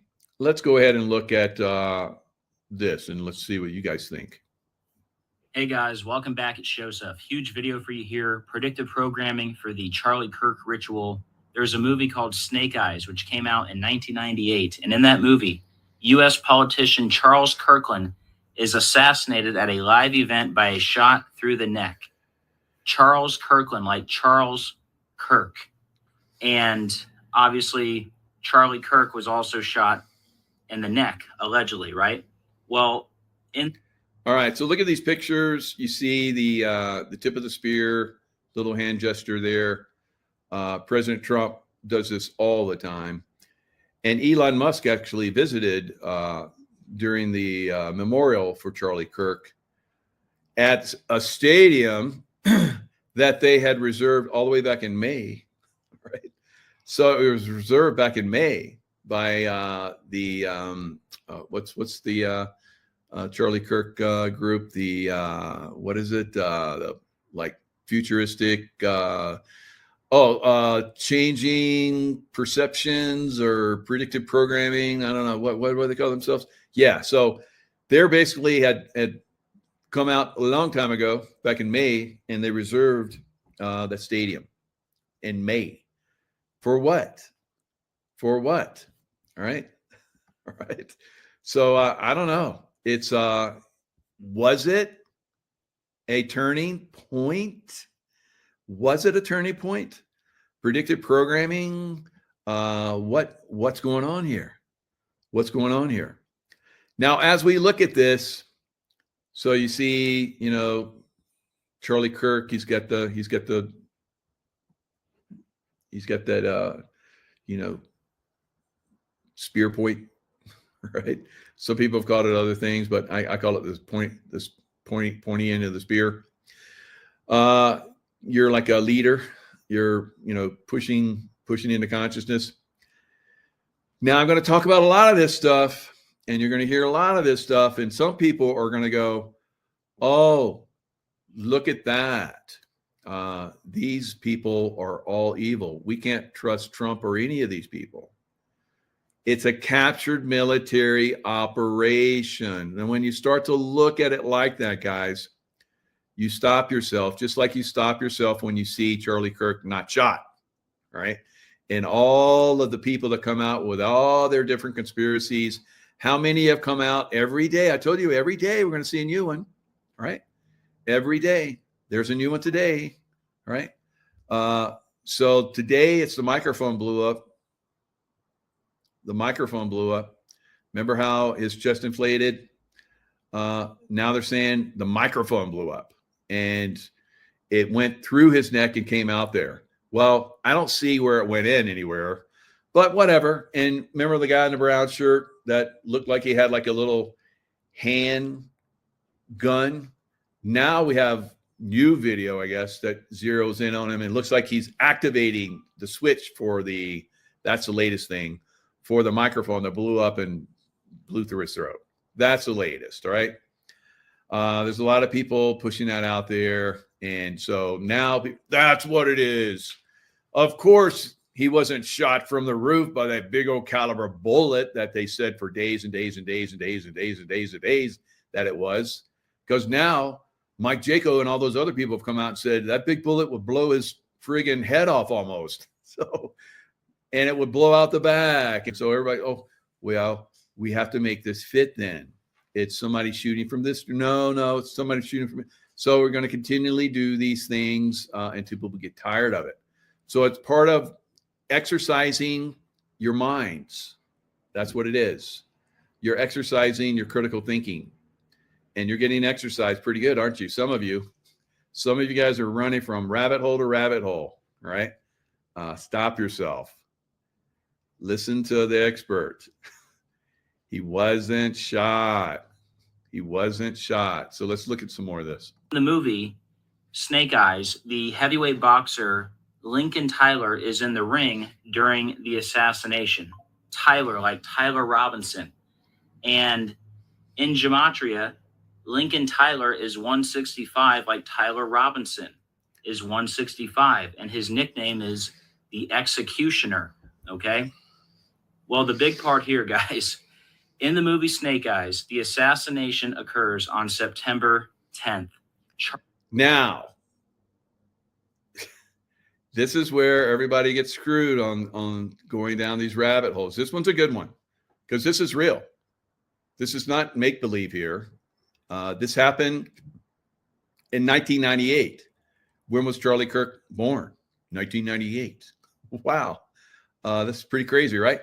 So if you look at this stuff and you get crazed by it, which is absolutely possible, and something doesn't fit, like the date, September 10th, like they're talking about here, from what I've heard, it says it nowhere in the movie it's September 10th. So did the other group insert this into the truth? Because I believe that the Black Hats basically had planned this. And this was part of, because they like to show, look, we're like gods. Just everything seems to line up. No, you manipulate everything so it lines up and it seems like you guys are gods, but you're not. You're POSs, right? And those of us that are awakened aren't so fun, aren't thinking so much fun for you, right? Yeah, we're thinking military executions for you, right? So not so much fun. Not so much. It's fun for you. Joke, probably betting on it, all that kind of crazy stuff. But we're not too happy about that anymore. Now there are military types that are part of disclosure, guys. And we've seen some of them come in and give us information over the years, and they've done a really good job. But we're waking up, I believe, a lot faster than they're ready to allow us to. So now they're becoming the controllers, like the deep state, in my opinion. So they need to get with the program and start to wake up at the speed that we are. All right. Otherwise, they're going to get left in the dust, and they're going to become alienated, and they're going to get pushed aside. All right. So while I'm speaking, I see there's 2,222 people watching me. So that's a yes from the universe. Right. So God does speak in ways to us, and I think that's one of them right there that we're looking at.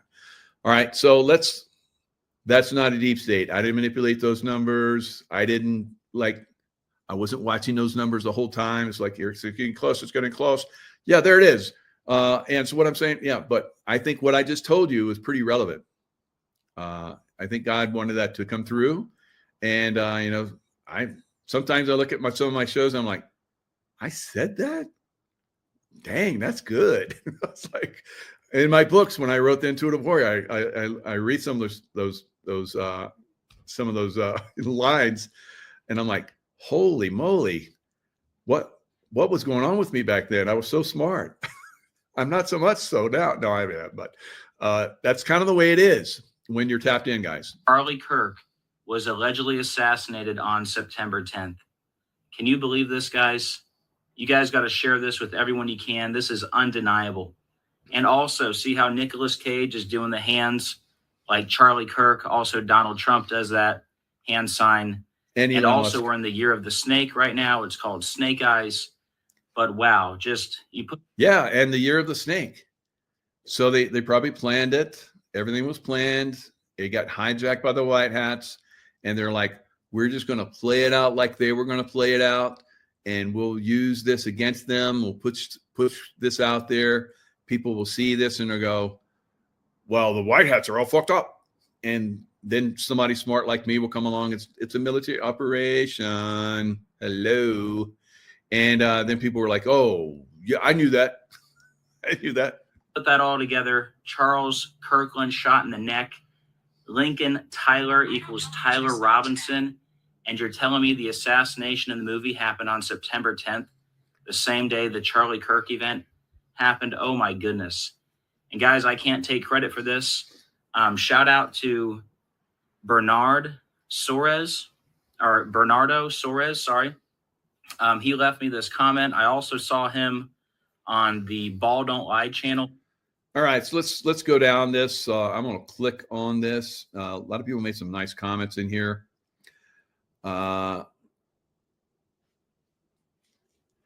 So you can read through these. Platinum blonde hair in a white satin suit. So here's a little bit of it right here. Paramount Pictures presents. So you see Nicolas Cage. So you notice, remember how Nicolas Cage, he was the hottest actor for a long time. He's still great. I love Nicolas Cage, but he must have pissed off his controllers because they basically destroyed his life. And now he seemed to be making these B-grade movies, but there's disclosure going on in those movies, guys. All right. So I think he turned against the deep state, and he's working for the White Hats now. He's working for the White Hat military. There's the man whose life I want. And now the distinguished Secretary of Defense. Great idea. Put a flashing light on your head while you're at it. Why are you so uptight? It's fight night. Running security tonight. I got a lot on my mind. Watch carefully. That seem right to you? Kevin, that is right in so many ways. No, I mean, beautiful woman alone at a fight. A crime is about to be committed. Now listen to me, Mr. Secretary. I am telling you, you're the one that's going to be sorry. You will be a witness. And the hardest thing to spot will be the truth. I'm a homicide detective and a material witness. You can't hold 14,000 people. There's 14,000 eyewitnesses! All right. So, I mean, at Charlie Kirk event, how many witnesses were there? How many people had that event on their phone? Why can't we see those? All right. So, interestingly, the production spent 2 weeks on location in Atlantic City, New Jersey, filming at the Trump Taj Mahal.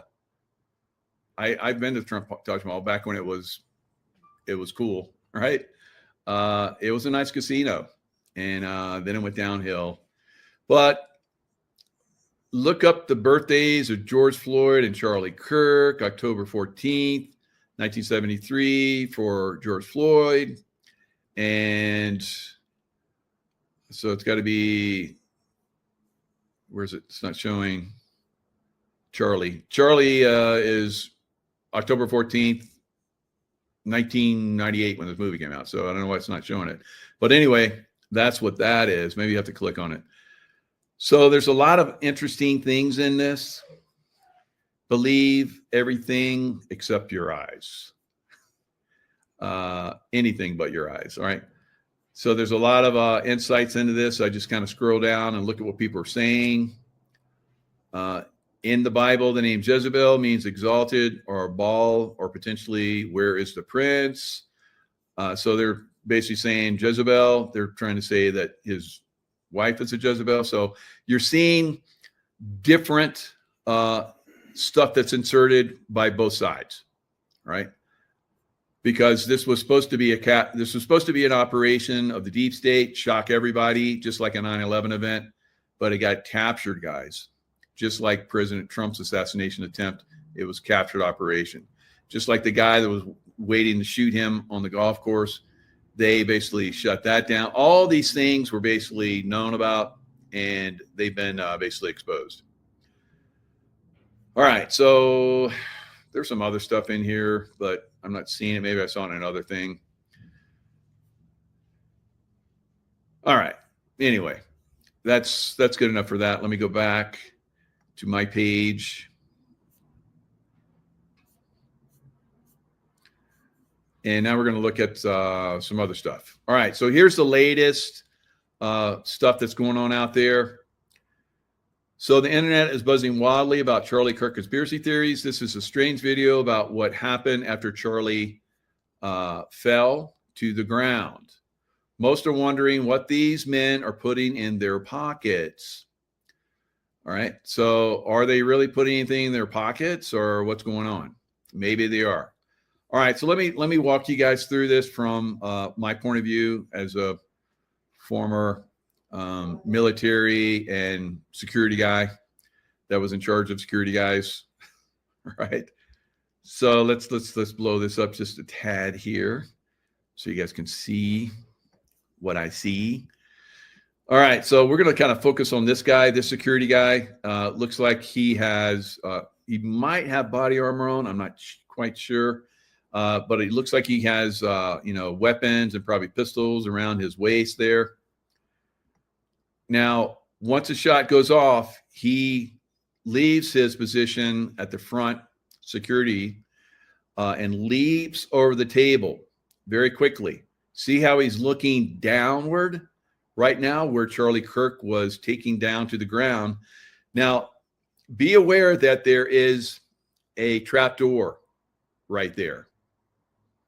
There's a trap door. Now, that trap door probably, to go into the electrical, and I guess they have a water fountain, all that kind of stuff. So it's probably what it is, but it looks like it was probably big enough for somebody to be inside that. All right. So just keep that in mind. So this guy, as you see, he goes around the table. People are coming in, a little hectic there, but then he runs away.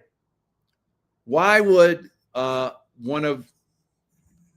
speaking from experience, why would a protective detail guy come in, look down, and then get up and run away? And then you're going to see this from the other guy that was in the front too, right? So let's go in here. So it looks like he's grabbing something.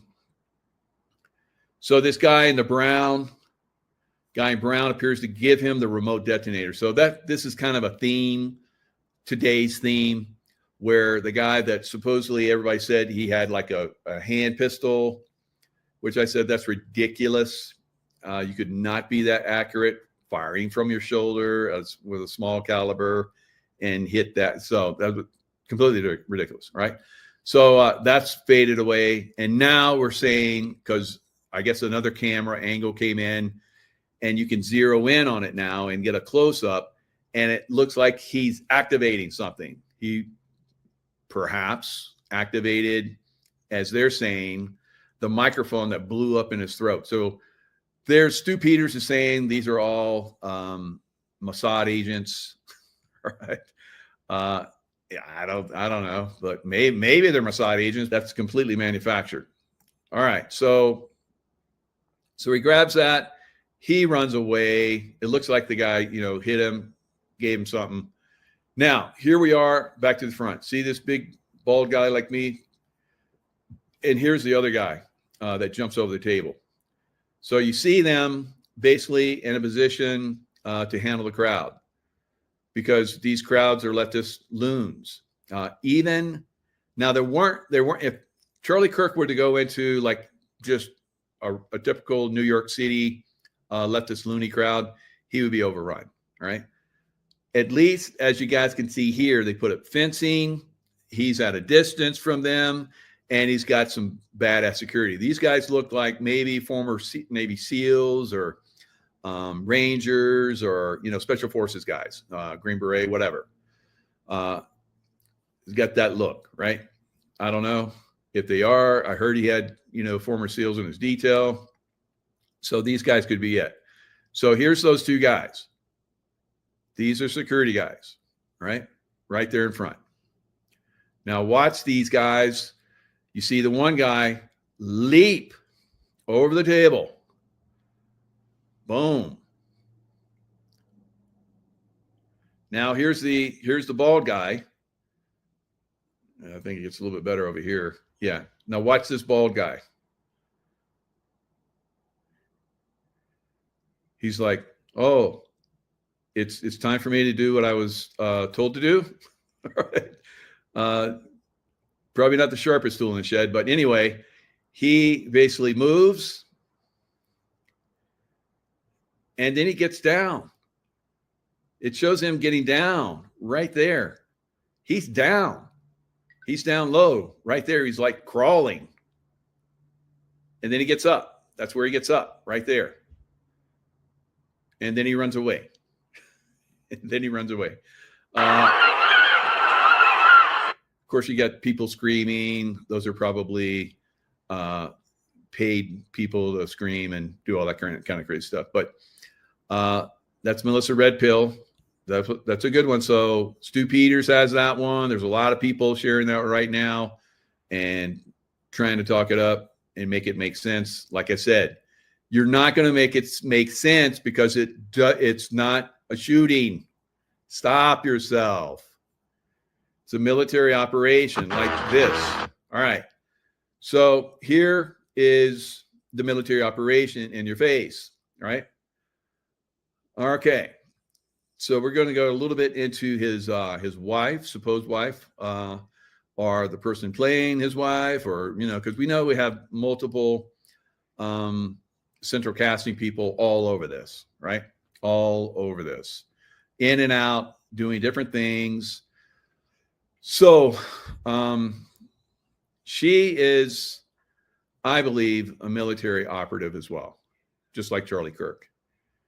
And we're going to go through some of this. So maybe the deep state was going to try and make her look bad, right? Or maybe she's involved in all this stuff, and it's basically so that, just like when I was in the Middle East and I grew my hair out and I got nice and dark and put on their shalwar kameez, their clothing, and walked like they do, not swinging my arms, right?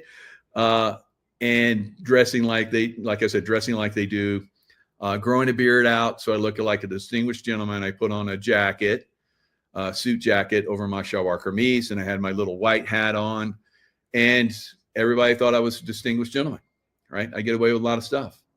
So if you're Charlie Kirk's wife and she wins Miss Arizona. We know we have problems in Arizona. So as Miss Arizona, she's going to have access.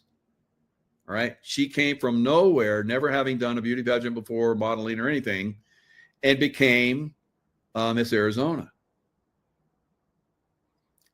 She was also part of a group that was part of adoption, Romania, and it was linked to child trafficking. So she probably went in to infiltrate and come up with information about it. That's my thoughts, right? So a lot of people are like, oh, look, she was part of pedophilia. She won Miss Arizona and she's never trained before. And look at her rings. It looks like Masonic. It's like, this is all part of blending in and fooling people, guys, so that you can do operations within and get stuff done, right? This is how we got Osama bin Laden, right? By me dressing up and hanging out and looking like a local and getting picked up by a guy that basically was a doctor that led us to Osama bin Laden, right? So let's move through this a little bit. There's that MG, Masonic looking stuff, right? Is that really what it is? And there she is making some kind of crazy. When she did that, I was like, what? So people are saying that's about love, all right? The fingers like that, the horn fingers. But if you put the thumb out, supposedly it's about I love you. All right, this is what they say about the horn hand, sometimes called mano cornuto. This gesture and its variations is the satanic salute of recognition between members of Satanism, Freemasons, and the Illuminati. This hand gesture was made famous by Helen Keller and pawned off as the sign for I love you. It is anything but. Helen Keller was a follower of well-known Satanist and Freemason Helen Blavatsky and made famous the work now utilized the hand signature used worldwide, exposing the satanic world government. So is she basically exposing the satanic world government? It's like, we own this event, and here's your signal, your sign in your face. That's what I think. All right. You can think whatever you want, but that's what I think. All right. So there he is, giving her a hug. Good job. Probably fooled a lot of them. All right. So there she is.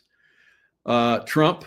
So Trump owned Miss USA, Miss International, blah, blah, blah, all the beauty pageants at one time. So he could probably say, I want this person to win, right? That's probably what happened. All right. Now, here she is, Miss Arizona. Do you see anything interesting here? See anything interesting here? Come on. Use your critical thinking. Use your critical thinking. All right. Come on. Don't make me say it all.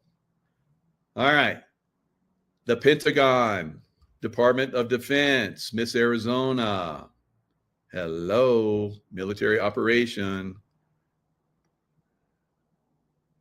Department of Defense. All right. So her parents figure in the defense industry, having chaired Raytheon's Israel division. So you think that maybe, and so the Iron Dome. So you know that President Trump was talking about a golden dome. All right. So another infiltration, I believe. Remember how Q said Israel will be saved for last. So here's the Romanian angels. So here you see her. So that's been exposed as potentially a pedophile organization. Was Erica Kirk's Romanian Angels Ministry accused of child trafficking? Here's the truth on you, Turning Point USA CEO. So is this the deep state trying to defile what has come about to basically take them down? Yes. Yes, very possible. Very, very possible. Romania probes Israeli adoption agency link in organ trafficking. Was it used for that? Very possibly. And then she infiltrates and basically they take it down, right? Or, some of you smarties out there are probably like, no, it was never taken down. It's still, I don't know. I don't know, guys. All right, the world is a stage. So possible hologram was used in the trapdoor of the Charlie Kirk shooting. All right, let me get the sound going. Yes, Charlie was passing out hats. Yes, Charlie was there. But when it was time for the hologram to down into the stage. All right, so there's that trap door. So he was sitting over here, and they took him down in this direction, right? So was it a hologram that we were looking at? Was it a hologram? And if you want to see a really good, well, let me see. Maybe I can bring it up for you. I did it in my show yesterday with Raphael. I showed where this whale comes up in this auditorium and splashes and then disappears. It's just auditorium floor again. Everybody's like, wow. So just like on 9/11, where we see those planes just like disappearing in the building. Yeah, same bullshit. Holograms. So let's look. Let me see if I can find it. Well, hologram. Gymnasium floor.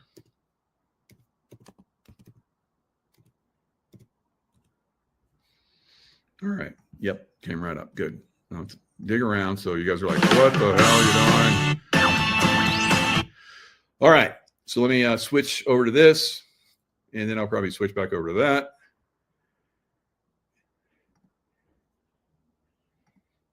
This is so much fun. I love educating people. Right? I love it. And I know you guys are loving it too. All right. So Whale Surprise jumps into a gym in mixed reality, exciting by Magic Leap. Wow, that's the latest and greatest. No, it's almost 10 years ago. It's almost 10 years ago.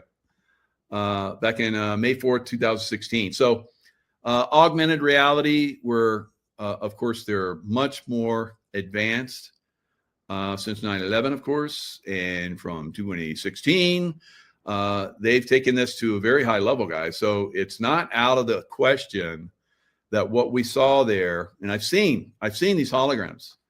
I'm part of LifeWave, and David Schmidt, who's the owner and designer of LifeWave products, he uses hologram technology. And with this it's basically a box, and in this box, basically, he can stand like in Timbuktu, and he's presenting himself, and you see him in a 3D, complete 3D. It's like he's right there, and he can see you, and he can interact with you, just like we saw Charlie Kirk interacting with the audience, right? And if there's no box, and it's just a projection, like they show in this, I'll back it up a little bit. You'll see in this video that I was talking about where the area of seating and show the trap door. It looks like he could have been in a hologram, right? Projection, hologram projection down. And was that the case? I think it's very, very highly likely. So, David Schmidt, he can do it, and he can present. He can be in Orlando, where he has offices, and he can project to, offices in, Japan, Korea, and 150 other places throughout the world where LifeWave is at. And it's not, he can speak in his voice, and it will translate instantly and come out in whatever language it is in those areas. So he could be presenting, and there could be boxes all over the world that present instantaneously while he's presenting. And if someone asks a question somewhere, it will translate back to him from that language to English, right? So this is the kind of technology that's already here. And so if we look at that one video that I was showing you, we can maybe see how this was utilized as a hologram, right? area where he was sitting. When he supposedly falls to the ground, all the security guys surround him. You can't see nothing. They raise the trap door up. He comes out, and then they carry him to an SUV. All right, so he was never on the surface, right? And was that really him that came out, or someone playing him? Because he may be somewhere else doing the hologram, right? And then someone else, because you got all these guys who's frantic. He could be somebody with a mask if someone would see him, which I haven't seen any pictures of him after he gets shot and taken down. And then he just like, they run him out. And he has one arm that's completely bloody. They were, I guess, security guys, and they're like, we're going to take this next level. This is what we're doing it for. Do you want to get involved? Or are they, and they're like, yeah, I'll do it. Yeah. And you're going to pay me how much more? Yeah, heck yeah. So these guys are good guys, probably for the most part. A little bit of rockish going on from what I could tell, but they're not leaders for the most part. But you see the guys that are videoing, you see the guy touching his hat and all that kind of stuff. You're not screwing around with your security guys. You're locked on. Your head's on a swivel. You're watching the crowd. You're watching all the movements of the crowd. You're watching the buildings. All right. Your eyes wide open. Your wide angle vision. You're seeing everything. And probably not a lot of those guys know about wide angle vision, but if they went through my hand-to-hand course, they would, or my intuition course, they would know. But they don't know that kind of stuff. But you can tell that, I see some of these guys who look like their heads on a swivel, which is good. But you didn't see that there. It's almost like they're waiting. They're waiting for the event to go down, and then they rush and do their part and then run away, right? That's what you saw. He was down in there the whole time. Why is he taking it down? Because it's not a crime scene. A crime. All right, so here's the video itself. Didn't take place here. And that's not a camera. Called a hologram projector. And if you don't believe me, you can go look them up. Trapdoors. All right, those hologram projectors are not cheap. They're like $60,000, $80,000, $90,000, $100,000, right? So, but look what they're doing. The technology is over the top, right? For this time. And who knows, maybe in the future it'll be a lot less, but that's what because more people will be using it. Like maybe in the future, I will be hologrammed into wherever you're at. That might be like, oh, no, I don't want that. I don't want you doing no. But it's possible, right? So instead of me being 2D, I could be 3D hologram. People talk about this for years. The technology is here, right? Yeah, times are changing. That's right, Deborah. All right, so I talked about how I saw that there was going to be a hurricane, and then there was going to be snow falling at the same time the hurricane was coming in. So we do have a couple of them. I don't know if they're going to hit, but where I'm at here in Lake Tahoe on Tuesday, looks like we're going to get some snow on the peaks here, right? Which is not unusual. I did a like 5 or maybe 5, yes, about 5 years ago now, 5 or 6 years ago. All right, so 6 years ago, I did a bodybuilding contest, won it, and then I did a beast, basically an ultra half marathon with Spartan Beast through the mountains here in Lake Tahoe. It was quite an event. Good thing I trained for a year. I leaned down for the bodybuilding contest, and I think it was just 2 weeks later, is right after my birthday, because my birthday is September 27th. So just a few days later, and that's when it's supposed to snow here. It snowed in the mountains while we were doing. I was like, it's not going to snow until after I'm done. And I was done. I was walking through the car and it started snowing. That's part of that intuition course stuff I teach. All right. So thank you for the happy birthday wishes. A little bit early, but I'm 2 days away, right? And what am I doing? I'm speaking at a Lewis Herms event when he comes out for governor of California, right? So that's a great birthday present for me. All right. Cause I'd love to see California come back. All right. It's hell. Yep. Leaves are starting to turn. It's beautiful here. We can't really see out there, but there was rain that was falling out on the hills because it's real cloudy right now. But before I started, there was like all the way in the distance, there was rain falling. It rained a little bit here today. So we don't have to worry about, and that's what I wanted because it was kind of dry when I got here. I was like, no, we're not going to burn. All right. No. Now it burned when I left. I left and it burned to the point where they had to evacuate Lake Tahoe. Right. But fortunately, the city didn't burn. So, because I heard about it, and I was like, okay, no, stop that. And I know a lot of you guys don't understand how that works, but it does. All right. We all have that ability. And when you guys wake up to your superhuman or Superman or superhero capabilities, which we all have, you're gonna be doing some crazy stuff too, right? Many of you guys don't believe, and that's part of why it doesn't happen for you, right? And when you start to believe, you will achieve, right? So that's part of what the deep state wants. They want to keep us dumbed down so they can use us like slaves and animals and harvest us and all kind of crazy stuff, our children. So we're kind of tired of that, right? You guys tired of that? I am. I don't want that to happen anymore. Right? So I'm kind of happy. There's a lot of you that are watching. Now, here's I don't know if this is the latest. I had this up. I had to save, so I might have to refresh. This is Tropical Tidbits. You're going to go check this out yourself. So in Tropical Tidbits, you scroll down here. You look at precipitation, moisture. It's going to give you all these, and I click on total snowfall. Right. So this is today,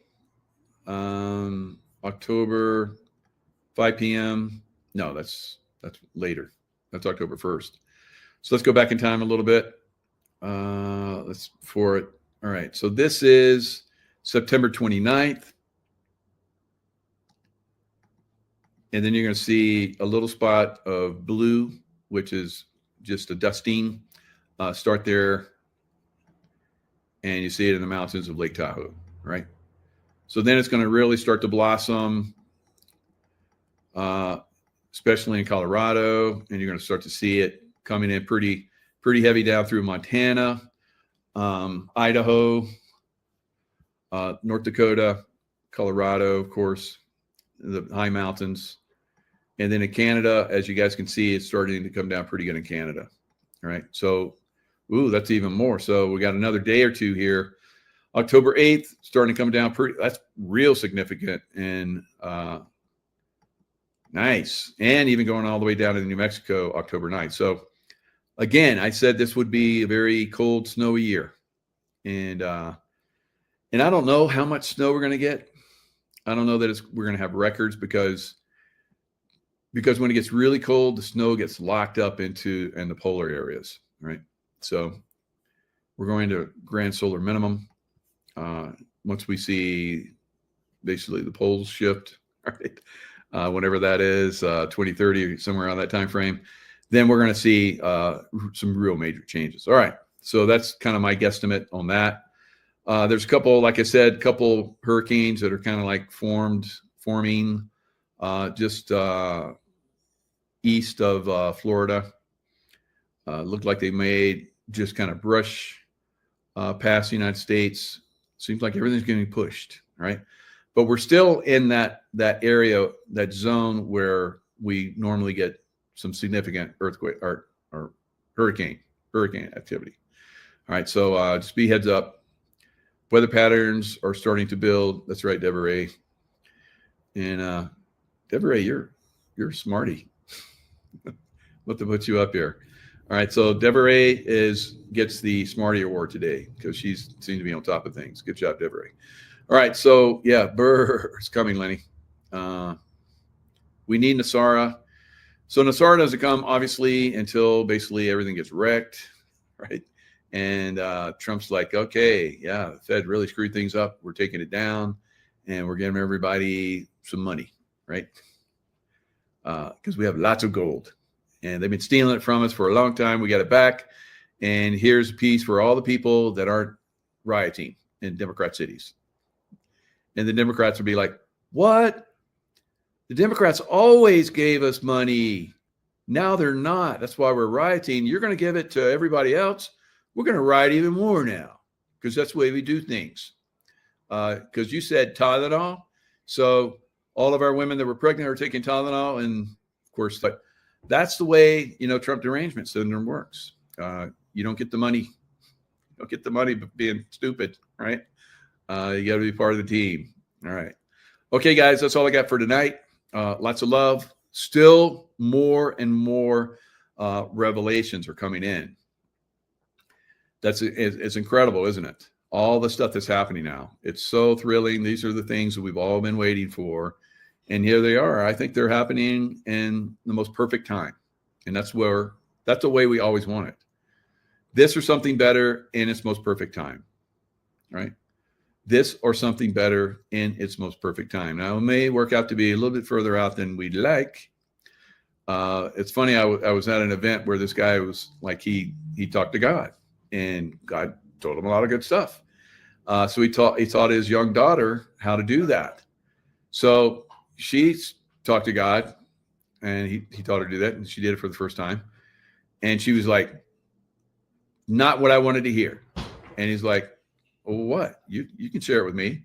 And she's like, they said that I wasn't going to get boobs till I was 14. So I don't know. I think she was like 11 or 12 or something like that. But, you're not always going to get what you want when you want it. Sometimes it's going to come in its perfect timing, right? So good stuff. All right, guys. Lots of love. Stay in the love vibration. And I will see you guys next time. Tight.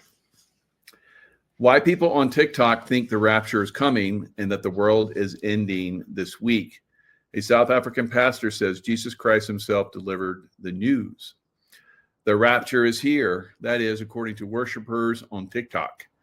People are convinced that the end of days will take place between today, September 23rd, and tomorrow, September 25th, and have prepared to act accordingly. All right. So the phenomenon stems from the